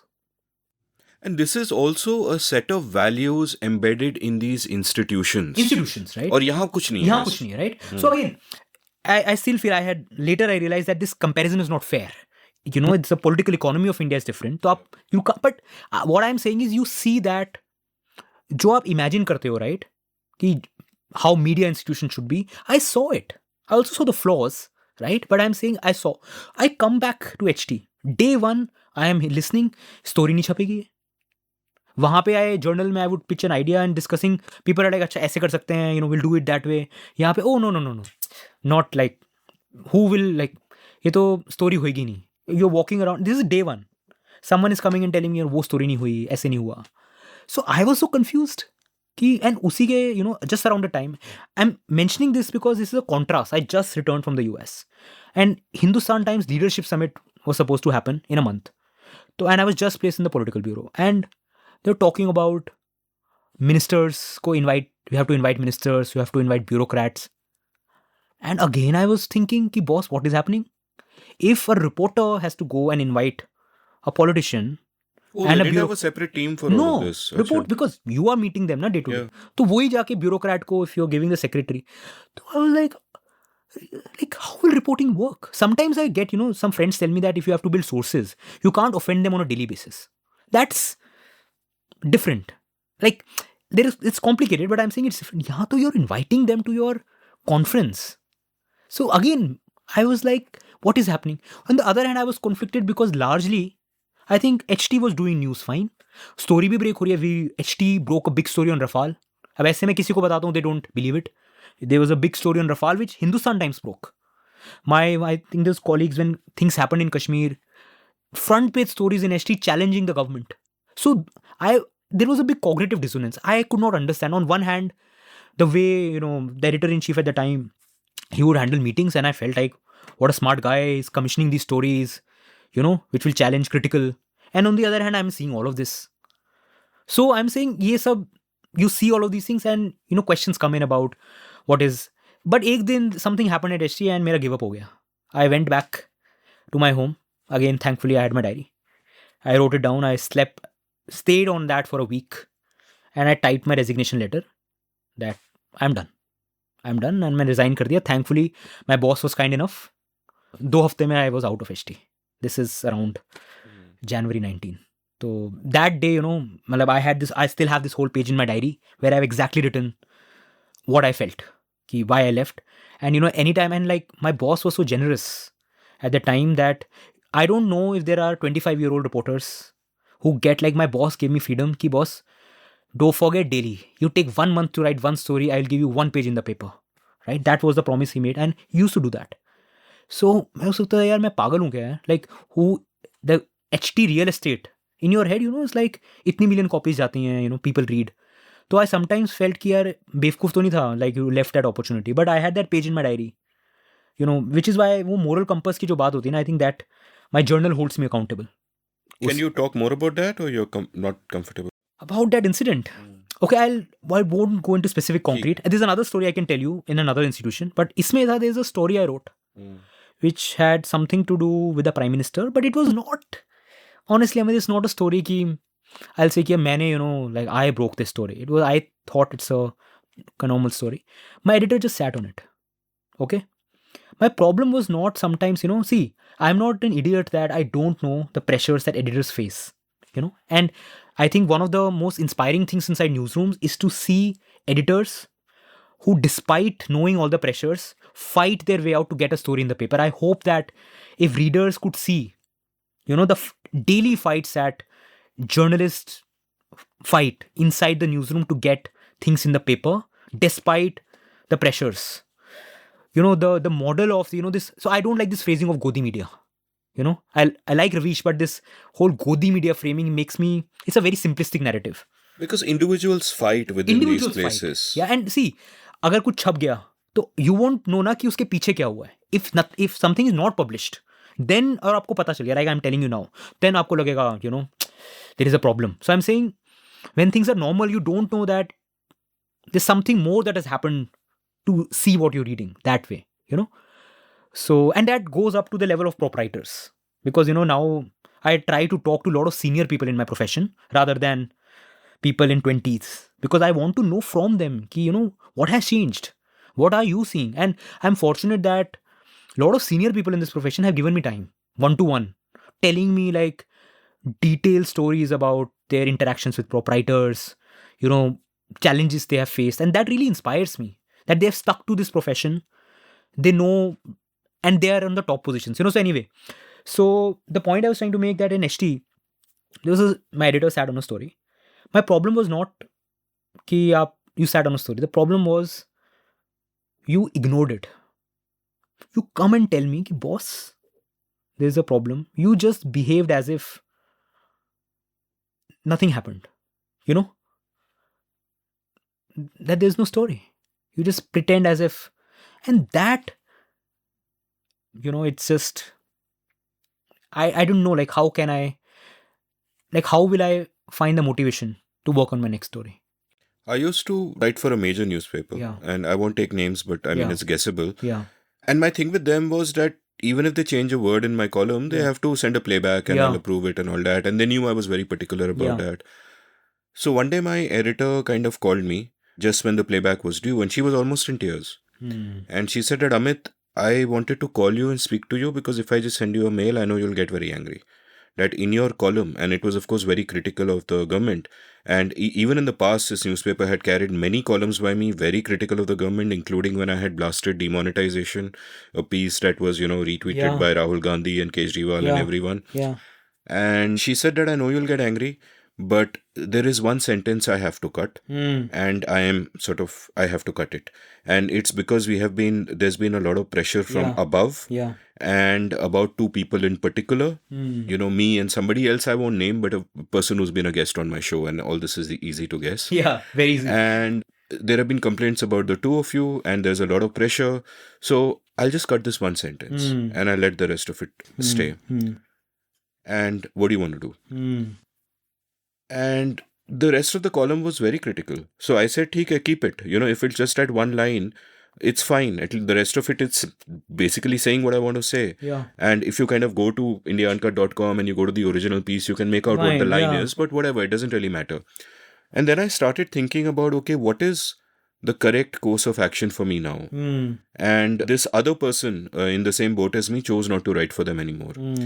And my question was, okay, what do I do? If I give up this space, and it's an important space in a big newspaper, then the space might be taken by somebody who is more pliant to the government, right? So should I continue to fight in small ways, in whatever way I can, or should I give it up? So I made a choice to keep writing. I think I wrote one or two more pieces for them, and then I gave it up anyway because of the sort of logic I went into earlier. कि लिखूंगा तो मैं अपने platform पे लिखूंगा, अभी there's no point writing for anybody else. And I want to underscore that point, that these are, editors in all of these places at an individual level have had to face very difficult choices. Absolutely. And they have fought the good fight. These people carried countless critical pieces by me of this particular government in the harshest possible terms. But it's just the incentives of the game. It's not that the people are craven, that they are bad, nothing. It's just the incentives. Exactly. And I think that is what makes, which is why I keep saying to my friends, like, I really love to talk to people outside the press about how the media works. Like, I have what I saw in the 7 years, ki kya hai. And this is the point that we should not be complacent. My model is that, like, you can't dissociate the press from the politics of the country. You are an idiot if you are ignoring, ki ye hoga. But we should not become complacent. That normal, that, when you start feeling ye to normal hai, that. So my only thing was that, did the editor not trust me enough to say ki boss, this is what it is? The fact that you ignore it, you tell me now that how will I get the motivation to work on my next story? I mean, I just think that it's an ethic that I've developed now. I can't go back in the past and think about whether I would have reacted this way 20 years ago. But my ethic today would be, if I am in that position of being an editor, I am going to be totally straightforward with everyone I work with. Absolutely. Just everyone's an adult. Everyone's an adult. I'm straightforward, bano. Exactly. You tell, and you just tell me. That's what I'm saying. You just be upfront that, boss, this is the situation. No big deal, yaar. Ek story hai. हम और story करेंगे, right? And so that's what. And one of my frames for thinking about this is that it's easy to stick to your principles 100% of the time rather than 90% of the time. Wow. One of my friends, we were discussing, उसने बताया that's easy because cognitively load चला जाता है, Wow, that's beautiful. Yeah. Right? So you stick to it. कि हाँ ऐसा है. So, and again, I just told you this whole HT story. I never, thankfully it's in the later part of the episode, but when I left HT, only 2 or 3 friends knew why this has happened. I made excuses, I am done with journalism, like I want to break, I want to write long form, because you feel that अगर मैं किसी को बताऊंगा ये, right, I don't want to be a martyr because I'm not. Sometimes these whole resignation stories feel like, again, hi बेचारा. कितना अच्छा काम करना चाहता है, इसको करने नहीं दे रहे. So I'm saying that's not the... Yeah. No, I mean, we've already established that no one listens to this podcast, so it's fine. ये बात नहीं निकलेगी अभी तो 4 hours in who's going to listen or whatever it is. But yeah, I'll tell you one thing which... And do you want to hear my India Today experience? Yes, I do, of course. Okay. I want to hear every story, boss. Okay. So I'll tell you the India Today story without taking names. But yeah, so I went to India Today. They approached me because I just wanted to see exit polling. Okay, I'm big on forecast. I love stats. And I heard that, this access thing, I wanted to see कि behind the scenes कैसे, like, how they work and how does TV work. So that was my curiosity. इसलिए this is before the 2019 election. I worked there for 2 months as a consultant, as a reporter, but I was on a consulting 2-month arrangement. And I will not get into details about election forecasting, but just so the people know, they're brilliant at it. Okay. Even, when Axis had put out this forecast, I saw all the nasty Twitter debate, even from people I respected, कि, India Today तो पीछे से numbers खेलता है. I was like, boss, कुछ नहीं है यार. मतलब, they are doing solid. There's guy Pradeep Gupta at Axis. He's doing solid work. Because I interviewed him about the methodology. I saw his sheets. Great. So there is this whole narrative, because India Today is like this, उनका forecast भी सब बिका हुआ है. That's the term. So, and I saw all the conspiracy theories people created. So it just feels weird that you are so smart, yaar. यहाँ पे आपका दिमाग क्यों नहीं चल रहा है, right? So anyway, so keep that part aside. I am not talking about it now. Let's talk about my experience. So, I'll just tell you one story. It's going to go. There's this thing that I know. One day in the newsroom, I didn't have much to do. Okay? खाली था मैं. But, I didn't feel good. कि मैं खाली बैठा हूँ यार 2 महीने के लिए they have come and they were paying me well. Okay? So I didn't feel कि खाली क्यों बैठा हूँ, कुछ should do some story. So there was this room where a couple of people were sitting and I just told them, do you know that Mr. Modi and Mr. Gandhi, if you look at the Twitter matrix, Mr. Gandhi gets more average retweets per tweet are higher than Mr. Modi. Okay? And they were like, wow. Is it? I said, I tried to tell them कि मैं HT में भी कर चुका हूँ. It's not like news break. And they're like, interesting things that people have done on Twitter. This is just like, banal thing. But they were like, no, that's interesting. And I was working on a separate project at the time with a couple of friends where we had collected this database of all Indian parliamentarians. उनके Twitter handles. So I had this giant Twitter, उनके सारे tweets का repository था. So, I could do anything with all of these accounts. तो हमने कहा चलो थोड़ा अलग करने के लिए we will do an MP, सब MPs का करेंगे, रैंक करेंगे. And because this Modi Gandhi ये थोड़ा it will be the lead so to say कि ऐसा है. हो गया, आई डिड दैट, स्टोरी हो गई, it was not a big deal. Now what happens, Twitter पे शेयर हो गया, गाली गलौच हुआ, इंडिया टुडे प्रोपेगेंडा चला रहा है because and one thing I tell you, this same thing happened at HT actually for very clear reasons, right? I mean, I just feel that our Indian politicians like could retweet numbers, even the Prime Minister, like they're so attached to it. Anti-metrics. Yeah. So sometimes I was like, if Mr. Modi meets me in a party, I would like to tell him, boss, don't behave like a 22-year-old reporter. You're a Prime Minister, right? वो हम पे छोड़ दो, right? Anyway, so but it irritates them. Okay, so I go to I knew it because something happened at HT on similar lines. So I go and this person calls me, the editor, and he says, did you look at other metrics also? While doing your analysis, average retweets per tweet and और कुछ था. मैंने कहा हाँ देखे थे. Says okay. Then he shows me his phone. WhatsApp में एक screenshot दिखाता है. He tells me that this person who manages social media for Mr. Modi, वो कह रहा है कि you have used the wrong metrics. आपने गलत लिया है, ये बाकी यूज करने चाहिए थे. Okay? So at first point, I was like, who is this person to tell me? It's my story. I am the analyst. How can you say I'm wrong? Like, it's almost you tell me, Samarth, you're the shittiest reporter. You're the worst writer. Don't question my integrity. Because I don't care about who wins, who doesn't win. That's now my frame where I'm single-handedly focused on my story. What happens after the story, I don't care. right? So I was like, so I kept it inside me, but I was like, okay, go on. So they said that दूसरे metrics देखनी चाहिए.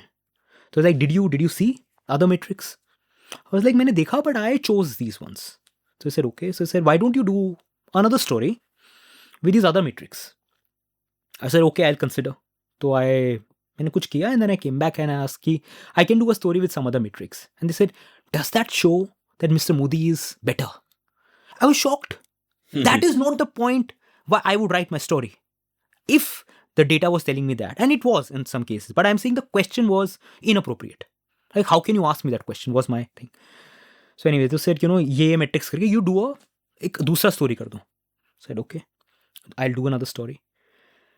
There are two threads, so I'll just tell one story and another one. So I said, okay, I went and I did okay, so let me put it this way. I took 4 metrics, in which 2, I think, Rahul was better and 2, Mr. Modi was better. Mr. Rahul and Mr. Modi. And Amit, what happens next? I tried to write something that, because I was not lying. This is what the numbers were saying, and I was like, readers can interpret. And anyway, in my head, I knew this is so banal. Like, it does not tell me anything about Indian politics. There's nothing meaningful. There's nothing meaningful, right? It's meaningless. It's just that one day, मैं खाली बैठा था, and I was, that's it. Nothing more than that. So, what they do, a story file हुई, and I see the story on the internet. तो मेरा जो lead था, which was like balance, वो उड़ा दिया वहाँ से. Okay? उसको, they just didn't even edit the story. वो ऊपर वाला उन्होंने नीचे डाल दिया. The charts का जो rearrangement था, which was tuck, the 2 charts that showed Mr. Modi, वो balance में था, ऊपर ले आए.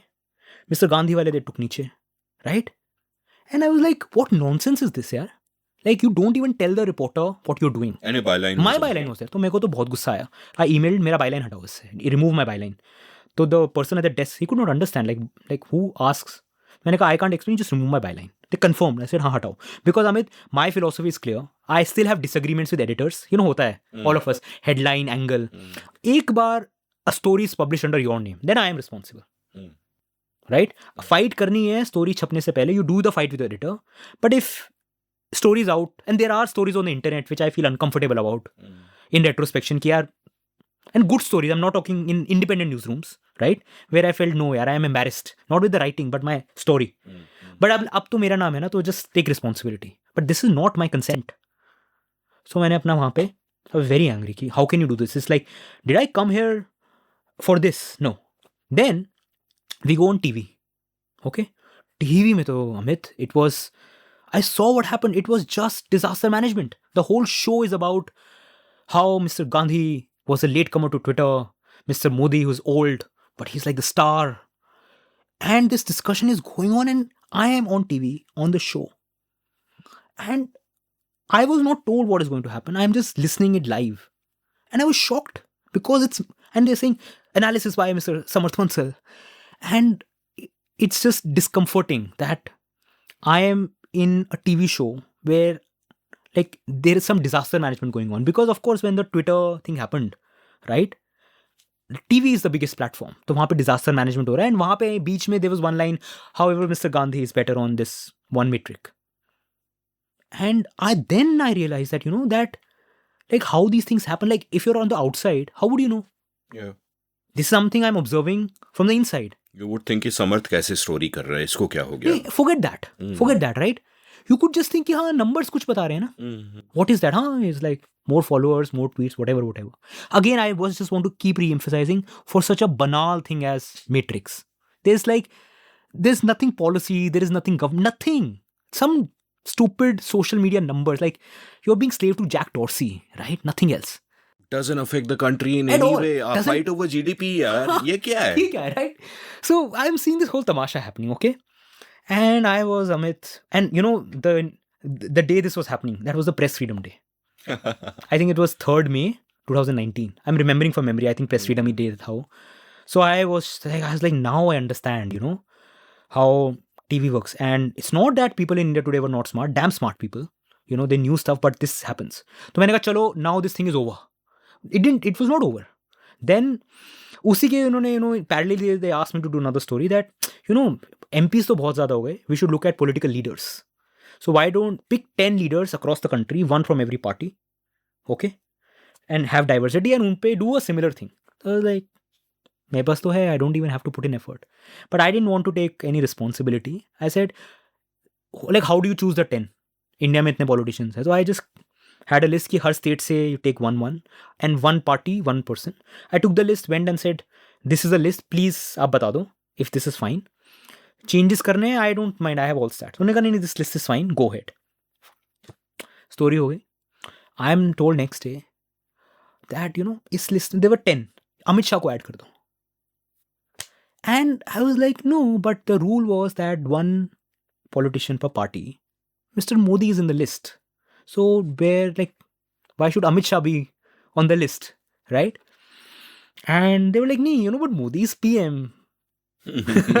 So I was like, chalo yaar, Amit Shah ko add kar dete hain, mera kya ja raha hai? I added Amit Shah in the list. Okay. Then again they do a TV show, etc., etc. Ho gaya usme. Maybe Amit Shah was happy that, he is not being left out with Mr. Modi. That happens. Now next day, now this is a weekend. मैं Pitampura से Lajpat Nagar I was going, for my dance class. I was taking dance classes at the time. Lovely. Yeah. So I was behaving like that weird guy, metro mein I was earphones plugged and I'm practicing my moves because I was single-handedly focused on dance. I get out of my metro and I get a call from India Today. They said, Samarth, what have you done? I'm like, what have I done? They're saying, you know what? Election time chal raha hai and Akhilesh Yadav is angry. We have 4 women star anchors of India Today in Lucknow. वो बस के ऊपर खड़े होके, they have to go around Lucknow to interview Mr. Yadav. But Mr. Yadav has refused to come on the bus because he is not in your list. Right? कैसे लोग हैं यार? Yes. And I was like what? And he was not in the list because I had Mayawati on the list. And I just, there are not 10 seats in the country. I can't. So, and this was just what the editor approved ki, ye theek hai, right? So I was so mad at Akhilesh because I had to miss my dance class, go back home, and I had to give stats for Akhilesh. And then of course he came on the bus. Now you're thinking that day and next day, Tejashwi Yadav gets angry because you India Today's cast this because I am not in the list. And I was like, because Nitish Kumar is on the list. So us din, and again you can now say ki yaar, what was this list? One can say ki tumne 10 ka kyun kiya. But the point is, Amit, the point I'm trying to say, I learned from this that the story is absolutely bullshit, tells nothing new about Indian politics. But what happened behind the scenes, that was telling me more that how thin-skinned these people are. How much, I was speechless. And the fact that newsrooms were complying on idiotic things like this, तो आप क्या ही बात करोगे. And of course then I had other observations at India Today where I saw, मैं TV तो देखता ही नहीं, but उस वक्त because the TV was in front of me, then I saw what was going on TV, kind of things that were happening. So all of that. So I'll just give you, so that was my India Today experience, and it just left me thinking about that, if you are in that organization and you just do your work, you will, and you, आप एक दिन के लिए चले जाओ, आपको कुछ दिखेगा नहीं, you will see everything is normal, right? But it is in these day-to-day interactions when you see, right, a picture starts emerging. एक story के लिए मुझे बोला, and they said, you partner with this political reporter. And I've seen her work on TV. She comes to me and says कि ये story करना है, तुम्हें बताया है क्या what the story should say? And I was like, this is not how reporting works. We will find out. They said कि तुम्हें बताया है क्या? So then I felt again the same, this. No, again, I mean, how can you call it idealism? I'm just saying this just defies first principles, right? This is not how things happen. And then, at the time I was reading this book by Yanis Varoufakis called Adults in the Room. He was the Greek finance minister. And, that book is one of my favorite books on politics because it's a tell-all memoir from his days as a 6-month finance minister in Greece when the debt crisis was going on. So it's a beautiful book. And in that, he gave a frame, which I think explained to me what India Today was. So, do you Larry Summers? Yeah, of course. Larry Summers. So he asked Yanis in a private meeting, and I think he also asked this to Elizabeth Warren in the US, that are you an insider or an outsider? So that's the frame that Larry Summers poses. So, and then he describes what insider. So this question is asked to Yanis. I don't have the exact words. Yeah, paraphrasing. But his sense was this. He says in a political system, insiders are those, where you don't tell the outside world, what insiders do. Okay, you keep it to yourself. You have this privilege of information, and the reward you get in exchange is you get privileged access to information and possibility to change things. An outsider is the one who does not respect these principles, right? And goes out and tells the world what is happening. But the cost is you will then be ignored. The phrasing is not like, if you read his exact word, it's beautiful. But you get the sense, right? Yeah. Insider, outsider, that's a distinction. And that day, Amit, when I read that book, and so I just felt that in this circle, in the mainstream media, it's not that, again, maybe I'm being much empathetic to them, but I didn't find them, there's no conspiracy going on. It's just that they're co-opted insiders, who feel that by not picking battles, by having access to inside government machinery and all of that, something nice is happening. That access, we talk about. And us din maine realize kara, no, I don't know what I give up. I'm fundamentally an outsider and I'm fine with it. Right? So that is the distinction. There's no conspiracy. Then Yanis describes it further. He says that, when you are in this structure, in this political economy structure, then you have three options. Either you are in that system and you see that, okay, you have some, say, access to some privileged information. Now you have two options. Either comply or just exit. Right? But you see ki exit karne se kya hoga? So what you do, that one person who has some privileged information, he goes to a second person who has some privileged information, right? And then they talk together. And then that cycle keeps repeating. So within the insider network, more networks start appearing. Wow. And it's happening organically because you just think ki, main bahar jaake kyun karoon? Like, I know something, maybe I should tell it to someone else, and that privileged networks keep on building up. There's a second person who doesn't do this, but they're too outside in the inside, they're in the periphery, that they can't even see, what kind of things that are happening in this black box, right? These are what I felt like a lot of good reporters at India Today, perhaps. Maybe they know, maybe they don't know, but they're too insignificant to have any say in that whole business, right? So aap periphery mein rehte ho. And the third who just get out and then they become irrelevant.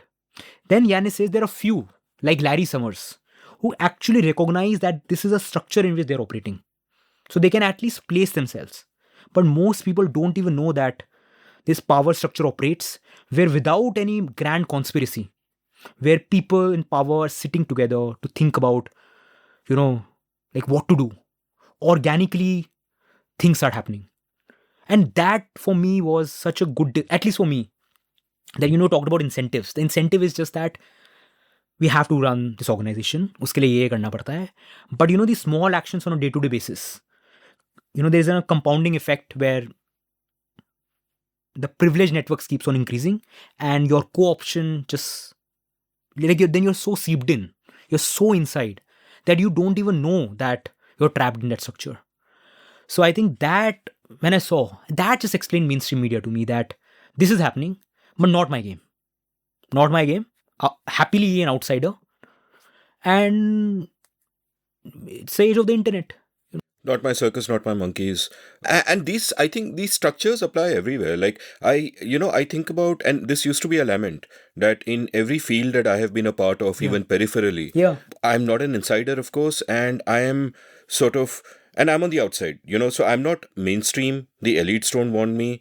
And I realized after a point in time that there is no point in trying to fit in, but instead it's better to find other misfits and, have good conversations, which appears to be happening here. So, and by the way, speaking of lists, very funny list that I was part of. In 2009, Business Week magazine decided to do a list for the 50 most powerful people in India. Okay. Right? Business Week magazine, 50 most powerful in India. तो उनको बताया होगा कि एक तो, new media वाले को रखो. And I was the biggest blogger at the time. Okay. So I was on that list. And they had organized that list by alphabetical order of last name. So before me was Sachin Tendulkar and after me was Lalu Prasad Yadav. Amazing. And I'm thinking that Sachin and Lalu वो list को देख के सोच रहे होंगे कि boss ये कौन है, ये कहां से आ गया बीच में. What did you feel? I see it fulfilled every thin desire.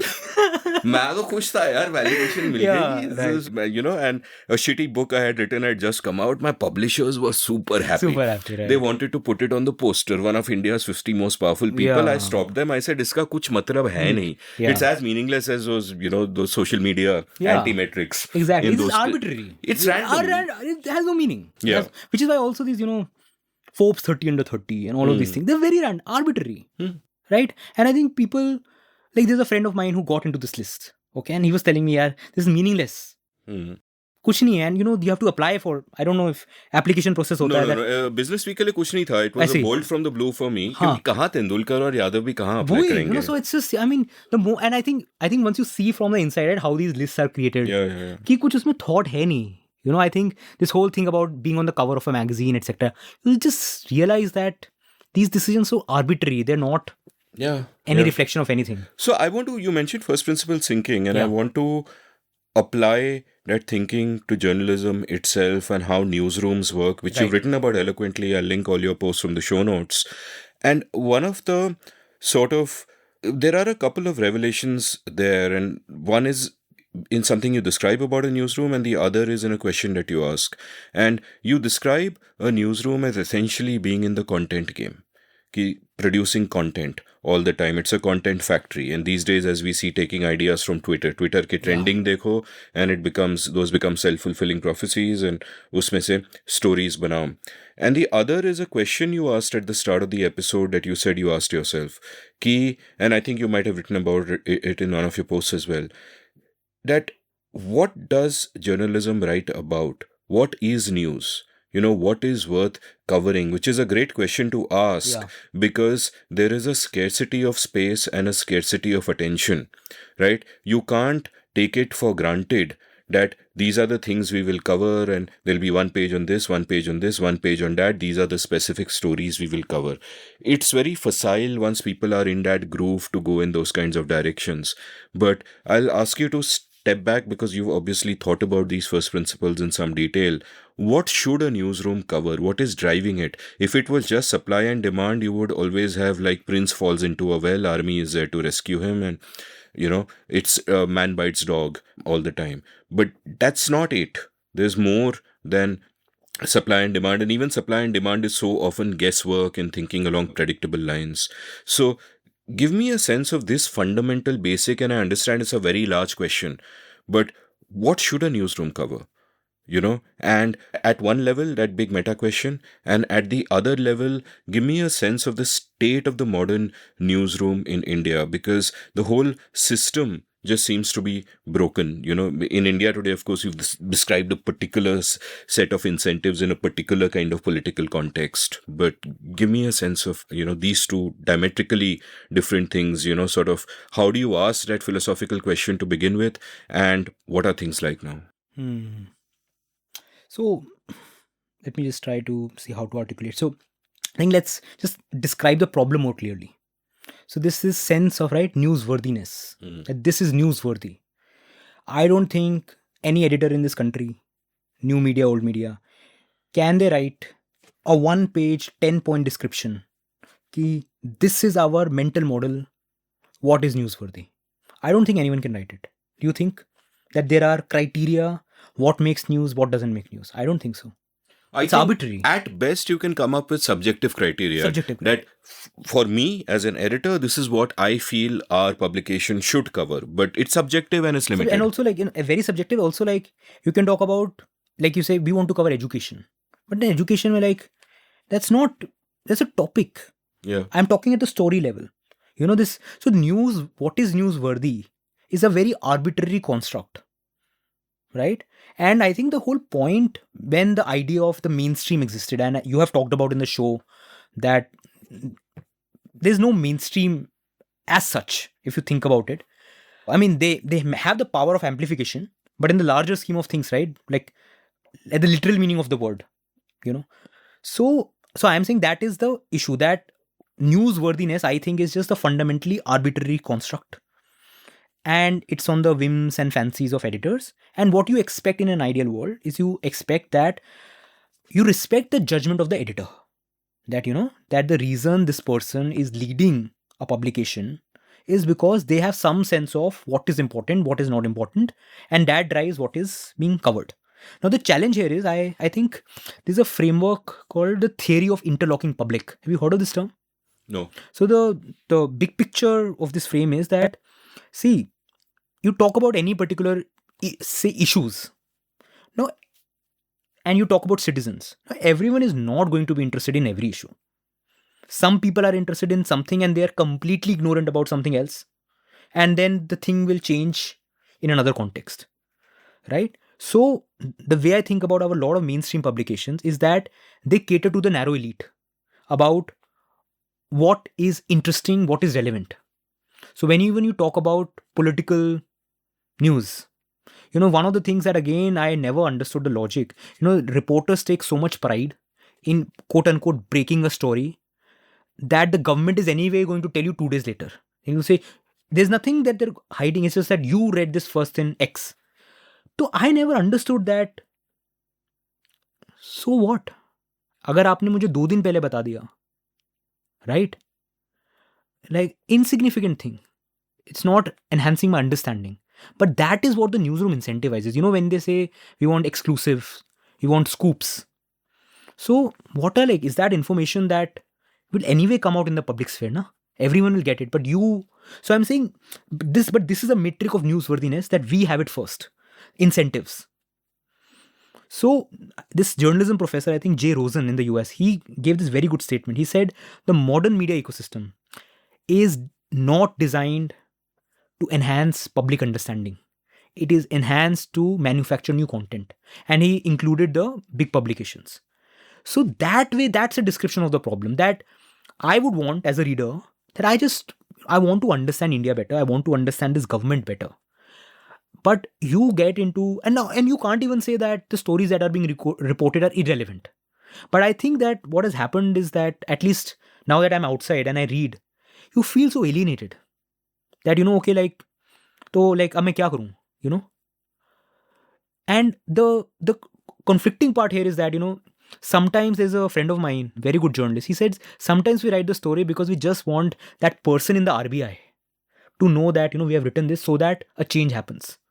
They have this in the head that this story is written for certain people, right? So the answer that what a newspaper ought to do,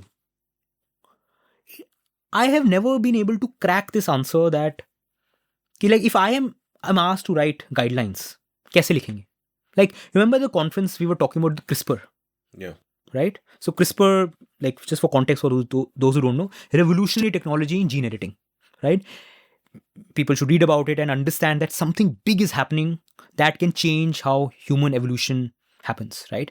But it's not it's tax policy changes, once in a while, This you're talking about something big. I had an episode on it with Shambhavi Naik. I'll link that from the show notes. But on a day-to-day basis, most people would be unaware, right?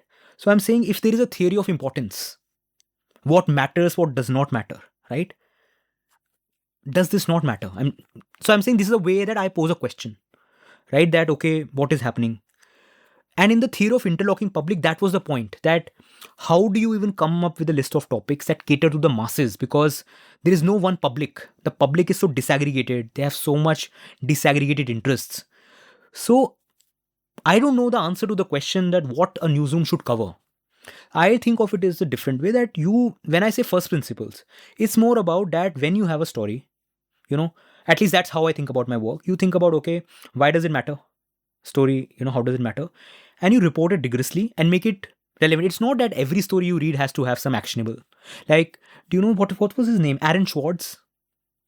What is the internet's own boy? That's a great documentary which really moved me. But he was this young hacker in the US, very politically active, but also I think he co-founded Reddit. Reddit, yes, I think he did. Yeah.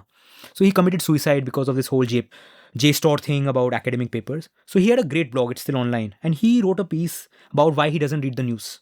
Yeah, he's a guy who got prosecuted, I think, for putting up JSTOR papers online for free. Yeah. Very sad, very sad. Very sad, right? So I was reading his blog and I thought, boss, this guy, if you look at his politics, Like day in, day out, this guy is making political change. He's thinking about politics. And he has a post on his website, I don't read the news because news is irrelevant to what I do. He says, I open the page and I said, this is happening, that is happening. But he says, I don't know where I fit in. I can't relate. He says, okay, something bad is happening at that place. So he felt that I don't feel the agency that these bad things are happening, but what can I do?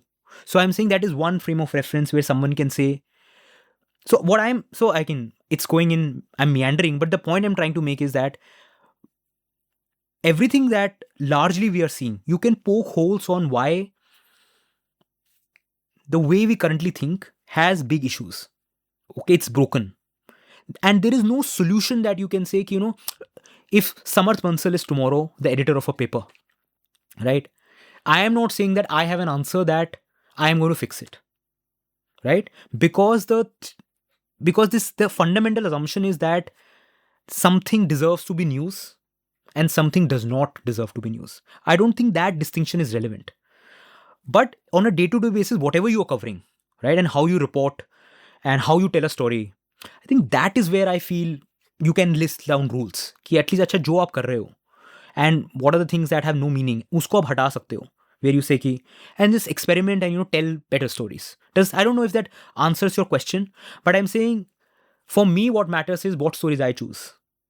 Yeah, I don't think this show is really about answering questions, but more just finding better questions to ask and kind of understanding those questions a little better. Yeah. And for something like this, I think that there's no definitive answer to what you should cover, and the ideal way is let 1,000 flowers bloom. Absolutely. Let multitudes of people get in there, do their own kind of reporting, and each thing will find its own audience, and that's what you kind of want. But you are right that there's a need to think about processes and to avoid certain traps. Like one trap that you pointed out was the distinction between events and systems. And you pointed out that a lot of news reporting, if not pretty much all of it, is focused around events. Kuch hua, ye hua, use report karo, and all of it is like that, and they don't really contribute to public understanding, to use Jay Rosen's words, like you said.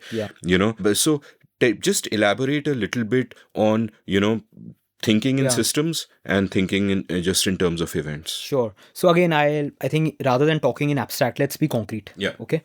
In 2018, there was a story which made a lot of headlines, which was that this current government has got powers for surveillance, which are significant. Now data from your phone will be with the government, all of those kind of things.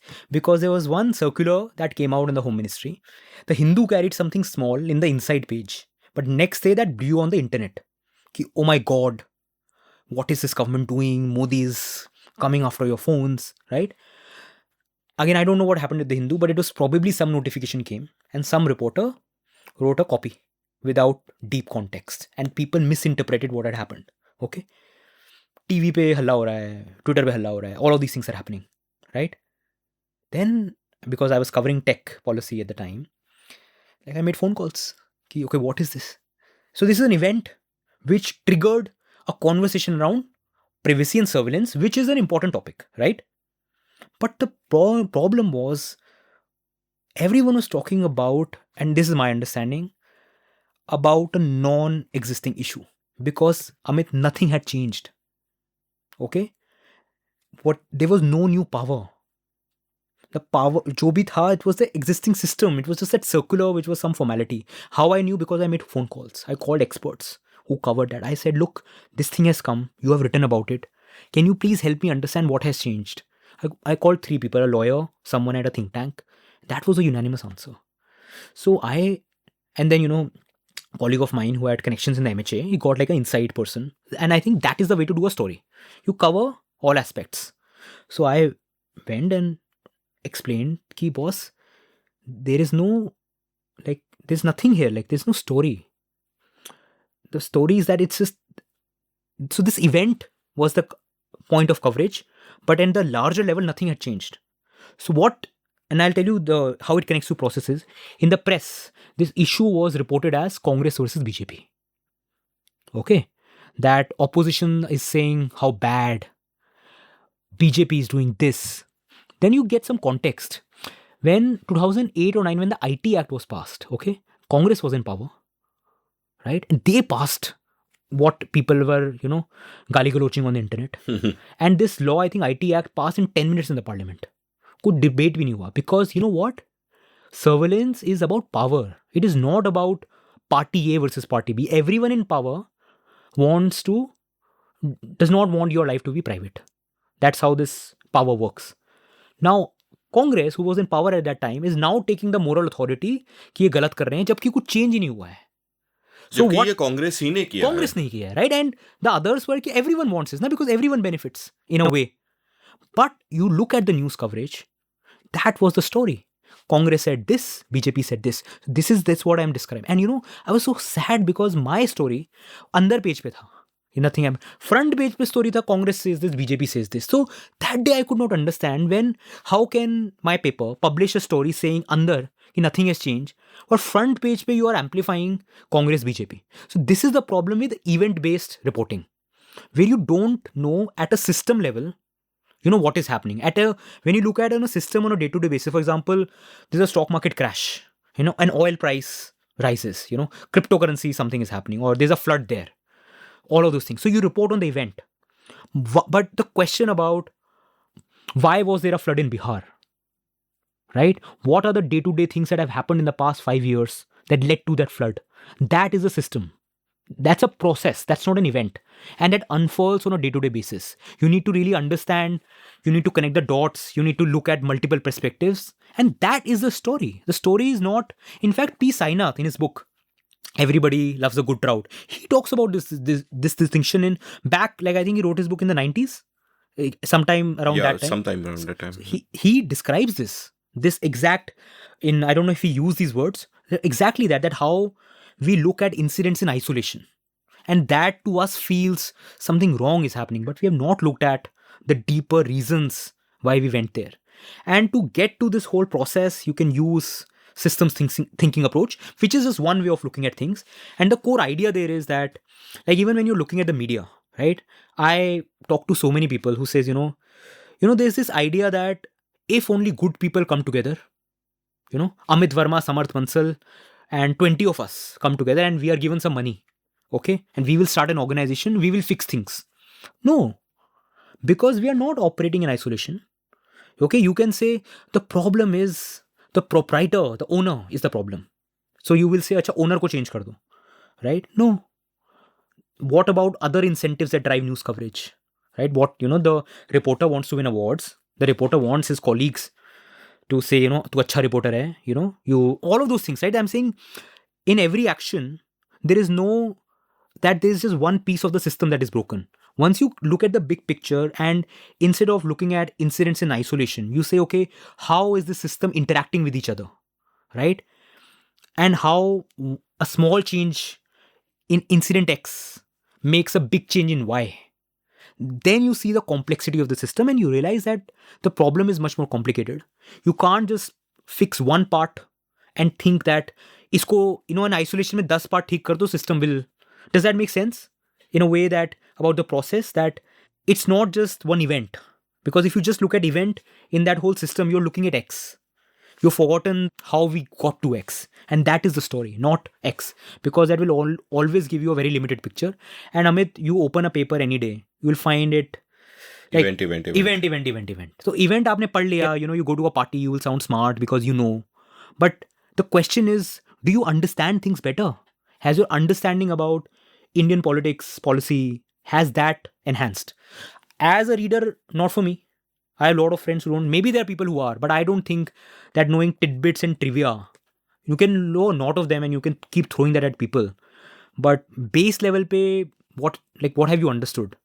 So that's a common problem, and it's not an India problem. That's a global problem about the idea of news itself.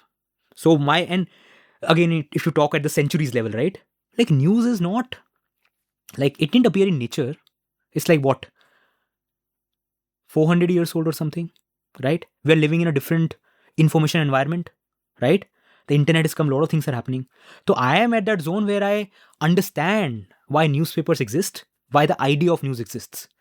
But you also have to think that, my reference frame now is that, boss, I care a lot about journalism, which is why we are even having this conversation.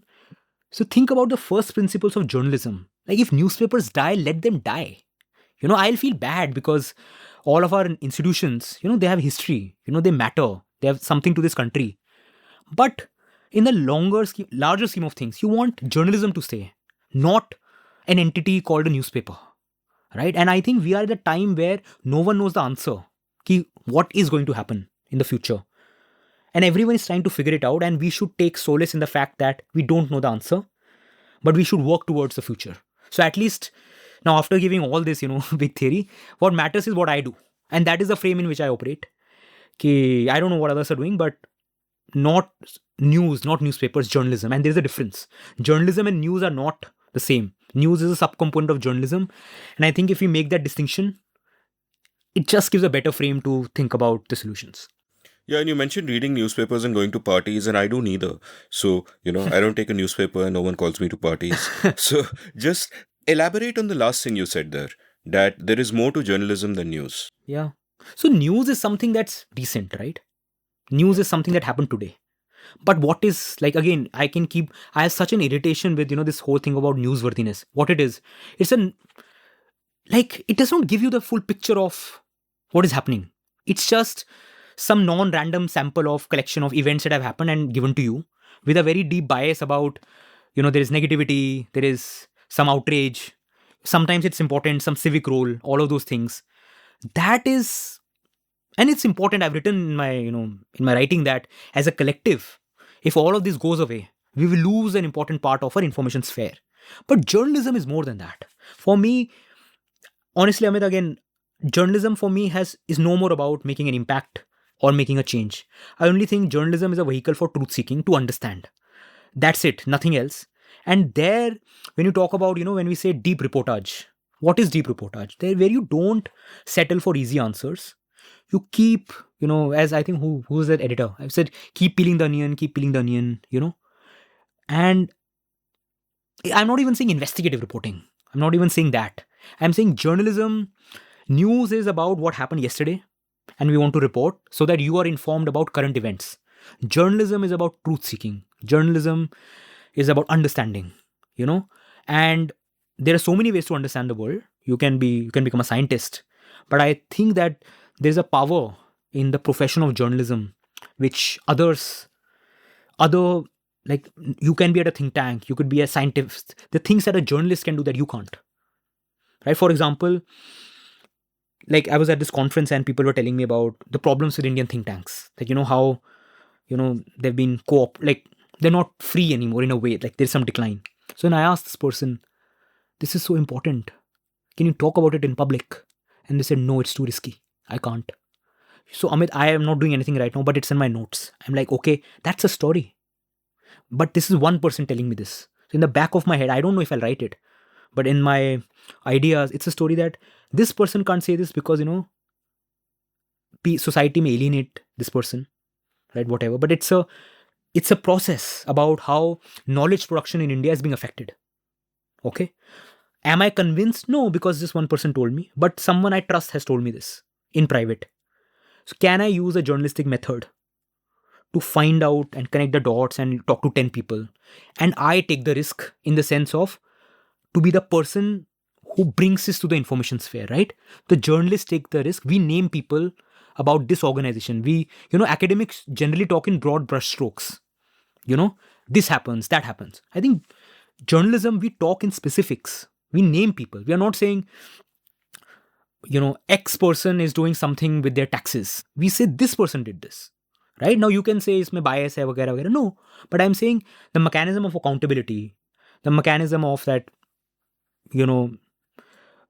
like we take risk and we have the right to offend, and then we write and report.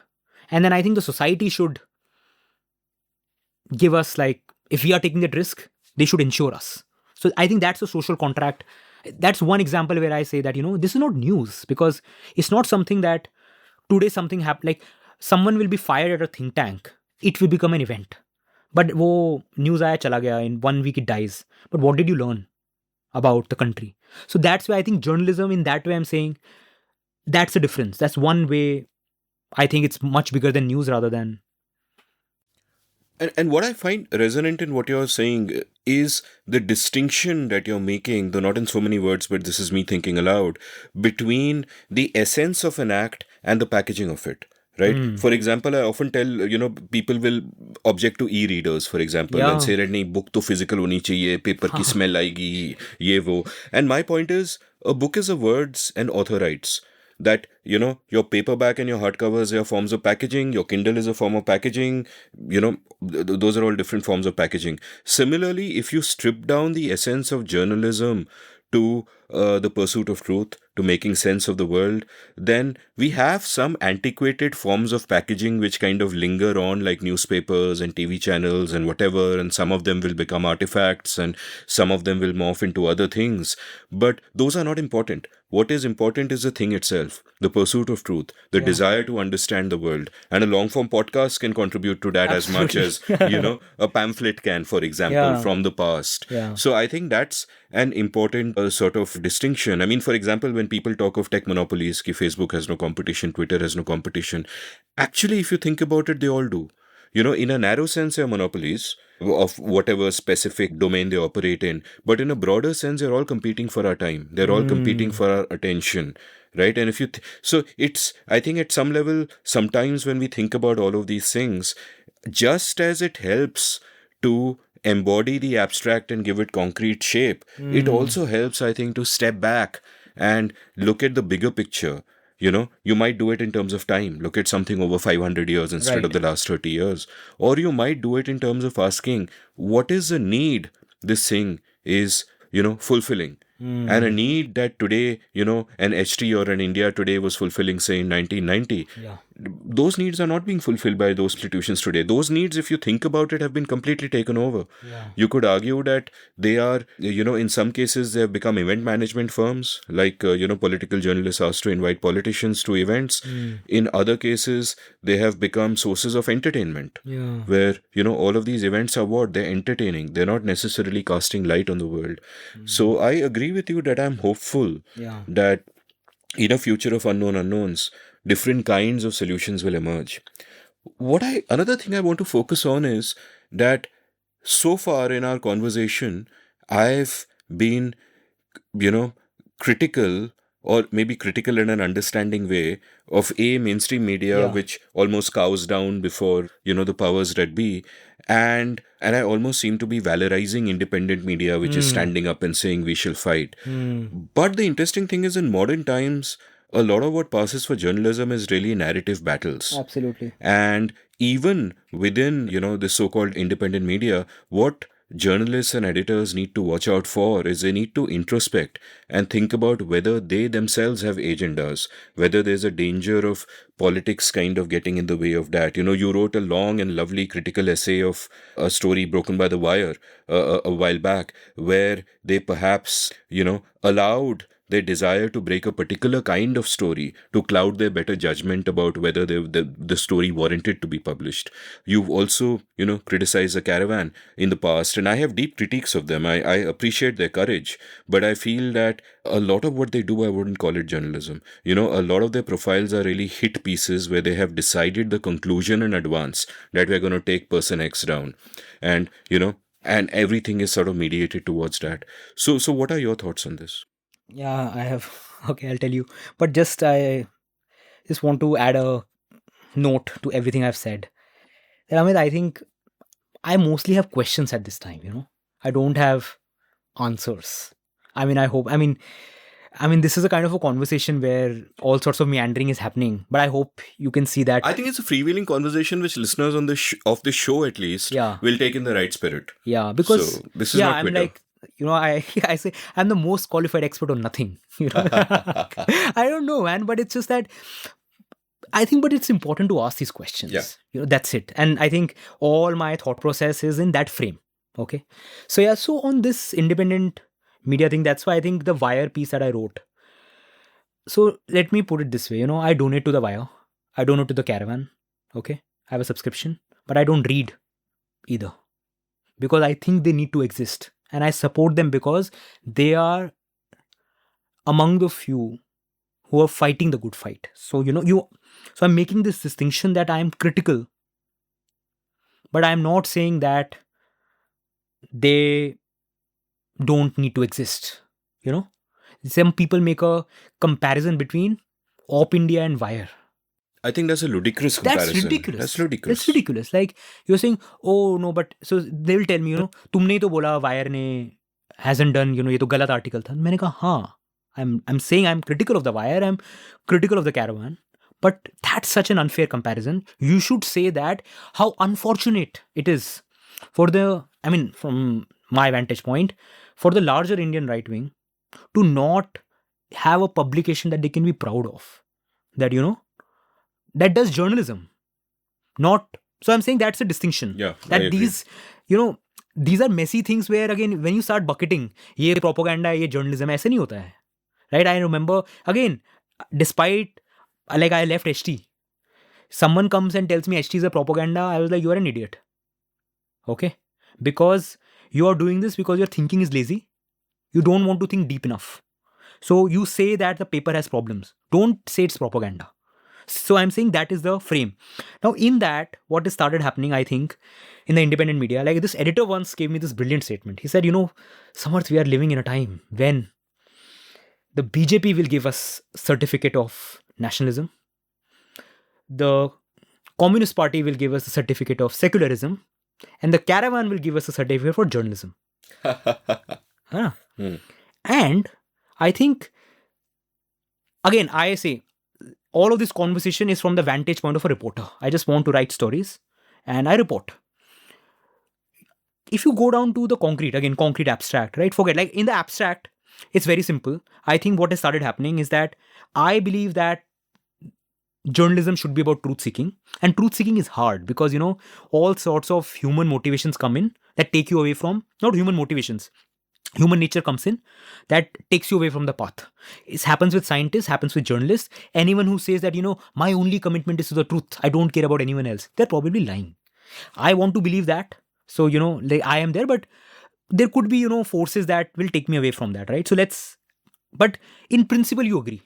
Now, the second thing is what I think has started happening is that you think that there is much more than truth seeking that journalism achieves, which is, say, social change. Okay, impact, saving democracy. Now, there is no direct correlation between truth-seeking and these ends. And I think that is the conflict that we need to address and understand. Do you know Jill Lepore, this American historian? Of course. She loves beautiful stuff in the New Yorker. I love her writing. She, in one of a panel discussion, she made this point. She said that, who has said that in a battlefield between truth and lies, truth will win? If there's a boxing match, it's a myth, right? Truth will always, Satyamev Jayate, truth triumphs. This is a mythology. Ask someone who has been let down by the justice system. Go and tell them in the face that truth always wins. Ek chanta padega. Ask Bilkis Bano. Recent event, right? Yeah. So, like, this idea that truth seeking will lead to a better world. It's a lovely idea to have in your head to comfort yourself. But I don't think that's a neat translation. So what I feel is happening in the independent media is that we want to believe we are doing journalism. So if from my vantage point, my critique of the Wire came from that point, that if you say truth seeking is your job, you failed at it. Okay? You injected something in the public sphere, and I've written in great detail about my critique. I'll link it from the show notes. Which is like, you spent whatever years in this investigation to put out something that does not stand any journalistic scrutiny. It's a very bad piece of journalism. You have good intentions, but good intentions don't make for good journalism, right? You can be very courageous, but courage does not lead to good journalism, right? Good journalism is about process. And I think that I think that clarity about what is it, like what is journalism for? In a time when, you can clearly say, right, in a time when press freedom is clearly under attack, where, people who speak truth to power and not just newsroom, anyone, right? There being all sorts of things are happening, democratic backsliding, we are in that ecosystem. So does that change the role of journalism? I think individual journalists, perhaps, and news organizations are struggling with it. And maybe the answer that they have settled on is that there is more to our work than just reporting. Maybe we are part of the change. And I think once you take that frame, the way you look at the world changes. Okay. Maybe that dilutes your filter. What pass like what makes journalism different from everything else fundamentally is the editorial layer. It matters a lot because as a reporter, I'm always attached to my material. It's my editor who will come and tell me, "Ki boss, you fucked up here, right? ये हटाओ यहाँ से. तुम 2 source लेके आए हो, I want 4. Okay? This thing is not adding up." That's what good editors do. It's not that they are copy editing your story. They help you get to, what do we call it? Journalistic standards. You meet the journalistic standards, publishable, right? Maybe in this framing about our reconception of what our role is, at least the way I think journalistic standards should be, I just feel some of, and I can name The Wire and The Caravan, they have diluted this. And Amit, this is such, I have observed, I have these private conversations with my friends. There is, I can tell you, a lot of discomfort among liberal-leaning journalists about what is happening. But you struggle to say it in public because you feel that me saying this, will that delegitimize the work that these guys are doing? Because, and that's a tricky bit, because in today's time, anyone who wants to discredit the media, right? They just want one thing. And they will come after you they don't want to attack a story. They want to delegitimize institutions so that you become irrelevant. So which is why there is, I feel at least in my private conversations, that there is a conflict where on one hand you see, yeah, kuch to problem hai yahan pe, but we don't know how to battle with it. And then you go and talk to your readers. There's this friend of mine, I think she's 32, 33. Once I was having, and very, passionate about the media, wants to think. So she once, we were on a video call and she tells me, Samarth, I think, as I'm aging, I'm moving towards the right. I said, why? He said, because, now I read The Wire and I'm not able to relate. So I think, but The Wire is a great institution. So maybe my values have changed. Right? And then I asked her that, please don't think like that. Because she was like, no. She took the responsibility on her because she said, I cannot relate anymore. This is becoming too much for me. So I stopped. So I am saying that there is a shift happening, at least from my vantage point. There's no easy answer, but I'm saying if we don't acknowledge that from the perspective of truth seeking, our idea that democracy needs to be saved, and there is some bigger problems happening in this country and journalists need to stand up for it, and how that skews incentives, then we are deluding ourselves if we don't acknowledge this. And we talk about pressures, कि government का pressure है क्योंकि government ad है or business. I mean, there is also a subscriber pressure, no? If you have built an audience which wants you to speak critical about the government, then that is a pressure that you also have, because you will get, and this is, I'm not just saying it theoretically. I think who is this? Andrew Potter, he was the editor of a Canadian newspaper. He has written about in his blog that how, sometimes let's say there's a story that someone covers and wo lead story ke jagah they put it niche. It's not the lead story, it's the third story. People become angry because you feel, no, this should be the lead story. Why is it inside? Why is it not amplified? Not that information is being censored. It's that you feel, this is Potter's words, that the institution I love, they have let me down. Right? And when you're a subscriber, you have these expectations that you subscribe because in a way it reinforces your identity as a political citizen, standing up for something. You don't buy a newspaper because you want to read, I don't know, I want to know the truth, so I want to read the paper. There are other reasons why people subscribe, or, our loyalties, so I'm saying this whole idea that, if readers will pay, it's independent. So you need to question, right? Like, what is independence? You will always have the pressure of what your subscriber wants. So it works all the way. So again, there's no neat distinction just because you're independent in the sense you're not mainstream, that your incentives are totally aligned. And that's where I think my primary critique comes in. And I don't actually see this going in the right direction from my vantage point, but still, yeah, I think they need to exist, and I'll continue to support them. Yeah, and I just want to give a message to your 32-year-old friend who told you that she was aging. Listen, shut up. Okay, you're not aging. It's okay. Yeah. You know, the best years of your life are ahead of you. Just enjoy. And also, I don't think one should think in like that whole frame of left and right Yeah. exasperates me. Absolutely. You know, It's very my, simplistic. my frame is freedom versus non-freedom, and everybody's against freedom in India. तो अभी क्या करे, कुछ कर ही नहीं सकते. And the other part of what you said that resonated with me was when you said that you have liberal friends who agree with you but don't want to speak up Yeah. because solidarity for the Yeah, cause. yeah. And similarly, I remember 2 or 3 years back, I had a trans friend who told me that she was deeply uncomfortable about J.K. Rowling being hounded over what she said. And her point was that, listen, that debate on whether biological sex is real or not has nothing to do with how trans people are treated. Those are separate issues. But she wouldn't say that in public. And she said that, no, in public, I have to kind of show solidarity with the cause, the same kind of thing, not in so many words. And I feel that there is also a danger in this kind of tribal thinking. It is. That this is my tribe, good or bad, kuch bhi ho jaye, I'm going to stand by my tribe. And I understand that at one level you of course don't want to be mobbed or cancelled by your own people, which can happen so much. But it's a danger to watch out for, because I think there are many people, perhaps even a silent majority, which is not part of any tribe. And you lose credibility when you do this. You know, so on the one hand, of course, The Wire is journalism, even if there are flaws, and Op India is propaganda. There's no journalism there. I don't think they even pretend they're They journalism. don't even pretend. Yeah. But in the eyes of a lot of people, these are competing narrative battles. And and this is, one reason I really respect Alt News and Pratik Sinha and Mohammad Zubair, because they don't only fact check the right, they fact check everybody. They do it rigorously. Yes. And just And the rigor is visible. You can see it and know what they're doing, how they do it.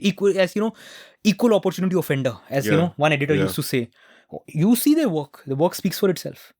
Absolutely. Now, let's address a larger question about Indian journalism, where everything we have said at one level seems pessimistic, right? Yeah. But then you have this lovely quote by Rajkamal Jha in one of the pieces you wrote, where you quote him as saying, quote, good journalism is not dying. It is getting better and bigger. It's just bad journalism makes a lot more noise than it used to do 5 years ago. Absolutely. And you've elaborated on that, and it's a fantastic argument. And, in a piece where you also talk about is Indian media thriving or decaying, and you give the standard reasons for why we would say it is decaying. But then you say that, no, actually, it is thriving also. You can make that argument. So make it for us. The thriving argument, yeah. So, the piece is there, so I hope people will read it. We'll of course link all I'll give you a story. Again, I love your abstract and concrete framework. Great. Okay, and I don't think this story is here. So when I was reporting on COVID, I spoke to a journalist in Odisha. Okay, he's a senior guy. He used to cover a district. And I was trying to do something with COVID deaths. The project didn't go anywhere. But I spoke to him and for information.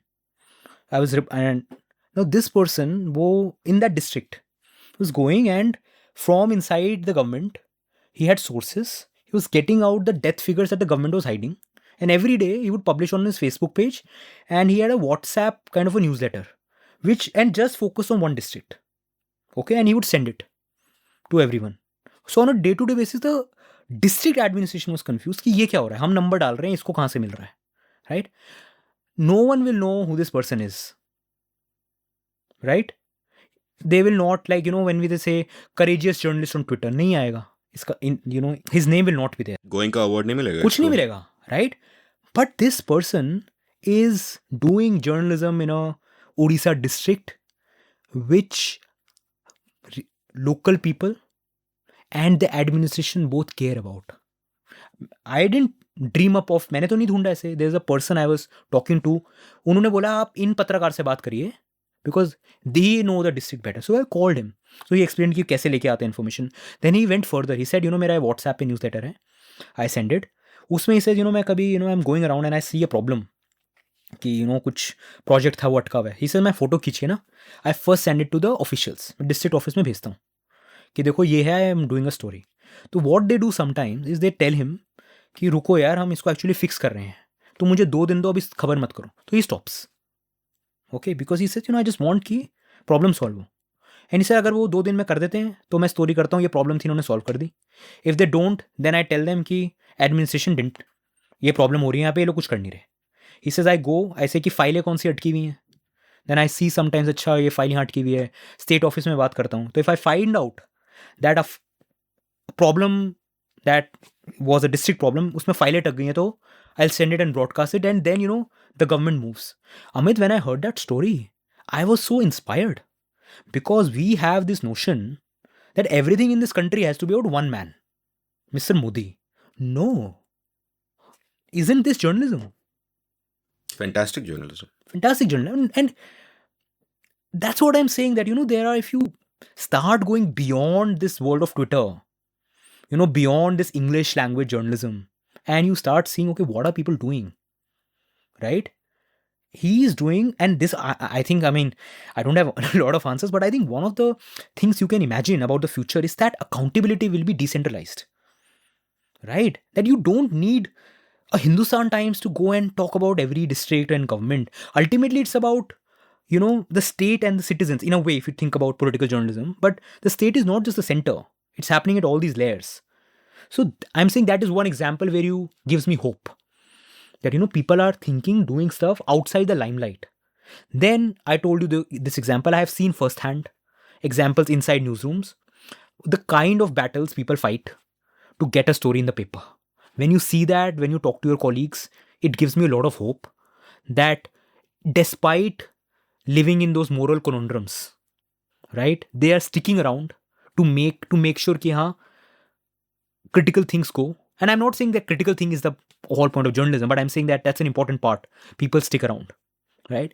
And in the piece that I wrote, this is the example. I said, look at just Dainik Bhaskar. Then this was Dainik Bhaskar, right? The paper that covered the COVID deaths around Ganges, right? Yeah. I'm forgetting if that was the one. You look at it. I mean, in general, you would not imagine that paper to be so critical of the government. But you know, when was no scope for propaganda, in the sense that it's hard to lie that there is no tragedy, right? How do you cover it up? At that time, this paper sent 30 reporters across Ganges to just go and see. And they had photographs, you told the story. And, you know, when you get that story in a big paper, it makes an impact because it makes people think that what is happening. ठीक है, आप आंकड़े मत दिखाओ हमें about death count. That's a story that the dead bodies in the river unaccounted for, right? So the paper did it, right? What happens after that? I wrote this piece for this journalism conference. They asked me, you know, the day I filed the piece, a week after that, there were raids in Bhaskar's office, right? Again, to a signal. Now it's a pattern, right? So what you see is that, you know, when people say journalists are sold out, they're not sold out, right? There are problems, but I'm saying that time and again, you see someone somewhere pushing the bar to make sure that the information goes out. Amit, I know from private experience, journalists having access to information, which for some reason their newsroom is not publishing, they just give their story to someone else where it can be published. And I don't think it's a new thing. It has been, I think I remember Shekhar Gupta talking something about something at the Indian Express and the Hindu, you know, itne like they were competitors. But they also changed information back in the day. So, but these things are not visible outside. So I'm saying this is what gives me hope, that on a day-to-day basis, you see these efforts. So at a systemic level, while everything kind of seems broken, when you start connecting these dots, I mean, that's what gives me hope. And one thing I really want to plug here is that forget just newsrooms. There's civil society, right? And they also contribute a lot in journalism. I'll give you an example that was personal to me. So in my newsletter, which I started, I wrote that polling story on forecasting, where I created this index to rank forecasters. One of those forecasters sent me a legal notice because they didn't look good in my ranking. So it's a defamation notice. And Amit, I am running this newsletter as a one person. There's no institution. So the day I got the notice on my email, you know, it was 7:30 p.m. in the evening. I was writing some code or something else. And I didn't know what to do. Right? Like, you have this legal notice, reply in 48 hours. I spoke to a couple of journalist friends and they said, you know, why don't you message Apar Gupta from Internet Freedom Foundation? And I was okay. And I had spoken to Apar a couple of times as a reporter. I texted him that, boss. He instantly called me. Okay. And he said, don't worry, we will help you. Okay. And do you, that day I felt, that evening, that these bullies, right? They can bully, but I have a support system, right? Which comes from organizations like the Internet Freedom Foundation. And then I asked, okay, what is this? Told me they have a thing called Digital Patrakar Clinic. Do you know about it? No. So what they have done to support independent journalists who can't afford, who don't have, newsrooms have lawyers. Someone doing reporting in a newsletter does not have a lawyer. So they help people like us. So that if someone tries to bully us, they help you end to end. So he told me that, first of all, don't worry. This 48-hour thing is bullshit. We will help you file a response. If it goes to court, we will help you with the court proceedings. Okay? And everything is pro bono. So don't worry. We'll help. I slept that night. I had a comfortable sleep. Because I know that, there are people who will support you. And they did. They filed the response. Their lawyers spoke to me. And nothing they didn't ask for anything. And I was off Twitter at the time, etc. So I haven't even publicly written about it.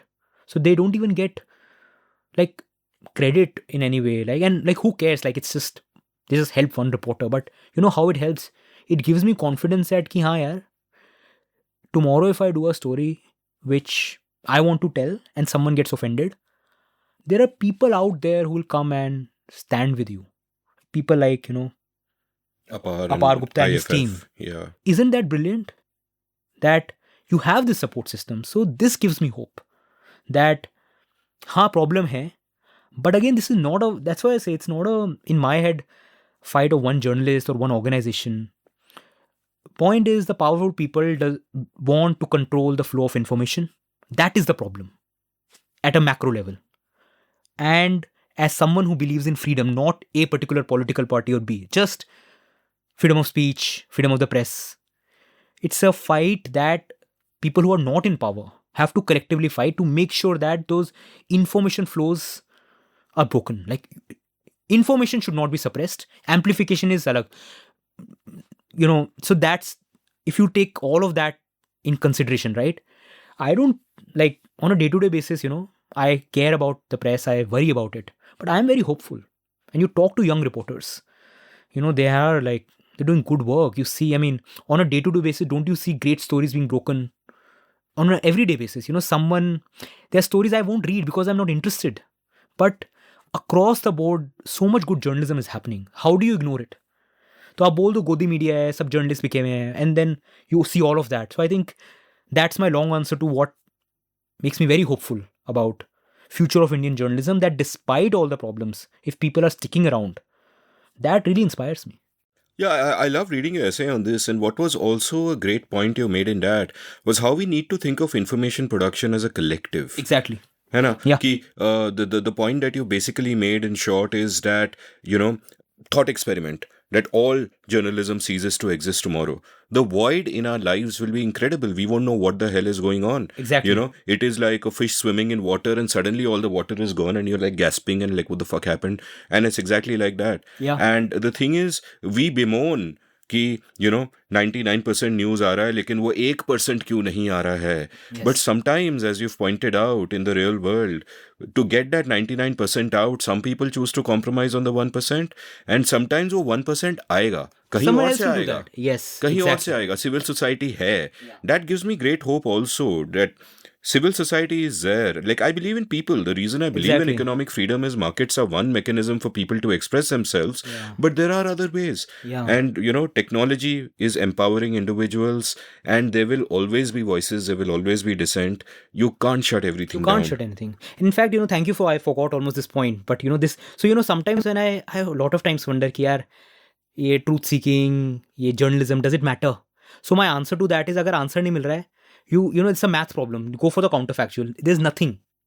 Then what happens? Then you realize, this we want. I think anyone who says now that mainstream media ka problem hai, I ask them this question. Sab band karwa dein to will things be better? No. So on that note, there's this book I just want to recommend. Heard of this book, Martin Guri, Revolt of the Public? Yeah, of course. Yeah. So the frame one, like that book is filled with arguments. But one thing that really struck me, he said that the relationship between power and information is not linear. You say these online bloggers are dissenters and they will curb. He says no. The powerful just want to control TV. No. He says that you don't know how these two things intersect. What is exactly the relationship between information flow and power? What we know is that the powerful want to control. What they're not realizing is that you can control a TV channel. You can control a newspaper. You can put a blogger, a Mohammed Zubair, in jail. You can't shut down the information sphere. Because we are at a time when, that's a revolt of the public, where he says that there was time when everything was authority. So a newspaper was in the game of authority, that, it was, आप इस अखबार को बंद करो, information flow is controlled. Now we are out of that game. So I think people in power, they also don't know na, ki, how much can you control? How much? So you do you flood the information sphere with shit so that people are confused. So that's a strategy. But I don't think in today's time, if you want to do a story, truth or reporting, you can't stop it being published. That, I think, is something, a gift that technology has given us. And people are exploiting it all across the board.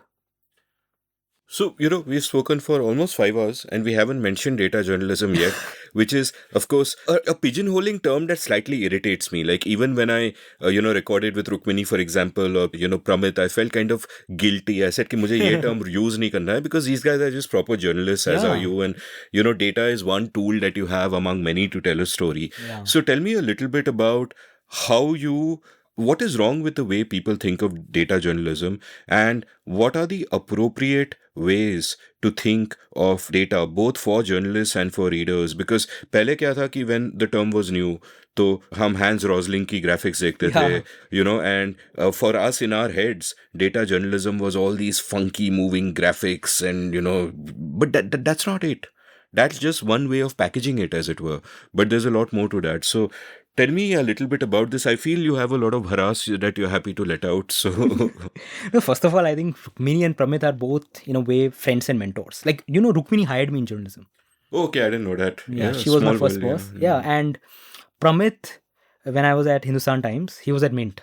So we, we used to have these, Friday evening chats. और वो भी campus politics में active था. तो मतलब कैसे बहुत unusual लोग हैं. रुक्मिणी रॉक बैंड में गाती थी. मतलब ये स्टैंडर्ड गीकी लोग नहीं थे. कुछ चल रहा था अलग. Yeah, it's just I heard these episodes and it was very fascinating, to hear.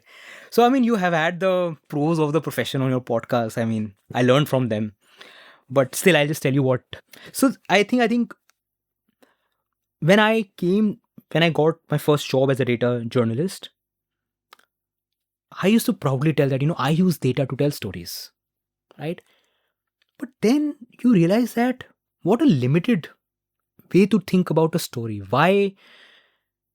I think the frustrating part is not just graphics or whatever. It's just that you want to answer a question, right? You want to tell a story. And data is a very powerful way to answer a question. It's a scientific question. It could be a day-to-day question. It could be a fitness question, right? We were talking about glucose monitors the other day, right? Yeah. I'm saying it's a one way, but it's not the only way. So I now think that you do journalism where you try to answer a question, and there are so many different ways. You can interview people, you can find documents, and you can also do data. So when you isolate and say, I do data journalism, right? It's just meaningless. You do journalism, like all journalism should be data backed when it can be, right? And there will be situations, and there are like tons of questions where you don't have data centric answers. So you use your other toolkit. So my short answer is this, that the framing is fundamentally bizarre because, like, are we making a distinction that some things are data journalism? The other journalism doesn't need data or evidence. No, data is good way to get evidence. So that I think, and it hit me very early in my in my career. So I don't even like to introduce myself as a So if you see my profiles, I just say reporter. No data reporter, no data journalist, nothing. But it remains central to my work and how I think. Yeah, and I think data should be sort of central to all our worlds into, whether we're journalists or not, just Yeah. in terms of understanding the world, understanding ourselves. So there are a ton of, journalism and stats related questions I still have noted down here, which I was planning to ask you, but I think we've sat here for a long time. So I'll sort of link all your posts from the show notes and let people get to them. I want to, go back to the personal domain. And when we had our first conversation in Udaipur, I was telling you about how my CGM, continuous glucose monitor, kind of changed my life. And the long and the short story of it is that I have come to realize that people like us, journalists, intellectuals, whatever, people like us are try to understand the world. We are proud of the efforts we make in trying to understand the world, understand processes, understand systems, all of that. But we don't adequately understand our own bodies. And my realization of this came recently when my good friend Ajay Shah recommended that I use a continuous glucose monitor to see what is happening in my own body. And I got that. And the result shook me so much that I changed my entire lifestyle to great benefit. Right. And I realized that this, what we earlier spoke about, the examined life and unexamined life is not worth living. And I think a key part of that is understanding our own bodies. And over the next few months, I intend to make more efforts to kind of figure this out, because I think I have been incredibly sloppy when it comes to health and my own body and understanding that. And I think those are key to happiness and in producing the best version of myself. And I noticed that this is something that you have also worked on intensively over the last few years in terms of how you have thought about fitness, how you've thought about pretty much every aspect of your life. So tell me a little bit more about this, because I feel there's a lot for me and my listeners to learn from your journey. So specifically about fitness and the role of combining with knowing about your body and data in that way. Yeah, I'm not asking you for prescriptive advice, ye karo, wo karo. What I did. But just, what was your journey like? What was your thinking? What did you discover? And, how did you build the habits that you built around fitness? All of that. Okay, sure. So, now it's such a integral part of my life that last week we launched a food and fitness newsletter. Wow, great. So, it's called Truth Be Told, doing with this friend who has a food startup, and we just built. So yesterday we had, what is the date today? Whatever. We put out our first story about with defining what health even means, because if you don't know what it means, how do you even improve it? That was the point of so we are doing long reads, long in-depth narratives around food and fitness. Lovely. So I'm just trying to say that, we had this giant discussion about journalism. But for me, it doesn't matter. It's a political story or, otherwise you say, oh, fitness, so it's lifestyle. No, boss. Fitness matters. And I want to use the same rigor that I use in my political investigations to fitness journalism. So that's what I'm doing. And usme all of this came through because I think this is during COVID. Random things happen, etc., etc. And I got into this whole fitness journey.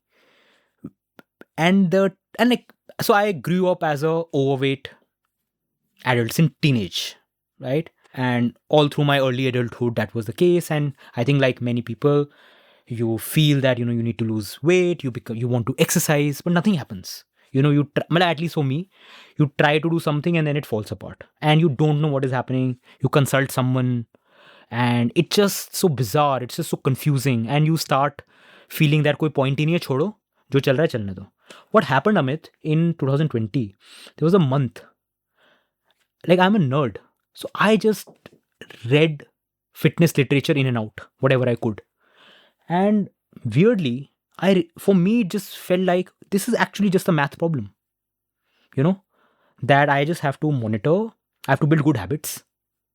I have to watch my food intake. I need to eat better and I need to exercise. So I'm not going into details of what I did, but I'm saying the thinking. And when conceptually I understood that what fitness means and how I can approach in a structured way where I know doing X can lead to Y. And I saw that impact in a month. Then, there is a bulb that lit in my head that, okay, this is it, man. It's not that difficult. And the good thing was that I was at home. It was lockdown. So you don't have to go out, right? All you need to be was super disciplined. Okay, this is how I want to eat. I need to do this exercise and just stick to it. And then I set this. So it took me, there was a 7-month time where I lost 20 kilos, Fantastic. right? The point is not that I lost this weight. The point is that in the 7 months, I completely changed my relationship with food and exercise. Because sometimes people ask me, kaise kiya? I said, I can't give you a 2-minute answer. The point is, I've worked hard on building habits, right? That, for example, I realized that workouts. And now, Amit, I just love exercise. This endorphin rush that I get. I just want it. Like, I just got COVID and like I'm in the rest phase, so I can't. But I'm like looking forward to. Earlier it used to be a core that, oh my God, I have to go to the gym, right? Now it's something I look forward to because I saw what it does to my body. But I also realize that life happens. So there's a great framework from Sendil Mullayanathan. This is an economist whom I really like. He said that going to the gym every day is easier than going to the gym 3 days a week because it removes the most problematic part in this whole, being consistent, which is choice. किस दिन जाना है, right? So you do it every day. तुम 10 minute कर लो if you can't do it for an hour, but do it. And I was like, this makes sense. तो चलो रोज करते हैं. फिर it was that, what happened? Yeah, that do it first thing in the morning. Because, मैं सोचूं शाम को 6:30 बजे करूंगा, फोन कॉल आ जाएगा, मेरा मूड स्विंग हो जाएगा. I just want to watch a movie, I just want to go for a walk. And I can't, lift weights or can't do exercise. So do it first thing in the morning, get over it. Again, it's intentionality, right? Where it all began. That you decide that this matters to me. And then what started happening once I got into the zone, when I changed my eating habits and I learned to cook, I think that was one of the best things I did. That I started going into the kitchen and understanding ingredients and understanding, what is going inside my food. I started understanding packaged food. I read labels. I understood the science of all of it. And then, this picture emerges that actually, the world makes food, fitness so complicated, but it isn't. It's just 5 or 6 first principles. If you just follow it, you'll be great. And on a day-to-day basis, when you feel so alive, because your energy levels are, great, you feel good. If I'm anxious and I go for a run and I emerge out of it anxiety free. So I'm saying you experience it and you realize that, oh my God, it's a gift, right? This is like, if you want to live a good life, it is not something like, at least now I don't see it as something, as an option. It's something that I really enjoy. And I think I would never say that एक दिन मुझे मैंने सोचा और ये हो गया, It is something that I experienced, and in that experience, habits started building up and then it stuck. So again, there's no advice here. I'm just saying this is what my journey was. And now anyone who is interested, my friends, I just try to help them to say that, boss, it's not complicated. But I have to point out one thing, which I'm like, we hear about fat shaming, right? So interestingly, I was never fat shamed. Okay. But I'm fit shamed. Have you heard of this term? My God. Yeah. Fit shamed. You know what?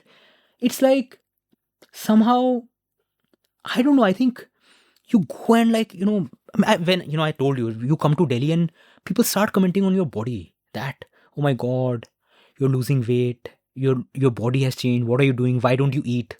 Or like, you go to the gym. And that snarky expression about going to the gym. I'm like, boss, like what the hell, man? Like, you know what I'm trying to say. I mean, there's a certain kind of mindset which says, oh, if you're going to the gym, it's for vanity and you want to patao, and you want sculpted thing and all of that nonsense. Yeah, so I'm saying that's real because you see those attitudes that, But then I think I read somewhere that, a lot of times people are projecting their own anxieties on you, right? And so it's fine. But I'm saying this happens. Yeah. Right? But then you look at, when I read biographies, so many people I really admire. Unka, I don't know the fitness routine. Like in one of the blogs I wrote on fitness, like Barack Obama, right? When he was like the president of the US, he used to spend 1 hour in the gym 4 days a week, with Michelle and his chef and his trainer. And he described in his lovely memoir, he describes this, that, and I was like, yeah, this guy is at that point was one of the most powerful man in the world. And he's taking time out to work out in the gym. So what excuse do I have? Matlab, मैं तो reporter हूँ. yeah, you see all across. And I think when you get into private discussions with people, they tell you हम ये कर रहे हैं, हम ये कर रहे हैं. So then I think your whole point of this silent majority that you keep me. So I'm like, deep down everyone knows this matters. Right? One of the things I started at one point felt uncomfortable about was talking about it in public, because again, these things. But now, I make sure that, like I do, because I think this needs to be made more normalized. It's not that, fitness is for, these actors and people who want. No. Because one day, friend asked me, if you have to choose between your body and your mind, what would you choose? I was like, idiot, this is such a terrible question. These things are connected. दोनों same है. And I see, because when my body supports how I think, how I work on a day-to-day basis. So that way I'm saying that it changed my life. It became such a central fulcrum of everything that I do. And yeah, I think everyone should really think about it. Yeah, and I think there is this flawed impression that if you shift to a healthier lifestyle, that there is some pain involved, that it is not enjoyable. And that's absolute nonsense. Like, I went through this really nice phase 3 years back till I lost discipline and I came out of it, and COVID made me sedentary and lose my habits. But I lost 20 kgs in a similar period of time as you did. I was on keto plus intermittent fasting and I loved that food. Yeah. I was running every day. And I remember that initially it was difficult to discipline myself ki 5:30 in the morning you're going to run. Yeah. But then I read a quote which was so true. And this quote was all about that every time you feel like not going out to run, just remind yourself that once you go out, you will never regret having run after you come back. Yeah. And I have found that to be true every single time I have done exercise of any kind, every single time. That I've never regretted it. And so once you get into the habit, once you sort of own it, it becomes easy. Like I often tell my writing students that if you want to read, the dangerous way to become a better reader is to say that, okay, to set yourself a goal to do something, that every evening I'll read between 6 and 7. And you might do it for 2-3 days, but you fall off the wagon and vicious circle sets in, it affects your self-image, and then you say, I'm a Netflix kind of person, reading jane do. Right. But if you take the approach of saying that, if you think of the best version of yourself and you tell yourself that, main to reader hu. When I'm bored, I reach for a book. I don't reach for my smartphone. Right. If you internalize that self-image, the habit comes from there. And I feel that the same can work with fitness. Absolutely. That if you just internalize that self-image, it can come from there. And there is no punishment involved. The exercise is not punishment. The food is not punishment. That's my sort of great discovery, and I'm sort of hitting myself over the head ki, all my life maine kyun nahi kiya, live a healthy lifestyle. I mean, that is the thing, right? People always want to know the perfect thing. There's no perfect thing. It's like what works for you. Yeah. You don't have to figure out, the perfect workout. Okay, what is Alia Bhatt doing? No. You just figure out, because all of us have complicated lives. Things happen. Sometimes we'll fall off the track. Okay. I very consciously also do emotional eating, because once I realize emotional eating kya hota hai, when I'm stressed, I want to eat. So ab mera framework ho gaya that when I'm stressed, I know, Samarth, you are stressed and you are going to emotionally eat. It's just my voice telling me, theek hai, aaj jaake jalebi kha ke aao. Okay, and I go have a jalebi, right? And I'm like, I feel good because I'm not going to beat myself for having a gulab jamun and a jalebi when I want to. It's not some purist stand that I've taken, good food, bad food. That's a very unhealthy distinction to make. So I think you build habits, you build an attitude, and then also realize that, we are humans, we fall apart, and you try. But I think that what you said, right, that internalizing that identity, that this matters to me more than anything else, that I think just does wonders. Yeah, and I have to keep suppressing the half Bengali in myself. The other day I said ki chalo push-ups karte hai, and I lay down on the ground to do push-ups. But then once I'm flat on the ground, the Bengali half of me is saying ki boss, this is a perfect position. Abhi kahe utna hai? अच्छी जगह पे तो है, ये तो perfect है ना, यही तो इसीलिए तो सब कुछ करते हैं. So, my penultimate question, though I wish we had another 5 hours, but my penultimate question is that one of the things I really, that interested me about all the reading up I was doing of your newsletter and so on, and even what you spoke earlier, was a desire to learn more. You took a sabbatical at one point where you said कि मैं 6 महीने बैठ के 8 महीने बैठ के I just want to learn. You've written a great piece on acquiring new skills in the gig economy, which I think is a great way to think about oneself as a constantly evolving person with multitudes rather than a person trained in a thing, right? And I love that. And equally, you said when you were in IIT, आप Coursera में गए थे, Udemy में गए थे, you were always doing courses and not just in your specific subject like in humanities ये वो. What is your attitude towards learning and how central is it to you? Because I think to me the key quality, and I think this is again something that you don't need any inborn talent in. I think all of us can learn to learn. Yeah. And I think if we do that, then we are future proof. So tell me a little bit about your experiences with this in terms of, is it something that's a regular part of your life that you're always trying to learn something? And what advice would you give others that should they learn things for instrumental reasons? कि ये करके हमें ये skill मिलेगा, इसकी employability ये है, or is it okay to just sit down and learn something because you want to learn it and then maybe nothing comes out of it? So I take the second approach and see again. See, I don't know. You said how important is learning. I think learning is everything. Like I do journalism because I want to understand the world, and it just gives. I've tried to ask why. I don't have an answer. Uska answer nahi hai ki kyun. All I know is this is what I want to do. Like as we are talking, I am studying biology. Last year it was for statistics. This year I am doing rigorous courses on fundamentals of biology because I'm like, if I don't understand the fundamentals of biology, how will I make sense of CRISPR? I just don't want to read someone. I want to go back first principles biology so that I can think about it. And then I'm doing neuroscience, which is something that has been in my head, but I want to rigorously study it from the ground up.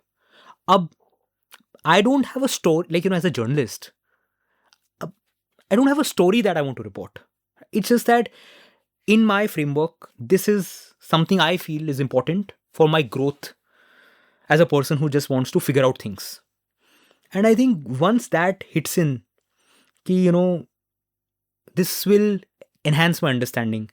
For me, that in most cases gives me the push to start it. Ab isse, again, I don't actually, now we started the discussion with my mom, right? So let's end with that also. My mom told me back when I was in school, she said that, kuch bhi tum padhoge na, kuch kharab nahi jata hai. So don't think too much about कि अगर ये extra चीज कर ली तो इससे होगा क्या. Don't ask that question. If you're learning, just learn. Something will happen. And that I think is kind of brilliant कि आपको सोचना नहीं पड़ेगा ये मैं क्यों करूँ. And Amit, then what happens over the period of time, you keep doing this and you see your, you mentioned this point, right, about high definition picture as dots connect. That is what happens. Like, I'll give you a practical example, which you'll see how organically things happen. So I live in the hills, and what is the biggest problem in my life? You'll see how privileged this dude is. My biggest problem in my life are monkeys. Okay, because they are in my veranda all the time, and they're creating a mess. Okay, and I have to always be active. One day I was thinking that why can't I recognize who are the good guys and who are the bad guys, who creates this ruckus? Because I can't make any distinction between these monkeys. Maybe I knew. Interestingly, just a week after I had this question in my head, I was doing this neuroscience course, which is the theme of that course is how the brain gives rise to the mind. Okay. Oh, It's a beautiful question. Then Nancy Canvisher, who is the instructor, these all, by the way, this course is on YouTube. Her introductory lecture has 10 million views, just FYI. Wow. She's such a brilliant teacher. So she was describing about how humans recognize faces, right? And there she said about this thing called, I'm forgetting the exact term, but the other race effect. Sometimes you say, when we this is politically incorrect, when we say something about people in China, that all of them look the same, and that we say it's a racist comment. But she explained that there is biology to it. That, how our brain is structured to recognize faces in the communities we grow up, the features that we see, right? That becomes our model, which is why when we see someone from another race, we are not able to make those distinctions. So as she described studies, it just hit me. And then I realized that is exactly what is happening. Why I can't identify these monkeys, right? It's not that all monkeys look the same. It's that I can't identify. So it's a small thing, right? But it just gave me some deep joy because something I was thinking about. I was for my day-to-day life. And this, I'm doing this course out of just curiosity, and things just connect. So what starts happening, I think, when you are in that process, at least for me, that out of the blue, things start connecting, the dots join, your high definition picture starts emerging. But I don't start by saying I want a high definition picture of X. Yeah, you gather dots for the love of it. You love of it, and I think that is just pure joy. And I think that's why I told you at the conference also that my, again, journaling allows you time travel. So in my sessions when I'm writing, Amit, मैं 4 साल से यही लिख रहा हूँ whenever I'm frustrated about being in a newsroom, whatever, कि कुछ नहीं, I just want to understand that why did I come to this profession? I didn't never signed up to save democracy, मतलब there are people who come with that. मैं तो आया नहीं था. I just thought journalism, like which other job pays you to learn about the world and tell it to other people, right? That's what journalism is in a way, right? Good way to put it. Yeah. So मैं कहा यार यही है. So when you start saying कि हाँ मेरा तो understanding है, then you break off your identity कि हाँ journalism is one way to get it. But if I have the privilege, if my finances are sorted and I can take out time to learn about things, then do it. So yeah, that's my approach, and it just gives me very deep meaning. But did you solve the monkey problem? No. Monkey problem, now the biology has told me that I can't distinguish between their faces, so I don't know. Correct. By the way, monkeys, can I rant about them for a... Please, go ahead. This is my favorite walk where I go every day. Recently, 3 weeks ago, like there was this bunch of 15 monkeys who chased me, Amit. Because I was alone, I was walking up the hill. Shit, they Yeah, chased and you. I sprinted the fastest 200 meter ever in my life. Because I felt like they are going to kill me. Because they were growling and they were chasing. And I don't know why. I did nothing.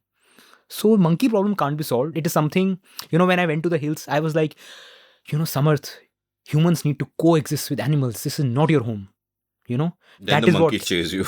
Then the monkeys chased me, and I'm like, I don't know, man. I can think about whatever ecology and human relationships, but I also want to be alive. So monkeys have really complicated my life in that way. Yeah, so perhaps the biggest problem of them all, certainly the biggest problem of them all, when you at the time you are being chased by monkeys. I love your mother's advice, by the way. Just read everything. And that's so nice.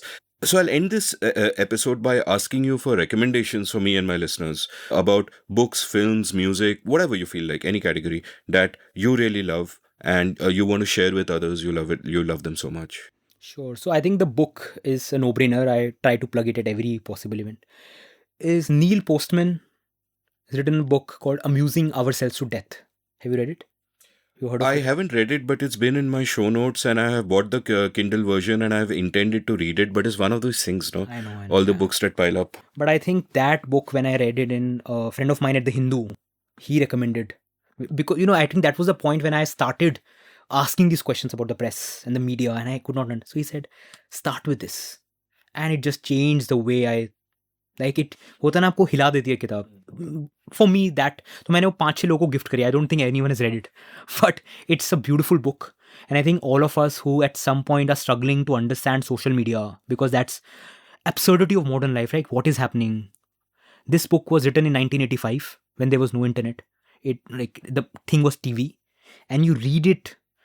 The book has stood the test of time. So I think that book is brilliant. The second book I will say is, again, I love, old books, which Future Shock, Alvin Toffler. Toffler, yeah. Brilliant book. You read it and you say, I think 1970 that was published. I'm recalling from memory, sometime around that. And like, what deep thinker. What deep thinking about the future and how you think about it. The books is about that how in modern society, the pace of change has exponentially increased. And as humans, we are not designed to cope with that change. So what do we do? So he talks about all sorts of, from where we live to our human relationships, all of those things, and talks about how we will adopt in the future. And I think it's the genre is, I think he's a futurist, but it almost feels like sociological work, right? It's so deep. It gives you so many ideas about thinking about the future. So I think that's the second book that I strongly recommend. So I'll stop at, books, are never-ending recommendations, but these two. Movies, I'll tell you, one of my favorite movies is a new one. You've seen The Trial of Chicago 7? No, I haven't. It's a beautiful film. I just love the movie because it's a very political movie. but it really had a deep impact on me. So I encourage people to watch it. And of course, Dead Poet Society, which we have already mentioned. So yeah, I think I'll stop here. Samarth, thank you so much for spending so much time with me today. I think we've actually, I think the recording will be something over 5 hours, but we've been in the studio together for 6 hours 40 minutes already. So thank you so much. Thank you for having me. I think it's from being a listener for, I don't know, you don't know, we have met at the Media Rumble in Delhi in 2018 or 19, I'm forgetting. I'm sorry, I'm an old man. I forget these things. Of course, Memory. and I don't even expect. I'm saying that I've been a listener for that long, so it was an absolute pleasure to have this conversation. Thank you. If you enjoyed listening to this episode, share it with anyone you think might be interested. In fact, do that with older episodes as well. Share them around. Check out the show notes, enter rabbit holes at will. You can follow Samarth on Twitter at @pysamarth. I'll link it from the show notes as well, Samarth, @pysamarth. And you can follow me at Amit Varma, AmitVarma. You can browse past episodes of The Seen and the Unseen at seenunseen.in. Thank you for listening. Did you enjoy this episode of The Seen and the Unseen? If so, would you like to support the production of the show? You can go over to seenunseen.in/support and contribute any amount you like to keep this podcast alive and kicking. Thank you.